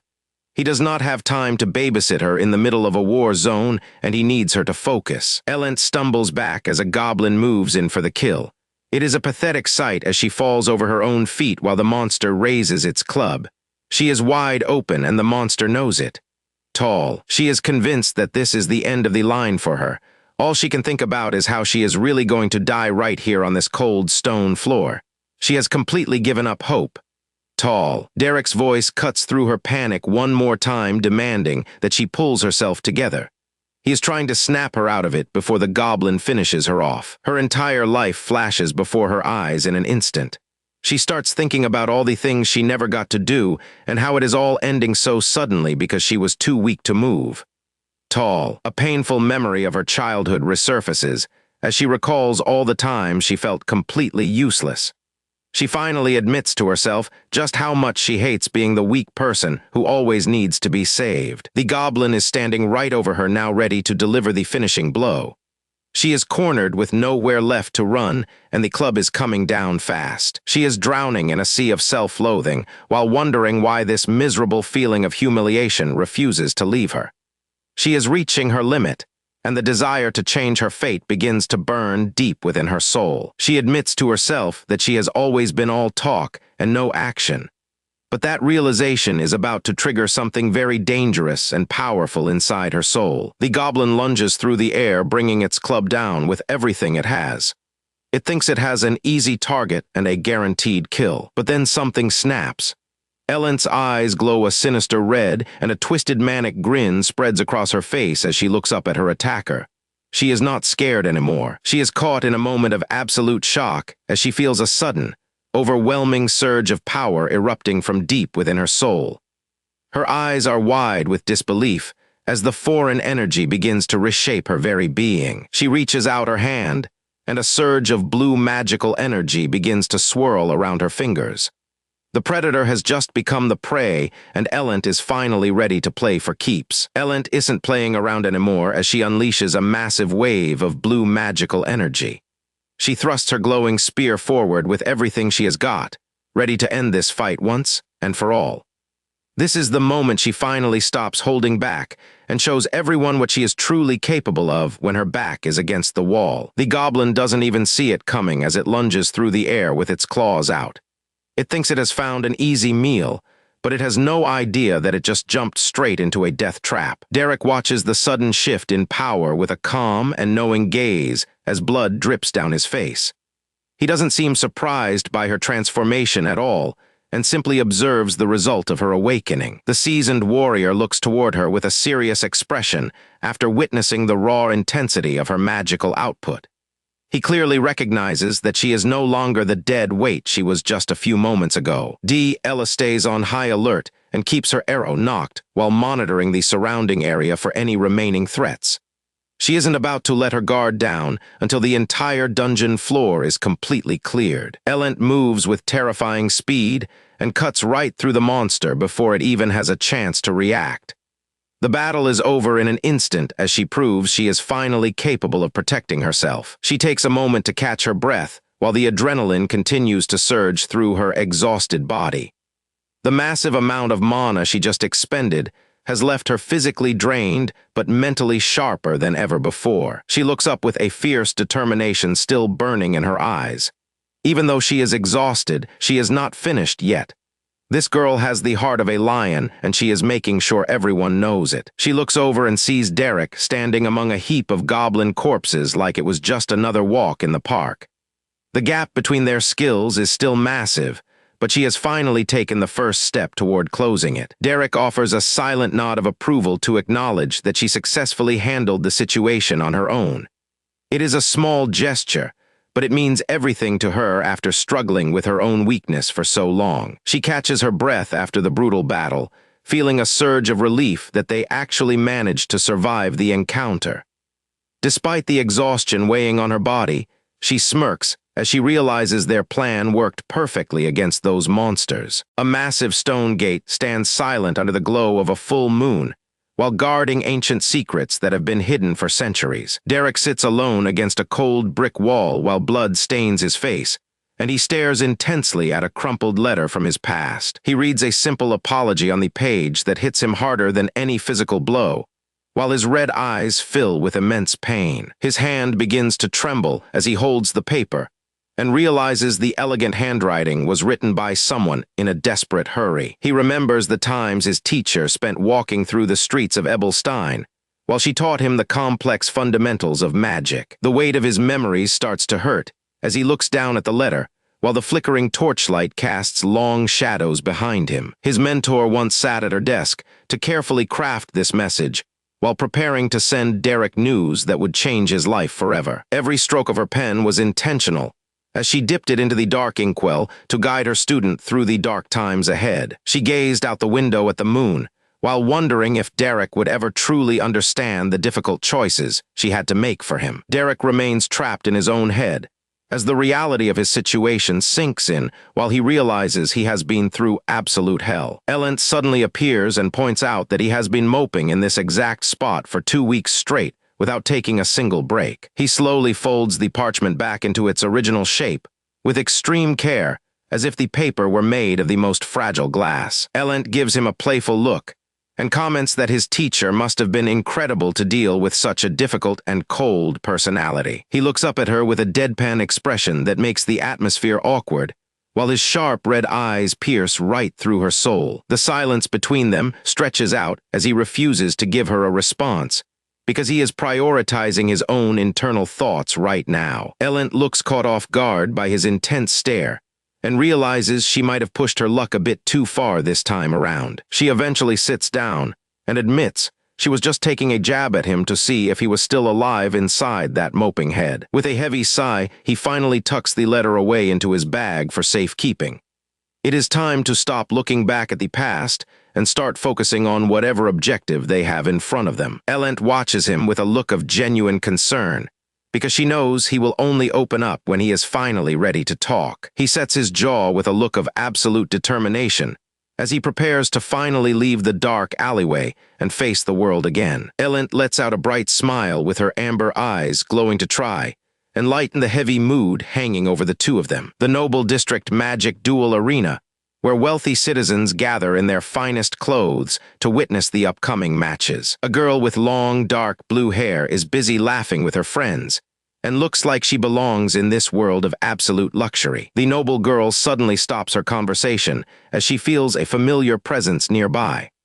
Her eyes widen as she searches the crowd for the one person she never expected to see here today. Derek walks past the crowd like a silent ghost, and ignores the high society elites while keeping his head down to avoid any attention. The noble girl continues to laugh and chat with her companion, momentarily unaware that the person she was just looking for is walking right past her. She suddenly shouts his name out loud, and Derek stops in his tracks with a look that says he is not in the mood. He stands like a dark pillar in the middle of the courtyard, while the girl approaches him with an incredibly excited and fast pace. She reaches him with a massive smile on her face, because she is clearly thrilled to see a familiar face in this stuffy place. Derek closes his eyes and lets out a silent breath of frustration, because having a noble girl shout his name is his worst nightmare. The two of them stand face to face and create a weird contrast between his rugged travel gear and her elegant white noble outfit. She laughs and tells him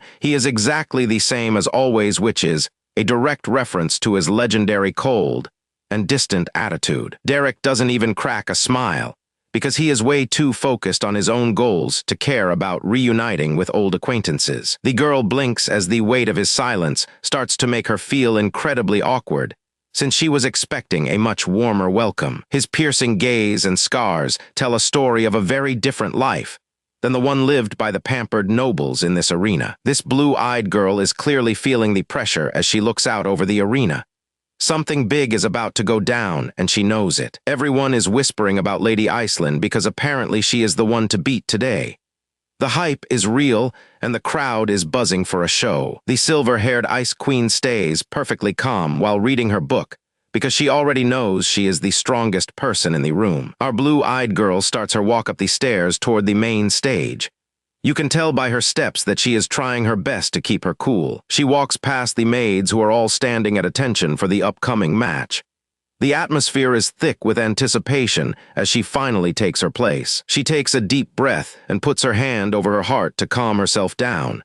Even the best prodigies get stage fright when everyone is watching. The red gem brooch glimmers as she makes her entrance to ensure this fight gets as heated as possible. Elent marches onto the battlefield with total confidence as she prepares to face her opponent in her combat gear. Our redhead girl has that fire in her eyes as she declares that she will do what needs to be done.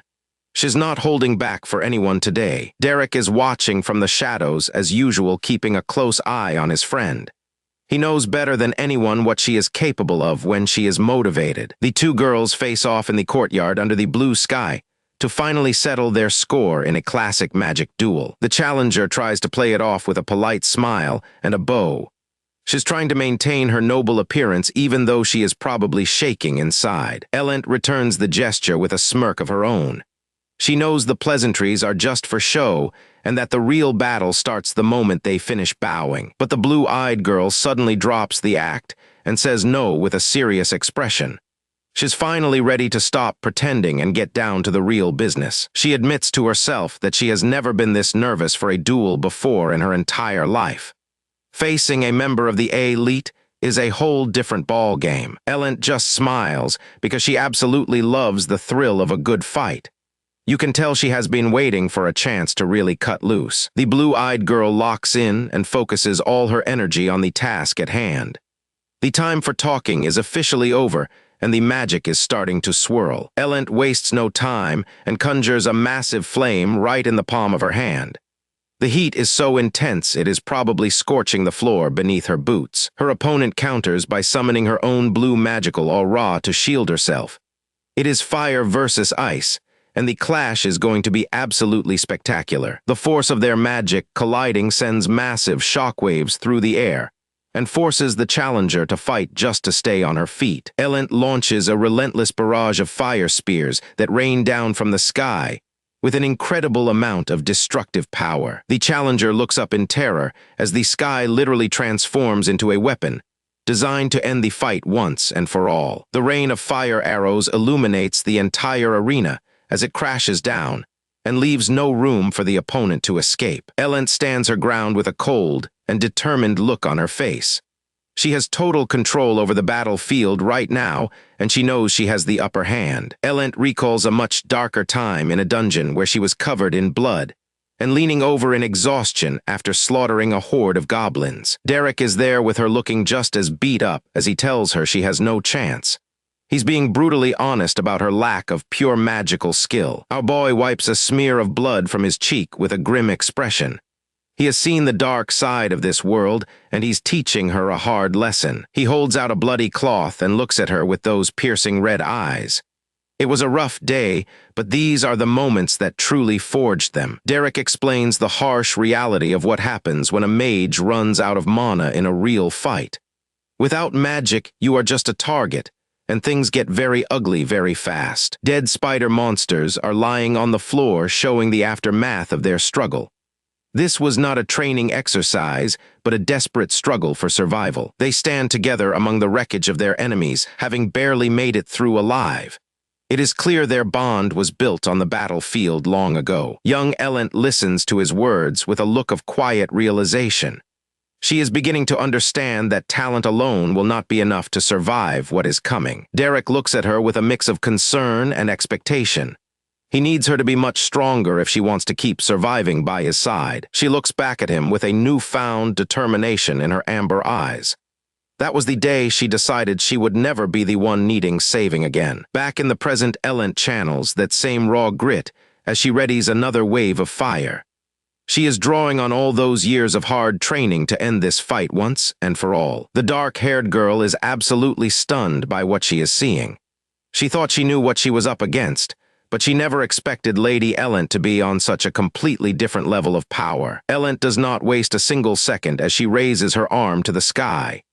Suddenly, a massive array of glowing fire spears manifests behind her, and you can tell she is done playing games. Ellen commands a literal rain of fire to descend upon the battlefield and turn the sky into a sea of golden destruction. The dark-haired girl looks up at the incoming storm and realizes she is in serious trouble if she does not find a way to act fast. She focuses all of her strength into her hands to conjure a powerful defensive spell made of swirling blue mana. She summons a massive dome of water to block the fire spears just before they can make contact and end the duel. Both mages lock eyes with intense determination as the challenger declares that she is the one who will walk away with the victory. Lady Ellen is not holding back today, everyone. She rains down a barrage of golden mana spears that light up the entire sky, intent on ending this duel before it even really starts. But her opponent is not some amateur. Down below, a girl in a blue dress stands her ground, surrounded by a swirling vortex of energy as she prepares to face the storm head-on. The impact is insane as the golden spears slam into a shimmering blue barrier, creating a chaotic explosion of light and sound. You can tell right away that this isn't just a simple sparring match. Debris and smoke fill the air as the sheer force of the collision rocks the training grounds. Whoever is watching this is thinking that there is no way she survived that kind of direct firepower. A massive explosion rocks the training grounds as Lady Ellen's golden spears find their mark, obscuring the entire area in a cloud of dust and debris. But then the smoke clears, and get this.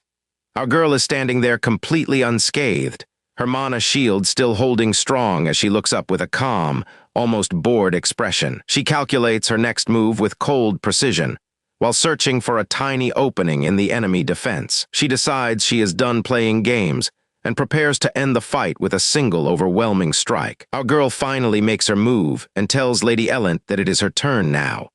She manifests a glowing blue arrow of pure mana, and the air around her starts to freeze. Our girl finally makes her move and tells Lady Ellen that it is her turn now, manifesting a glowing blue arrow of pure mana as the air begins to freeze. She releases the shot with pinpoint accuracy, and the arrow streaks across the battlefield like a falling star, a beautiful but deadly display of magic. As the arrow passes, Ellen realizes that the attack was just a distraction. She is already bracing for what comes next, but she is starting to realize that she might have underestimated her opponent. Her eyes go wide as she looks back and realizes that something is very wrong. This is the moment she understands that she is not fighting the same person she knew just a few days ago. The student's eyes widen in shock as her opponent suddenly vanishes from her line of sight, realizing she has momentarily lost track of the veteran warrior. Ellen is completely stunned that her opponent has enough magical capacity to maintain such a high-level illusion, while simultaneously moving at such high speeds. Ellen manages to blink behind her target and readies a lethal energy blade to finish the duel instantly. The blue-haired girl remains eerily calm despite the blade aimed at her back, as she has already predicted this move. Ellen performs a desperate mid-air flip to regain her positioning after her surprise attack fails to land. The student remains eerily composed as the dust settles, making the intense exchange look like she hasn't even broken a sweat. Derek is focused on the ancient text, his gloved hand resting on the pages of the book that likely holds the secrets to the magic we just saw. He is clearly the brains behind the operation. His red eyes look up from the book with a sharp, analytical gaze. Derek is the type of protagonist who is always 10 steps ahead of everyone else, and you just know he is the one who taught that girl how to fight. Derek watches the duel unfold with a mysterious expression, as if he predicted every single move from the start. Ellen lunges forward with incredible speed, her mana blade trailing light as she aims a strike that would end most fights instantly. She is pouring every ounce of her frustration and skill into this one movement, determined to show that she is still the superior mage. The intensity of the duel has reached its breaking point as the two forces prepare to collide once again. Elent pours every ounce of her frustration into a final lunge to finally take down her talented student. The collision of their powers creates a massive shock wave that sends both fighters flying backward across the training grounds. They both struggle to maintain their footing as they skid across the arena floor, the sheer force of the impact leaving them both winded. Lady Elent looks on in disbelief, her breath hitching as she witnesses a level of power that shouldn't be possible from a student. Looking at her student, Elent realizes that everything has changed, from her skill level to the way she applies her magic. It is like she is looking at a completely different person who has mastered years of training in just a matter of days. The realization is terrifying because it means she is no longer the one in control of this fight. Elent can barely believe how much her student has grown since the last time they crossed paths in the academy. She steps forward with absolute confidence as she prepares to unleash her most powerful spell yet to end the fight. The spears begin to glow with an intense blue light as she readies the final volley. You can feel the sheer pressure of her mana through the screen, and it is clear that Elent has no way of blocking an attack of this magnitude. This is the moment where the student officially surpasses the master, and it is a glorious sight to behold. Meanwhile, our boy Derek is leaning against a pillar in the distance, casually watching the chaos unfold with a small, satisfied smirk. He knew exactly how this was going to go the moment he handed her that book. He watches with those cold, red eyes, looking like a puppet master who just saw his favorite creation succeed.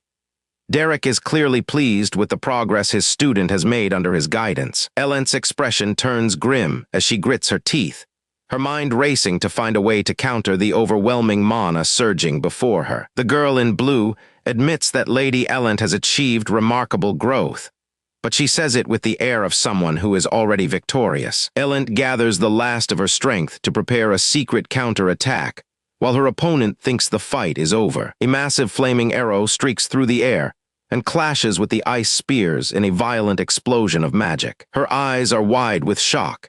You can tell she is starting to panic because things are definitely not going according to her carefully laid plans. The student's confidence wavers for a split second, as she realizes she can no longer feel a single drop of mana flowing from her opponent. She is racking her brain trying to figure out how this is even possible. Nothing moved, and she didn't feel a single drop of mana flowing before that hit. She realizes with horror that she has been baited into a trap, her eyes tracking the sudden shift in the magical atmosphere above her. She finally understands that her opponent was baiting her into this trap from the very moment the duel started. Elent suddenly realizes she has fallen right into a trap because her opponent actually hit a projectile until the perfect moment to strike. Iceline barely manages to leap away as a flaming spear slams into the floor and sends sparks flying everywhere. Elent starts to feel the pressure as the duel intensifies, but she remains confident that her next move will end this fight. Iceline starts to panic as she realizes her opponent's movements have become completely unpredictable, and she has no idea what is coming next. Diella watches from the sidelines and admits that seeing these two students fighting on such equal footing is truly an impressive display of skill. Elent flashes a confident smirk because she truly believes she finally has the upper hand and is about to overpower her rival. Iceline stares forward with a sharp, unwavering gaze as the tension in the arena reaches its peak. A single drop of sweat rolls down her face, reflecting the immense pressure she is under. She focuses on the rapid thrum of her heartbeat while gathering her resolve for the next move. A slow, deliberate exhale leaves her lips as she centers her spirit and calms her mind. Iceline clears her mind of all distractions and enters a state of total concentration as she prepares her next magical attack. Our boy looks like he is about to say something. He sees something the others are missing, and the anticipation is building up in his eyes. A sharp intake of breath breaks the silence. The atmosphere is shifting, and everyone in the arena can feel the massive change in temperature. Iceline completes her breathing cycle, signaling a sudden and terrifying change in the flow of mana. The magical brooch on her chest begins to resonate with a strange blue light that signals the release of a massive amount of energy. Iceline taps into her deepest reserves of power and surrounds herself with a terrifying aura of blue mana that shocks everyone in attendance. Ellent can only stare in pure confusion as she feels the temperature drop and realizes that the nature of the fight has completely changed. Ellent struggles to keep her eyes open against the fierce wind. She is confused because this doesn't feel like a spell, and it feels like Mana itself is attacking. Her eyes go wide as she realizes the terrifying truth of the situation. Something is very wrong with the world around them in this very moment. She is absolutely terrified as she realizes that every single bit of mana in the surrounding area is being sucked toward her opponent. The entire arena falls into a chilling silence because the ambient mana has been completely drained by Aislin's overwhelming presence. Derek remains completely calm as he watches the spectacle and notes that his friend is finally showing her true capabilities to the world. Ellent grits her teeth and prepares to meet this new threat with everything she has left in her tank. Refusing to be intimidated by the blue mana, Ellent begins to condense a massive sphere of flames that burns with the intensity of a sun. The red-haired master summons a giant fireball that towers over the arena and prepares to incinerate everything in its path with one final strike. Ellent is completely gassed, lying on the grass and gasping for air. Bro, she looks like she just ran a marathon through a volcano and barely survived. Our boy Derek walks up and offers her a drink like it is nothing.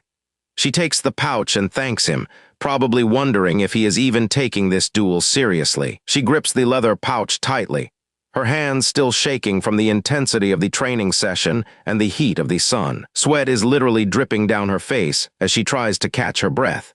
She is starting to realize just how deep she has gotten herself into this fight. Derek just stands there behind her and tells her straight up that she will win. Man, the confidence on this guy is absolutely insane despite the odds. Ellent looks back at him with these wide, surprised eyes. She probably did not expect our protagonist to be her biggest cheerleader right now given his usual attitude. Over on the sidelines, the blonde girl Ella and the brown-haired lady look like they just saw a ghost. They can sense something huge is about to happen. Suddenly, the entire sky turns orange as a massive fireball starts descending toward the arena, leaving everyone screaming as they witness the sheer power of this attack. Ellent is losing it, shouting about how a fireball that size was never part of the plan. Things just went from 0 to 100 real quick today. She screams out for Derek, asking him what she is supposed to do against a literal falling sun. Our boy is just standing in the distance watching her struggle. Derek just stares back with that classic cold, red-eyed gaze of his. He is not panicking even a little bit, which is just typical for our protagonist. This sets her off, and she starts calling him a total fraud for just standing there with that stupid look on his face. She is terrified and angry. The fireball is getting dangerously close now, and the heat must be unbearable. She has nowhere left to run as the light blinds everything in the arena. Ellent lets out a desperate scream as the massive flame looms over her like a monster, threatening to level the entire courtyard with its absolute force. In her final moments, she thinks to herself that she knew this would happen. She basically feels like she was set up for failure from the start. Aislinn reaches out to finish the job, while the audience remains convinced that the battle is over due to her overwhelming magical prowess. A massive booming sound echoes through the entire area as the spell finally makes contact. The ground literally shakes from the power of the impact site. Aislinn looks down with this icy stare, clearly thinking the fight is already over. She has got that main character energy, but not for very much longer. She crosses her arms in total confidence, basically waiting for the smoke to clear so she can claim her victory in front of the entire crowd. The spectators in the crowd are totally speechless. They cannot believe the level of magic they just witnessed in what was supposed to be a simple duel. Just as the fireball slams into the pavement, Ellent pulls off a top-tier reflex move by leaping out of the way just in time to survive the blast. Aislinn's eye goes wide with total shock. She did not expect her opponent to survive that blast, let alone dodge it entirely with such speed and grace. The explosion is absolutely massive, sending debris and smoke flying everywhere while Ellent skids across the ground to reach a safe distance from the impact. The red-haired girl is sent spiraling backward as a massive shock wave tears through the ground, forcing her to struggle just to stay on her feet during the chaos. Aislinn is starting to huff and puff now, clearly drained from using such a high-level spell. The tables are finally starting to turn in this fight. Elent is back on her feet, clothes torn and body covered in dust, but her eyes are full of fire. She is not backing down yet. Aislinn is still processing the fact that her opponent actually managed to avoid a direct hit. She is totally flabbergasted by the grit she is seeing. Derek watches the exchange with his usual calm demeanor. He knew exactly what she was capable of from the very beginning and predicted this entire turn. He keeps his mouth shut, observing every single move they make. It is like he is calculating the next 10 steps of the fight in his head. Aislinn is gasping for air, her cool composure completely shattered by the fact that the fight is still going on after her big move failed. Her hand is trembling from the sheer amount of mana she just burned through. She is reaching her limit, and she knows it better than anyone. But then she clenches her fist, refusing to let her pride get the best of her. She is not going to lose to someone she mocked. Derek realizes that Aislinn is actually going all out now. She finally recognizes Elent as a worthy rival who deserves her full power and undivided attention. This is her way of showing respect to someone who worked so hard to reach her level. No more holding back or playing around anymore. Both girls lock eyes as the tension rises to a breaking point, and they both prepare for a final clash that will determine the true winner of this duel. Elent flashes a confident smirk as the red gem on her collar glows with intensity, proving that she has been baiting her opponent this whole time. Determined to finish this once and for all, the dark-haired girl conjures a massive ball of swirling flames above her head. She looks ready to incinerate everything in her path to secure her victory. The scale of the battle goes through the roof as Aislinn screams about her victory while standing beneath a literal sun she created with her own hands. Aislinn is visibly straining under the weight of her own magic, pushing her body past its limits just to hold the massive spell together for a finishing blow. The massive fireball streaks across the arena like a falling meteor, while Aislinn throws her arms wide to guide the destructive energy toward her target. Diella and her maid are absolutely stunned by what they are seeing as a massive fireball is unleashed right in front of them. The projectile moves way faster than anything they have seen before, and is a blur of orange heat tearing through the air. Aislinn screams at the top of her lungs as she tries to adjust the trajectory, while Elent expertly dives through the chaos. The fireball curves and twists through the air, while leaving a trail of smoke and cinders in its wake, as Elent barely stays a step ahead. She pulls off a crazy mid-air flip to gain some distance from the heat,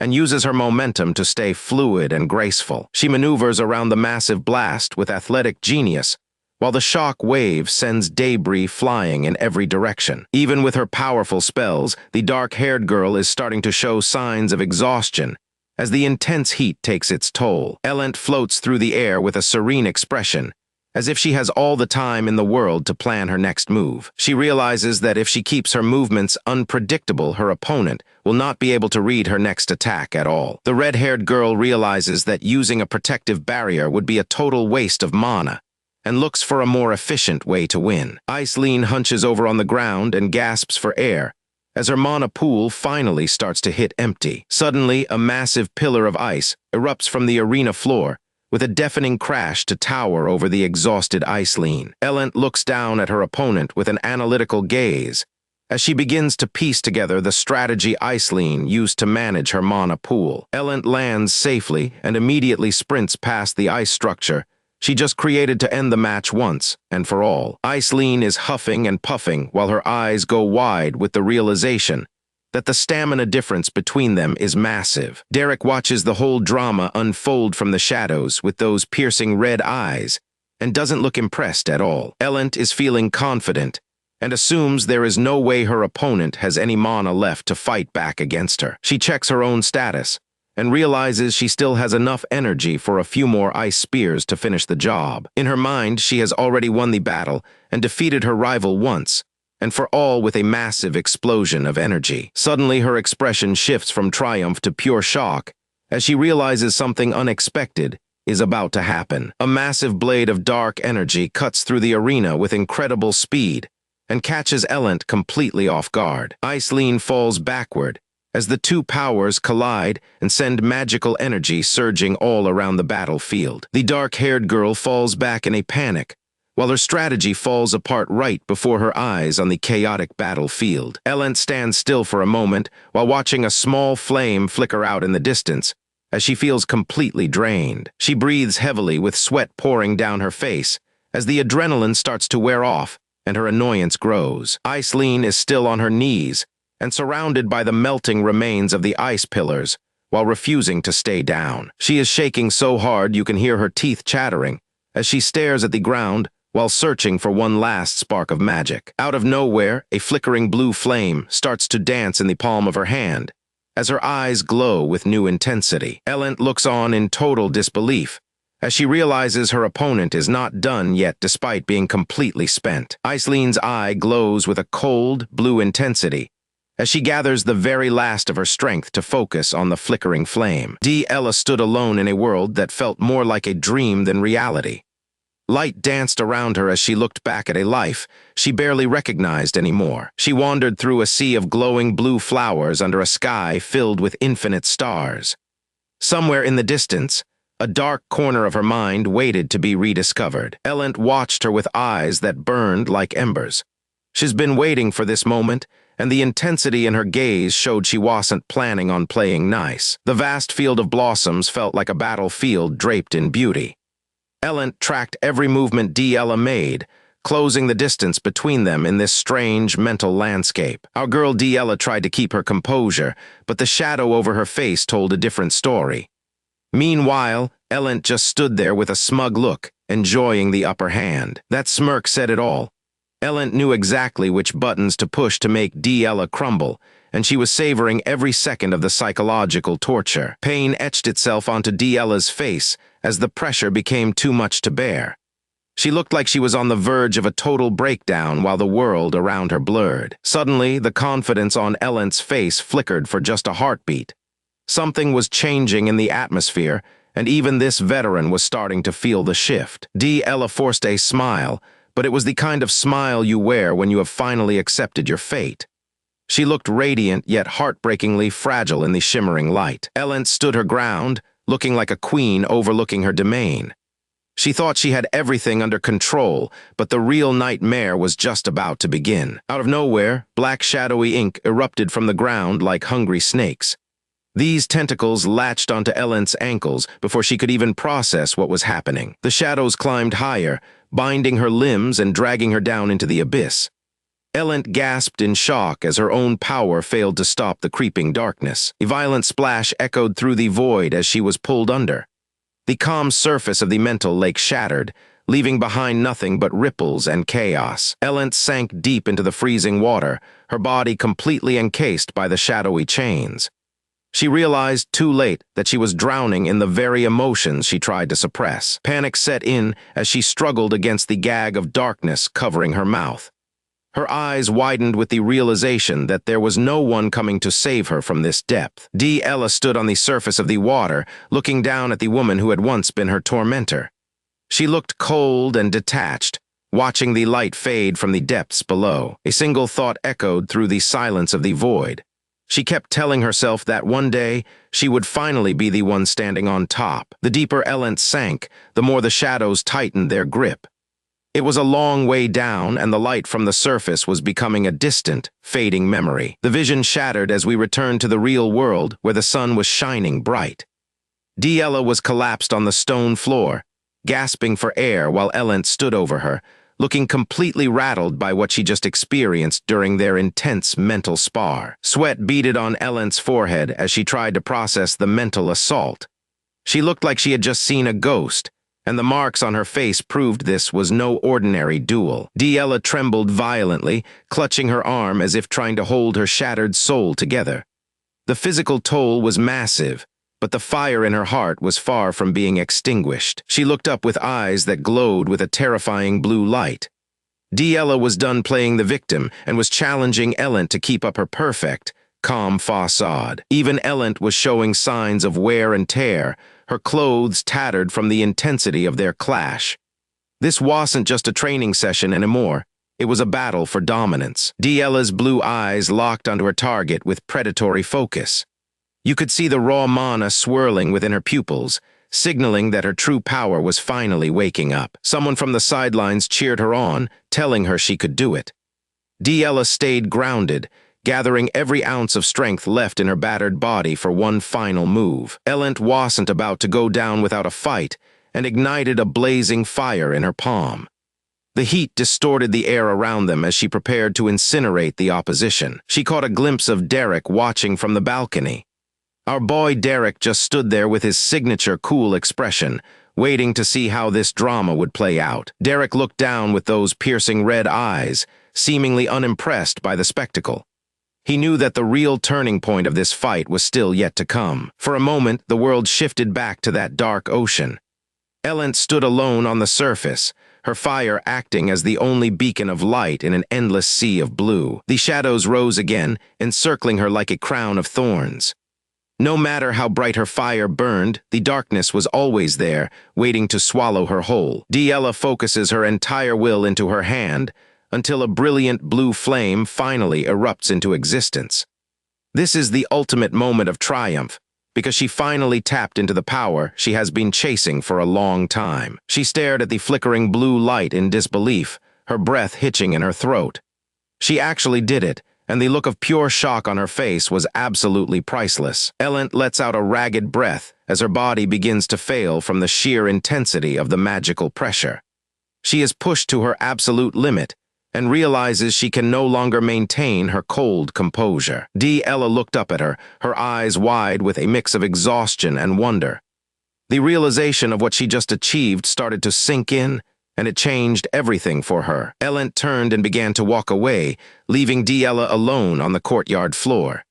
The duel was over for now, but the power dynamic between them had shifted forever. Elent is floating in a void of her own thoughts, her body suspended as she tries to make sense of the overwhelming loss she just suffered. Outside the silence of her mind, the crowd is erupting with cheers and applause, making it clear that the world has already moved on to the next big thing. She forced herself to look up and smile, trying to maintain that noble poise even though her heart was probably beating out of her chest with humiliation. Della is standing there in total shock, her blue eyes wide as she breathes heavily, clearly not expecting to actually come out on top in this duel. The other students immediately swarm the winner, showering her with praise and asking how on earth she managed to master such high-level magic so quickly. Denise stands there looking completely dazed, as she struggles to process the reality of the situation she just witnessed. While everyone is distracted by the new prodigy, Elent turns her back on the glory and starts walking away toward the quiet halls of the academy. Our boy Derek is waiting for her in the shadows, leaning against the cold stone and watching her approach with those intense red eyes that see everything. He tells her that she has done enough, stopping her in her tracks as she tries to walk past him with that fake smile still plastered on her face. She lets out a hollow laugh and tells him that she knows how to accept defeat, acting like this whole ordeal was just a minor setback for her status. Derek looks down at her with a skeptical expression, clearly not buying the performance she is putting on for the sake of her dwindling pride. They stand there in the dim light of the corridor, caught in a moment of brutal honesty that the cheering crowd outside would never understand. She reaches up to rub her eye, claiming she is just exhausted from the fight, but we all know that the mask is about to shatter into pieces. Our boy looks her right in the eye and asks if he is a quick learner, pushing her to drop the act and face the reality of the situation. A single tear escapes and tracks a path down her cheek, a silent admission that she is nowhere near as okay as she is trying to pretend. She is desperately clinging to the last shred of her dignity, while her world crumbles around her without any hope of recovery. Derek remains perfectly still, watching her closely as if he is trying to gauge exactly how much more she can take before she completely falls apart. The realization finally hits her like a physical blow, and her face contorts with a mix of grief and shock as the weight of her failure becomes undeniable. She finally collapses to the floor and lets out all the pain she has been hiding, while our boy watches her in total silence. He closes his eyes for a second, perhaps reflecting on the harsh path they are both walking or simply giving her a moment of privacy in his own way. The fallen noblewoman cries on the cold floor while the mysterious protagonist stands over her and lets the silence of the building swallow their voices. She is shaking with every sob, her hands pressed tightly against her eyes as she mourns the version of herself that existed before this day began. Derek watches her from a distance, his shadow stretching out across the floor toward her as the sun begins to change the colors of the world outside. In a flash of memory or vision, she is sinking into the dark ocean, bound by black thorns that pull her deeper and deeper away from the surface. She is still hiding her face, the raw emotion of her defeat and the fear of her future making it impossible for her to look him in the eye. The grand architecture of the academy surrounds them, looking cold and indifferent to the personal drama unfolding between these two teenagers in the quiet shadows. When she finally looks up, her eyes are red and puffy, and she looks like she has aged years in the span of just a few minutes of crying. She slumps against the pillar, the fire she usually carries completely extinguished as she stares at nothing, her spirit feeling entirely drained and empty. Our boy looks down at her with a steady gaze, perhaps deciding right then and there what kind of role she will play in his plans moving forward. She looks at him with a silent plea for something, whether it is pity, help, or just a sign that she is not completely alone in this mess. Derek gives her one last look, his expression unreadable as he prepares to move on to the next stage of his journey in this world. The long corridor is bathed in the golden light of the setting sun, making the scene look like a painting of two souls at a crossroads. Her inner thoughts are like ripples on a dark pond, questioning if she can ever be whole again or if she will be forever haunted by this failure. Her feet stand on the shimmering surface of a dream, the water reflecting the sky as she balances on the edge of a brand new reality. This lonely and beautiful sight marks the exact moment she finally decides to leave her past self behind and move forward. Iceland stands there watching our boy Derek walk away into the golden sunset. It looks like she is finally seeing her past leave her behind for good. She looks so lonely yet beautiful in this moment. You can tell she is finally ready to let go of who she used to be and find a new path. The other girls tell her they are taking their leave for now. Iceland just stands there as they walk off and leave her alone with her thoughts. Once they are gone, she takes a deep breath and puts a hand over her heart. She looks totally relieved to finally have some space to breathe. Iceland turns to Lady Denise and asks her a pointed question. She wants to know if Denise noticed that strange vibe too during the encounter, even though the group is splitting up. The tension from their earlier meeting is still hanging heavy in the air. Everyone is feeling the pressure. Denise stops in her tracks and looks back with those bright blue eyes. She's clearly caught off guard by what Iceland is hinting at right now. Iceland just gives her this knowing smile like she has the whole world figured out. She knows exactly what kind of impact Derek made today. Our girl Denise looks a bit roughed up with those scratches on her face, but she isn't focused on her injuries at all in this moment. Iceland keeps talking with that calm and elegant expression on her face. She's definitely playing some kind of long game that we don't know yet. Denise tries to make sense of the chaotic situation and wonders what that mysterious boy was really doing there. She begins to formulate a clever plan as she realizes this boy might be the key to her success. The memory of our boy Derek's intense gaze and overwhelming power is burned into her mind after their brief encounter. She refuses to stay in the dark any longer and prepares herself to uncover the truth at any cost. The tension between the two grows as Denise prepares to reveal the next step of her dangerous plan. Without wasting any more time, she announces that their next destination is the main estate for a final confrontation. Derek is the only name on her mind as she prepares to chase him down and demand some real answers. Life at the grand estate seems peaceful enough with the servants going about their daily chores under a bright blue sky. But behind these massive stone walls, the political gears are turning faster than ever. The Duke carefully reviews the latest reports in his study while struggling to maintain his composure. He clearly does not like the news that just landed on his desk today. He explains to a blonde knight that their plans had to be adjusted because of Sir Drest's recent movements. It sounds like a game of high-stakes chess where one wrong move could cost them everything. The conversation shifts to Margrave Belmead, a man with a sharp mustache who has been making some suspicious trips lately. Why would a man like him go so far out of his way just to reach Ebelstein? They recall a legendary hooded figure who possesses a level of magical power that most people can only dream of reaching in their entire lifetimes. The blonde knight sits patiently on the couch, waiting for the next set of orders. Even in a relaxed setting, the tension in the room is thick enough to cut with a blade. The Duke begins calculating his next moves as he attempts to predict his enemy's strategy before they even realize the game has started. The loyal knight continues delivering her tense report while the room remains deathly quiet. Her lord listens intently as he tries to process the heavy news he just received. Leaning his chin on his hand, he narrows his eyes. He is convinced that everything happening right now is connected, and he is the only one who can see the pattern. The blonde knight takes it all in, looking a bit surprised by the scale of the situation. It is one thing to follow orders, but it is another to realize how deep the rabbit hole goes. With a look of absolute determination, the bearded man declares that he will personally take care of the situation once he arrives. You can tell he is not the type to let others handle his dirty work. As the sun begins to set over the horizon, the sky turns into a beautiful blend of orange and purple.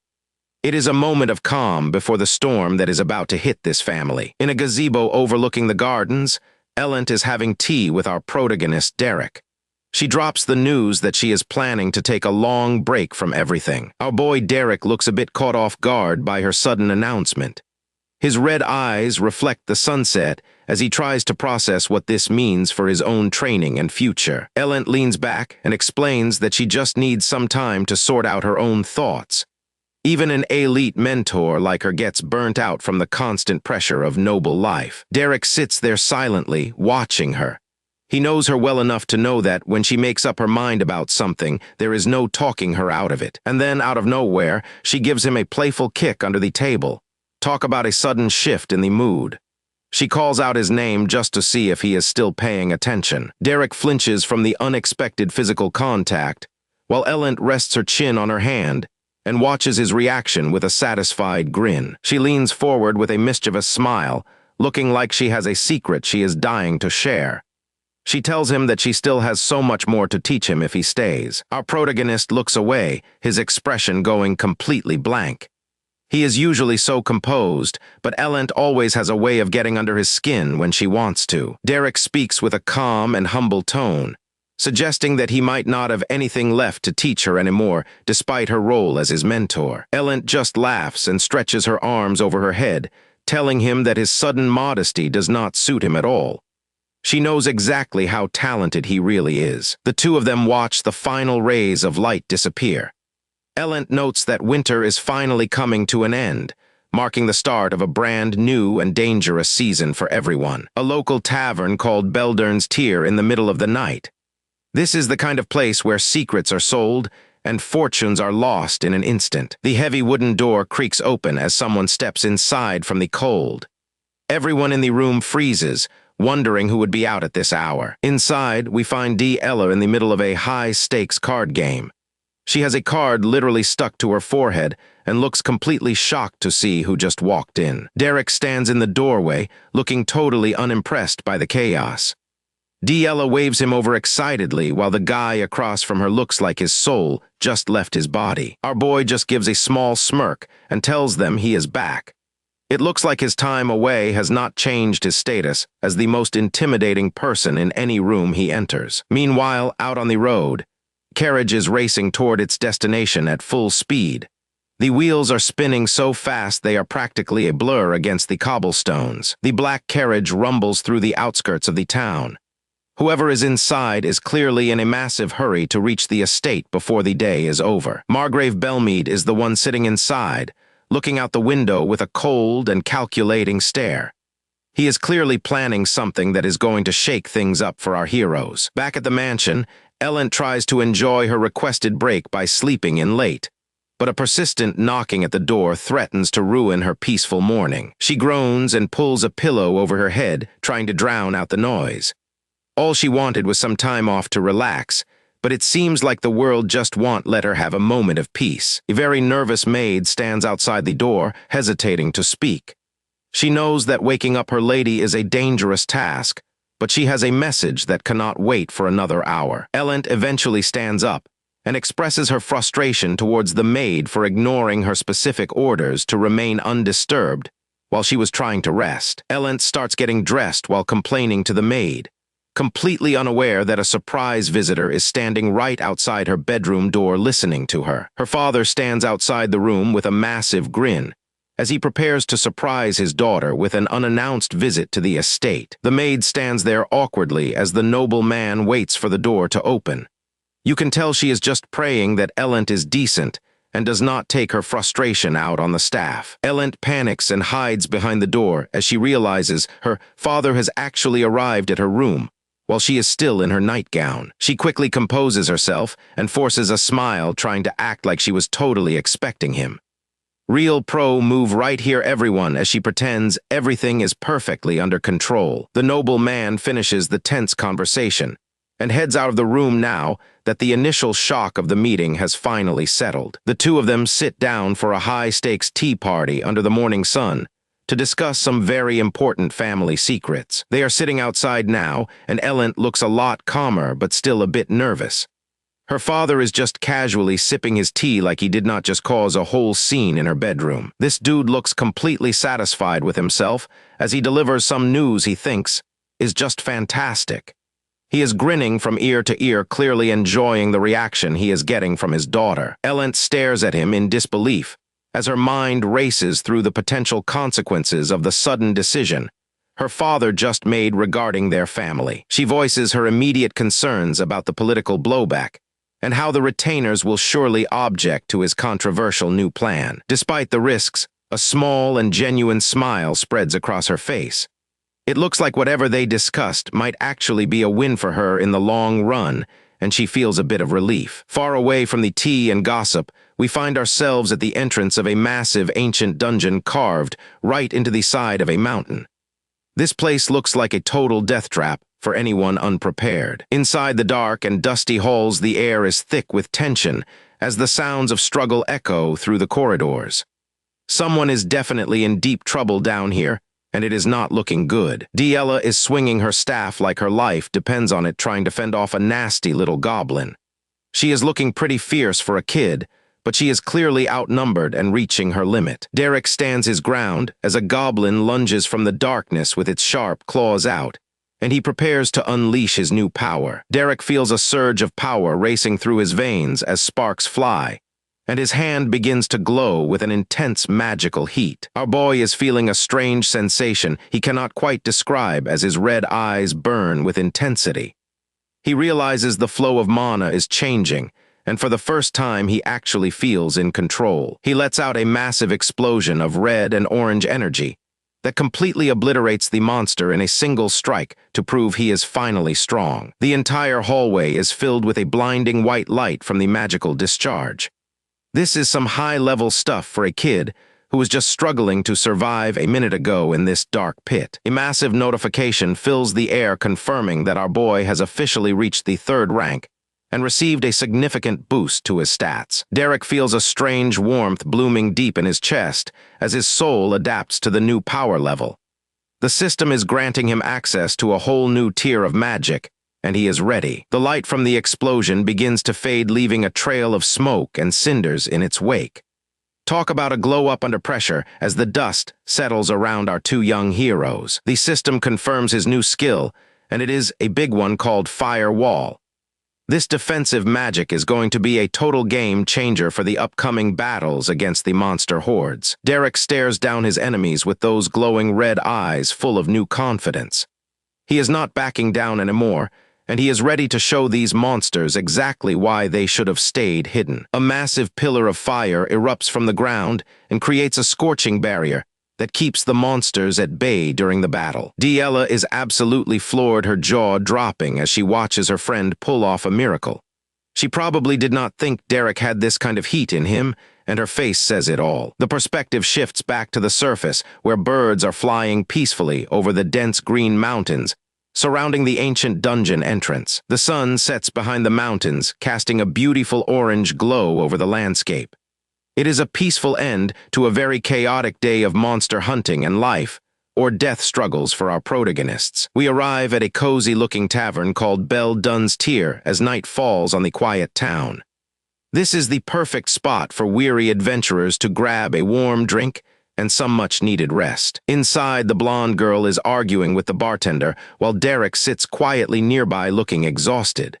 She looks like she is trying to negotiate for something, and she is not taking no for an answer. Our boy is looking a bit beat up with bandages on his face and hands from the dungeon fight.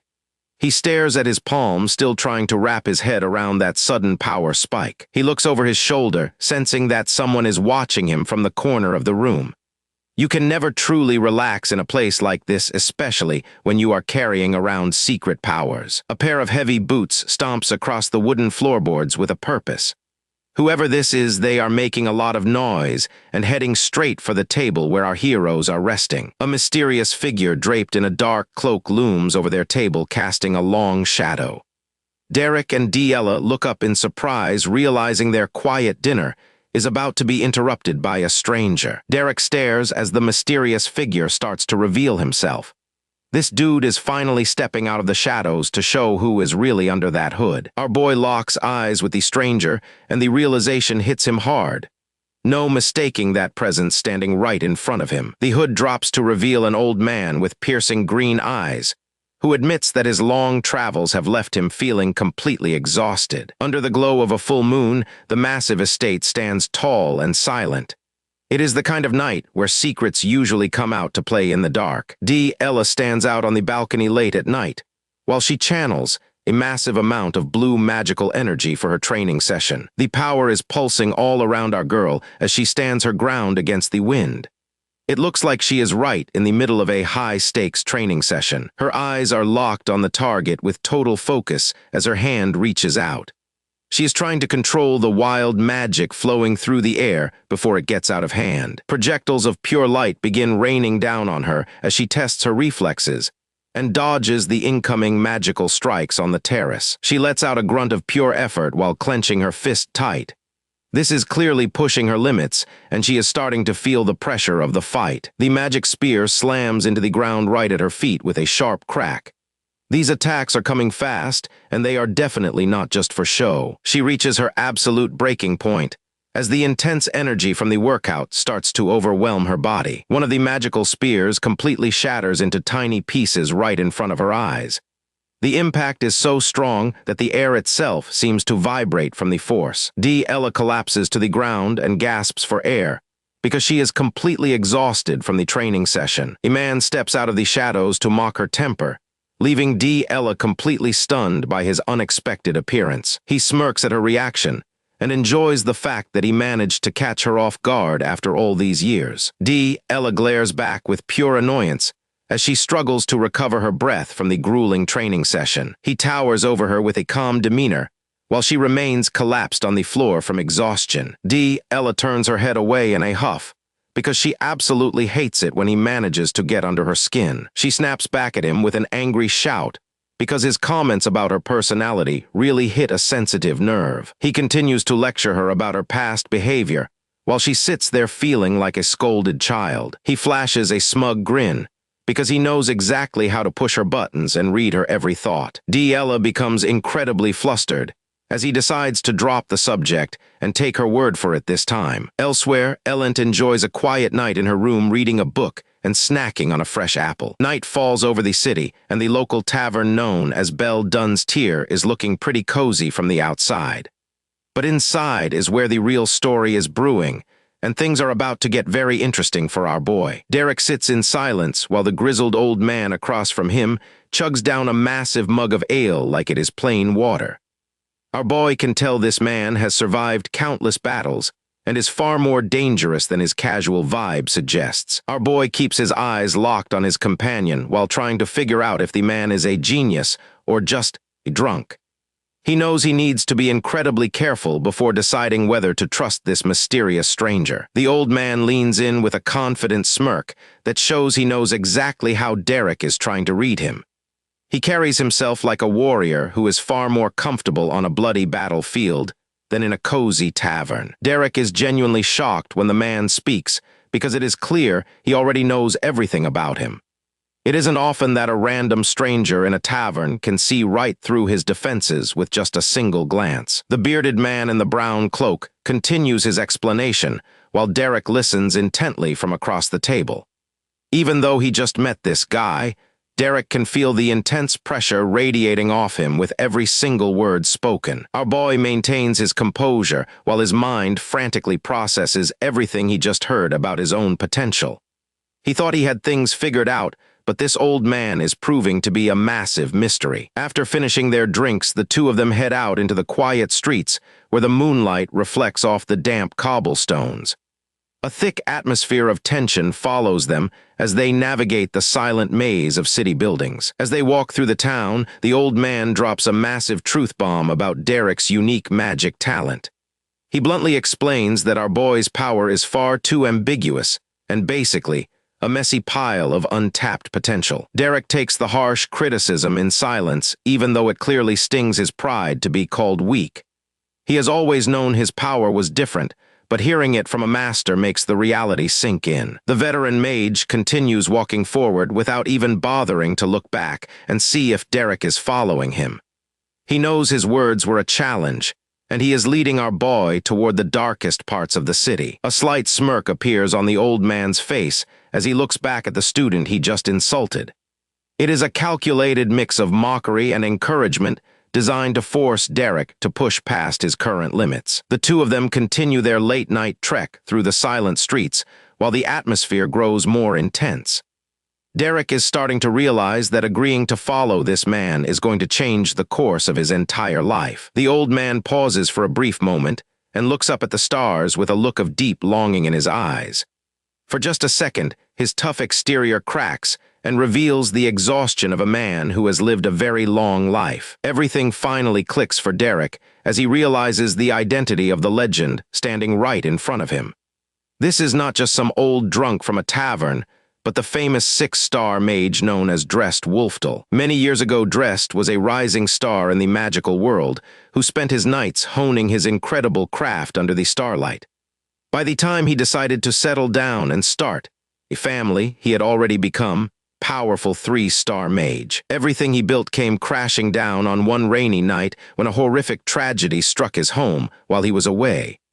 He returned to find his life in ruins, and the weight of that loss changed his heart forever. A massive explosion of blue magical energy tears through the darkness as the sound of the impact echoes through the area. It is a violent reminder that even in his grief, Dressed possesses power that most people can only dream of. Dressed stands in the middle of a horrific crime scene while staring down at the mangled body of a loved one on the floor. The pure shock on his face turns into a cold realization that his world has been destroyed. His eyes are wide with a terrifying mix of disbelief and absolute rage as the reality of the murder sets in. This is the moment peaceful man dies, and a monster is born to hunt down everyone responsible. The noble responsible for the hit looks back with a face full of pure terror as he realizes he has awakened a sleeping giant. He assumed his high status would protect him, but he's about to find out how wrong he was. Without saying a single word, the hooded mage raises his hand and fires a lethal beam of light straight through the noble's skull. It is a cold and clinical execution that marks the beginning of his descent into darkness. His eyes glow with an eerie green light as blood from his victims spatters across his face during the absolute slaughter. He no longer looks like a human being, but rather a force of nature unleashed to purge his enemies. Blood drips from his hands as the carnage continues throughout the night within the walls of the mansion. This brutal display of power from a 6-star mage will be remembered as one of the most horrific massacres in history. Dressed did not stop with just one kill as he systematically hunted down every single person involved in the conspiracy. He watched with cold indifference as the noble tried to run before using his magic to cut him down. Another conspirator falls to the ground in agony as his limbs are severed by a series of precise and invisible magical strikes. Dressed moves through the manor like a ghost and leaves nothing but a trail of bodies in his wake. A man with long hair lets out a strangled cry as a blinding flash of power strikes him right in the face. He never expected someone to move that fast or hit that hard during their sudden confrontation in the dark. Blood sprays from the victim's mouth as he lies on the floor staring up at the hooded monster who just ended his life. He finally understands that he was never even a match for the power of a legendary mage. The massive mansion stands in eerie silence under the heavy pouring rain as flashes of lightning illuminate the destruction from the battle inside. This single night of absolute chaos has effectively shaken the entire foundation of the kingdom's nobility. He spent the next several years living like a phantom and moving from one province to another while the imperial family chased his shadow. He became a legendary figure of the underground who could never afford to stay in one place for long. The imperial castle towers over the horizon, looking both incredibly majestic and deeply oppressive to those who live beneath its shadow. This was the ultimate seat of power that Drest defied before the elite realized they could not simply kill him. In a surprising turn of events, the nobility decided it was better to offer a truce rather than risk more of their own lives. They granted Drest an official title and a place within their ranks just to ensure his monster-like power stayed under their control. Drest kneels in his formal military uniform, looking like a perfect noble knight even though his heart is clearly miles away from the ceremony. He only accepted the status to end the constant running, but he never forgot the faces of those who ruined his life. While walking through the city at night, Derek watches the legendary mage's back and wonders if he is truly worthy of this opportunity. He knows the training will be a living nightmare, but he is determined to see it through. Our boy clenches his jaw and makes the final decision to commit himself to the path of a true mage. He looks at his future master with newfound respect and tells himself that there is absolutely no reason to ever back down. Welcome to the elite neighborhood of Ebelstein, where the high-ranking nobility are currently buzzing over the latest political scandals. We are heading straight into Cleon Hall, where the most influential leaders are gathering for a secret conference. Inside the central conference room, 3 powerful men are locked in a high-stakes negotiation regarding the expansion of their northern territories. The air is thick with tension as they fight over every single inch of land on the peninsula. Grand Duke Duplain leans back with a smug expression that shows he has already won the negotiation before it even reached the halfway point. He is clearly a man who is accustomed to getting exactly what he wants through sheer intimidation. The noble in the glasses looks over the formal proposal with an expression of pure dread as he realizes the terms are far worse than he feared. His hands begin to shake while he desperately tries to find an exit from this political trap. Duplain isn't planning to give him an inch of mercy as his eyes narrow with delight while watching the other man squirm in terror. He looks exactly like a predator who has finally cornered his next meal and is savoring the moment. Duplain tells them straight to their faces that giving up the territory is a perfectly fine option if they cannot handle the responsibility. He is making a massive power move to humiliate anyone who thinks they can stand against him. The officer in the red uniform begins to panic while wondering why the atmosphere in the room suddenly turned so cold. He feels trapped between 2 powerhouses and is absolutely terrified of being crushed by their intense pressure. The noble with glasses is sweating bullets now, staring at the Grand Duke with wide eyes as he realizes his political career is hanging by a thread. One wrong word here, and it is all over for him. Suddenly, the commander in the red uniform laughs it off to break the tension with a fake smile that definitely does not reach his eyes. He tries to play the diplomat and keep things civil before the situation gets out of hand. The man with glasses takes off his spectacles and pinches the bridge of his nose as he feels massive migraine coming on from all the stress. Dealing with high-ranking nobility is clearly taking a heavy toll on his mental health. He tries to gather his thoughts, but the pressure in the room is suffocating as he realizes he has no leverage left in this deal. He is basically being forced to sign his own downfall. The commander in red is fuming, his face turning a deep shade of crimson as he clenches his jaw in absolute frustration. He hates being looked down on, especially by someone like the Grand Duke. He mentions that the bond with Elent is quite deep while trying to use a personal connection to stall the ongoing negotiations. It is a desperate play, but he is willing to try anything to keep his head above water right now. Duplain just looks at him with utter boredom and is clearly unimpressed by the weak attempt to bring up outside relationships. This man only cares about results and power, so he will never be swayed by simple sentiment. Meanwhile, Diella is back at her place lounging on the bed while she does some serious homework on our boy Derek. She knows that knowledge is power and is determined to find out every single secret he is hiding. The scene shifts down to the docks at a local tavern called Belle Dunn's Tier, where people usually go to disappear or find trouble. It is the perfect spot for a secret meeting far away from any prying eyes. The commander from the earlier meeting marches into the bar with his entourage, looking completely out of place in such a run-down establishment. He is not here for a drink, that is for sure. The bartender looks up, and his face immediately drops when he sees who just walked through the front door. He knows that having military officers in his shop never leads to anything good. The mustached man in the red uniform adjusts his glove while wearing a smirk that spells nothing but bad news for everyone in the room. He clearly thinks he is the one in charge as he stares down the humble bartender. A mug of ale sits untouched on the table as the silence in the bar becomes heavy enough to cut with a knife. Everyone is holding their breath, waiting to see who is about to get arrested. The officer sits down and crosses his arms, demanding information about Derek with a tone that says he is not taking no for an answer. He knows the bartender is hiding something. The bartender rubs his head nervously and tries to play dumb while sweating under the intense scrutiny of the commander. He is caught in a tough spot and knows his life might depend on giving the right answer. The officer leans in, his eyes sharp as he tries to sniff out any lie the man might be telling him. He knows Derek is around here somewhere, and he is running out of patience. He wonders if Duplain or Veltus already snatched our boy up, but the reports say there has been no movement from either side yet. This means the prize is still out there for the taking. The outskirts of Ebelstein, where the massive mansion of Grand Duke Veltus sits like an impenetrable fortress. This place is absolutely huge, and shows exactly how wealthy and powerful the Veltus family really is. Back in her room, Diella is snacking on a red apple, looking completely relaxed despite the high-stakes game of chess happening all around her.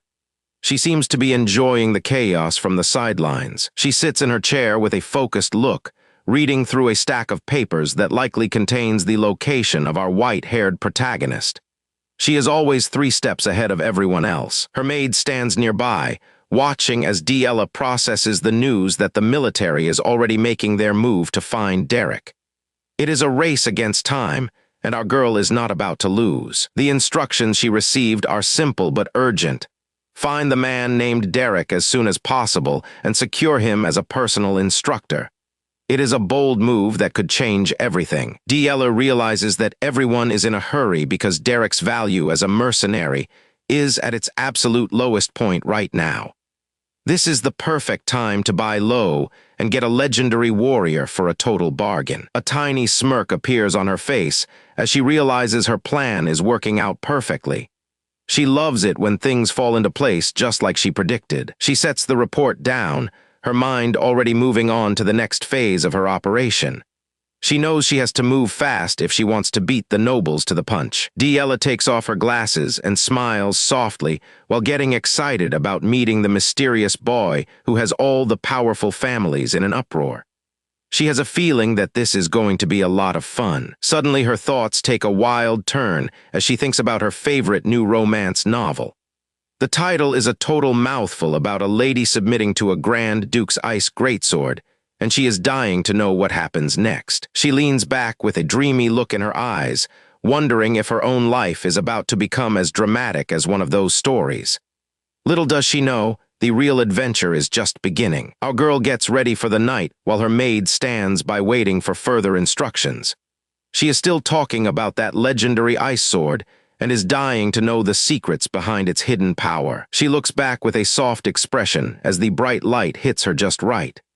She starts to realize that her own life might actually become one of those dramatic tales she loves so much, because everything is about to change. The night sky hangs heavy over a jagged mountain range, where secrets are buried deep within the cold stone and silence. Inside a damp cavern, sharp icicles cling to the ceiling like frozen daggers waiting for the perfect moment to fall. Derek sits in the silence of the cave, his mind swirling with the complex lessons his mentor has been hammering into him for hours.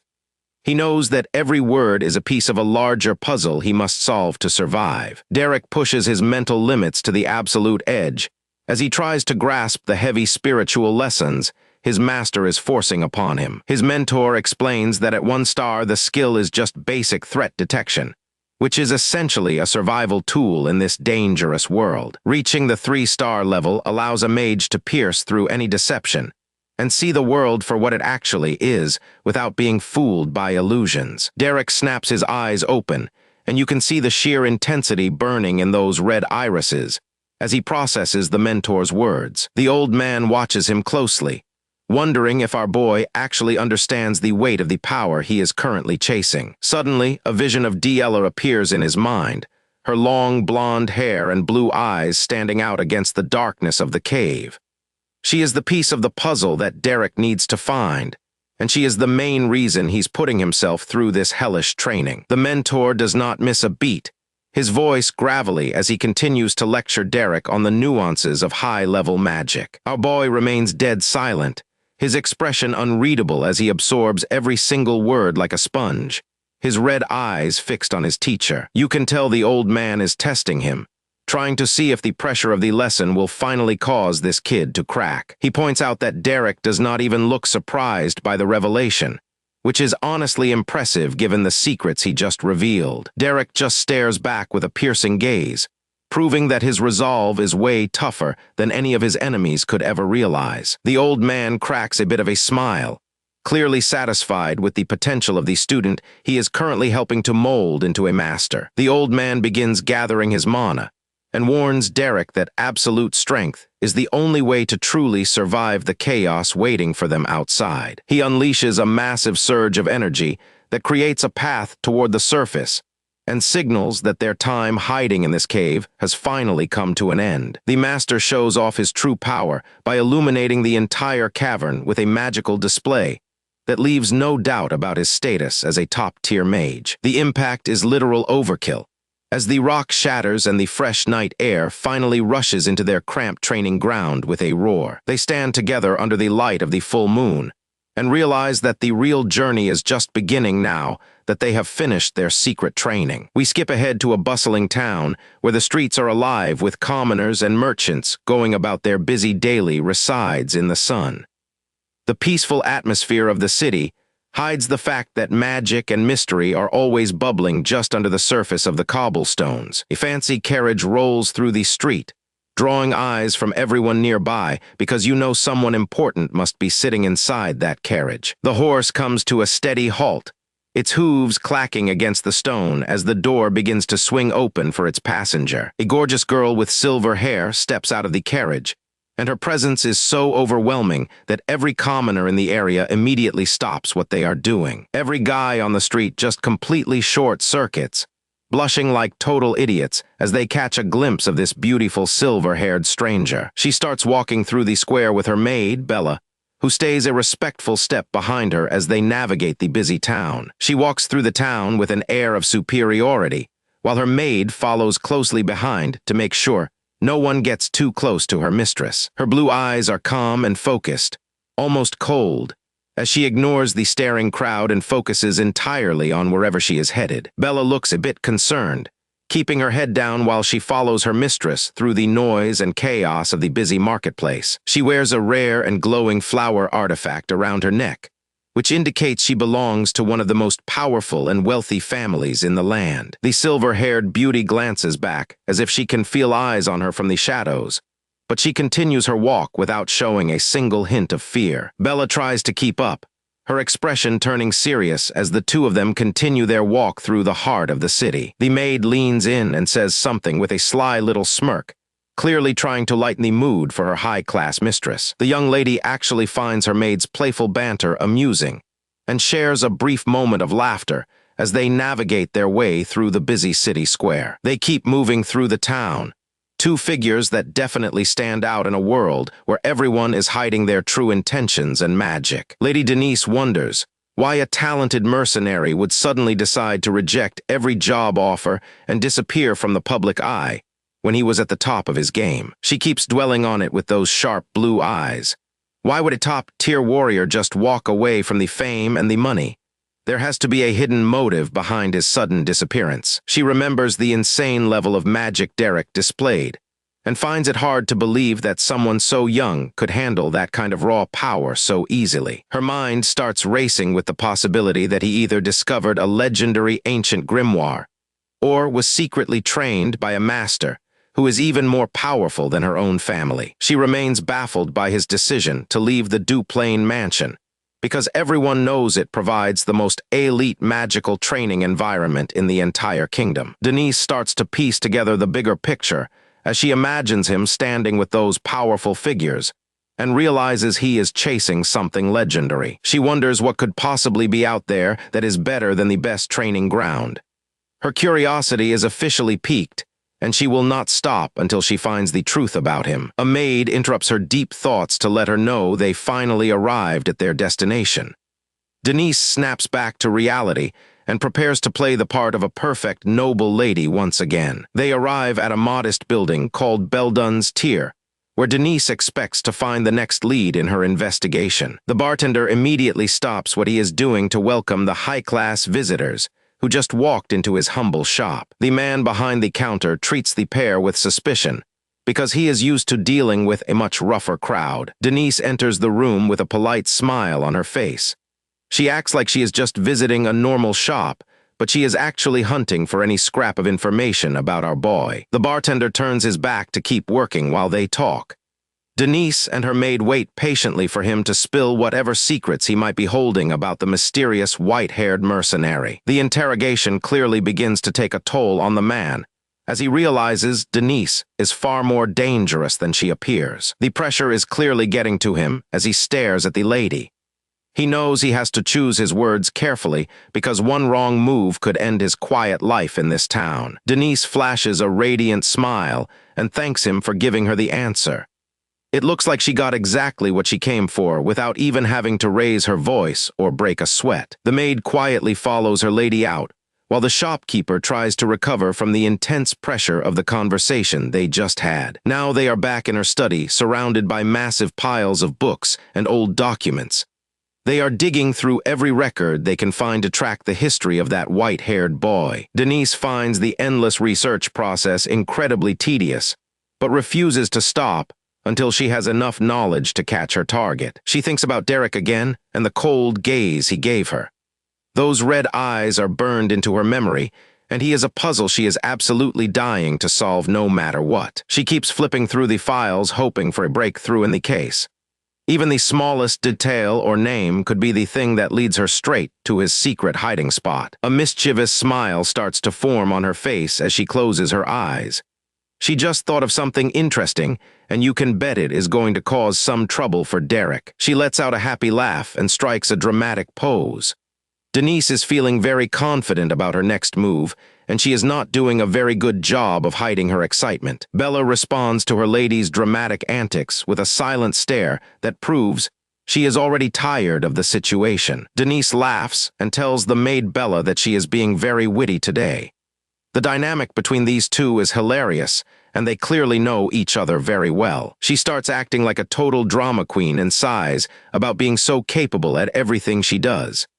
It is apparently very tough being the smartest person in the room all the time. Bella remains completely unimpressed by the dramatic performance and waits for her lady to finally get back to the research. They focus back on the documents, and the maid points out a specific detail on the page. They are narrowing down the search area and getting closer to finding our boy Derek. Denise leans in with a confident smirk and tells her maid that she has a plan. She's got that look in her eye that means someone is about to get played big time. And get this, everyone. Her grand strategy is to set a honey trap for him. She really thinks that Derek will not be able to resist her charms once they finally meet. Bella can hardly believe the absurdity of the plan and wonders if her lady has finally lost her mind during this investigation. Denise looks a bit surprised and confused by the lack of enthusiasm from her maid. She thought her plan was a total masterpiece of manipulation that could not possibly fail. She starts to look a little worried as she thinks it over again. What if Derek is the one type of guy who does not care about a pretty face or noble charms? Bella sighs and looks back down at the papers on the table. They still have a long way to go before they can actually set any traps for a guy like him. They both stare down at the documents together with serious expressions. The maid holds the paper while Denise leans in to study the contents more closely for any missing clues. A massive cave entrance carved into the mountainside hides dark secrets that should have remained buried for all of eternity. An old man hangs his head in deep regret as he contemplates the terrifying trouble brewing inside those dark shadows. Inside, the only sound is the rhythmic dripping of water from ancient stalactites, echoing through the cold, blue-lit tunnels. Every drop feels like a countdown to something dangerous and unknown. Our girl Denise is wading through the freezing cave water with her maid right behind her. The maid is clearly terrified and begs her lady to turn back before they get into real trouble. Denise continues to splash through the dark cave water because she refuses to let anyone else claim credit for the discovery. This is much more than a simple exploration for her, as she remains determined to not leave the cave empty-handed today. Suddenly, the maid screams and points into the darkness, her face pale with absolute shock. Denise stops in her tracks and stares toward whatever just caught their attention in the gloom. Without a second thought, our girl rushes forward, splashing through the shallow water as fast as she can. Something is waiting for her in the depths of this supposedly cleared dungeon. A single thought flashes through her mind as she realizes the situation is much more dangerous than she anticipated. She was told this place was safe, but the evidence says otherwise. Even though she admits her offensive magic isn't her strongest suit, she knows she has to step up right now. She steels her nerves and prepares to fight for her life if necessary. She prepares to blast the intruder with powerful magic, while her terrified maid regrets ever following her into this dangerous situation. Derek finally reveals himself from the shadows, while carrying the brutal physical scars of a battle he only barely survived. He takes a heavy step forward into the light, as the suffocating silence between them finally reaches its breaking point. Denise suddenly freezes in shock, as she realizes the man standing right in front of her is the very person she was searching for. Derek struggles to stay upright, as the weight of his recent nightmare finally begins to take a massive toll on his body. Her aggression instantly turns into curiosity, as she sees how vulnerable her target has become after his exhausting and bloody ordeal. The two sides square off across the cavern stream, while the power dynamic shifts toward the woman who now holds all the cards. She prepares to activate her secret weapon,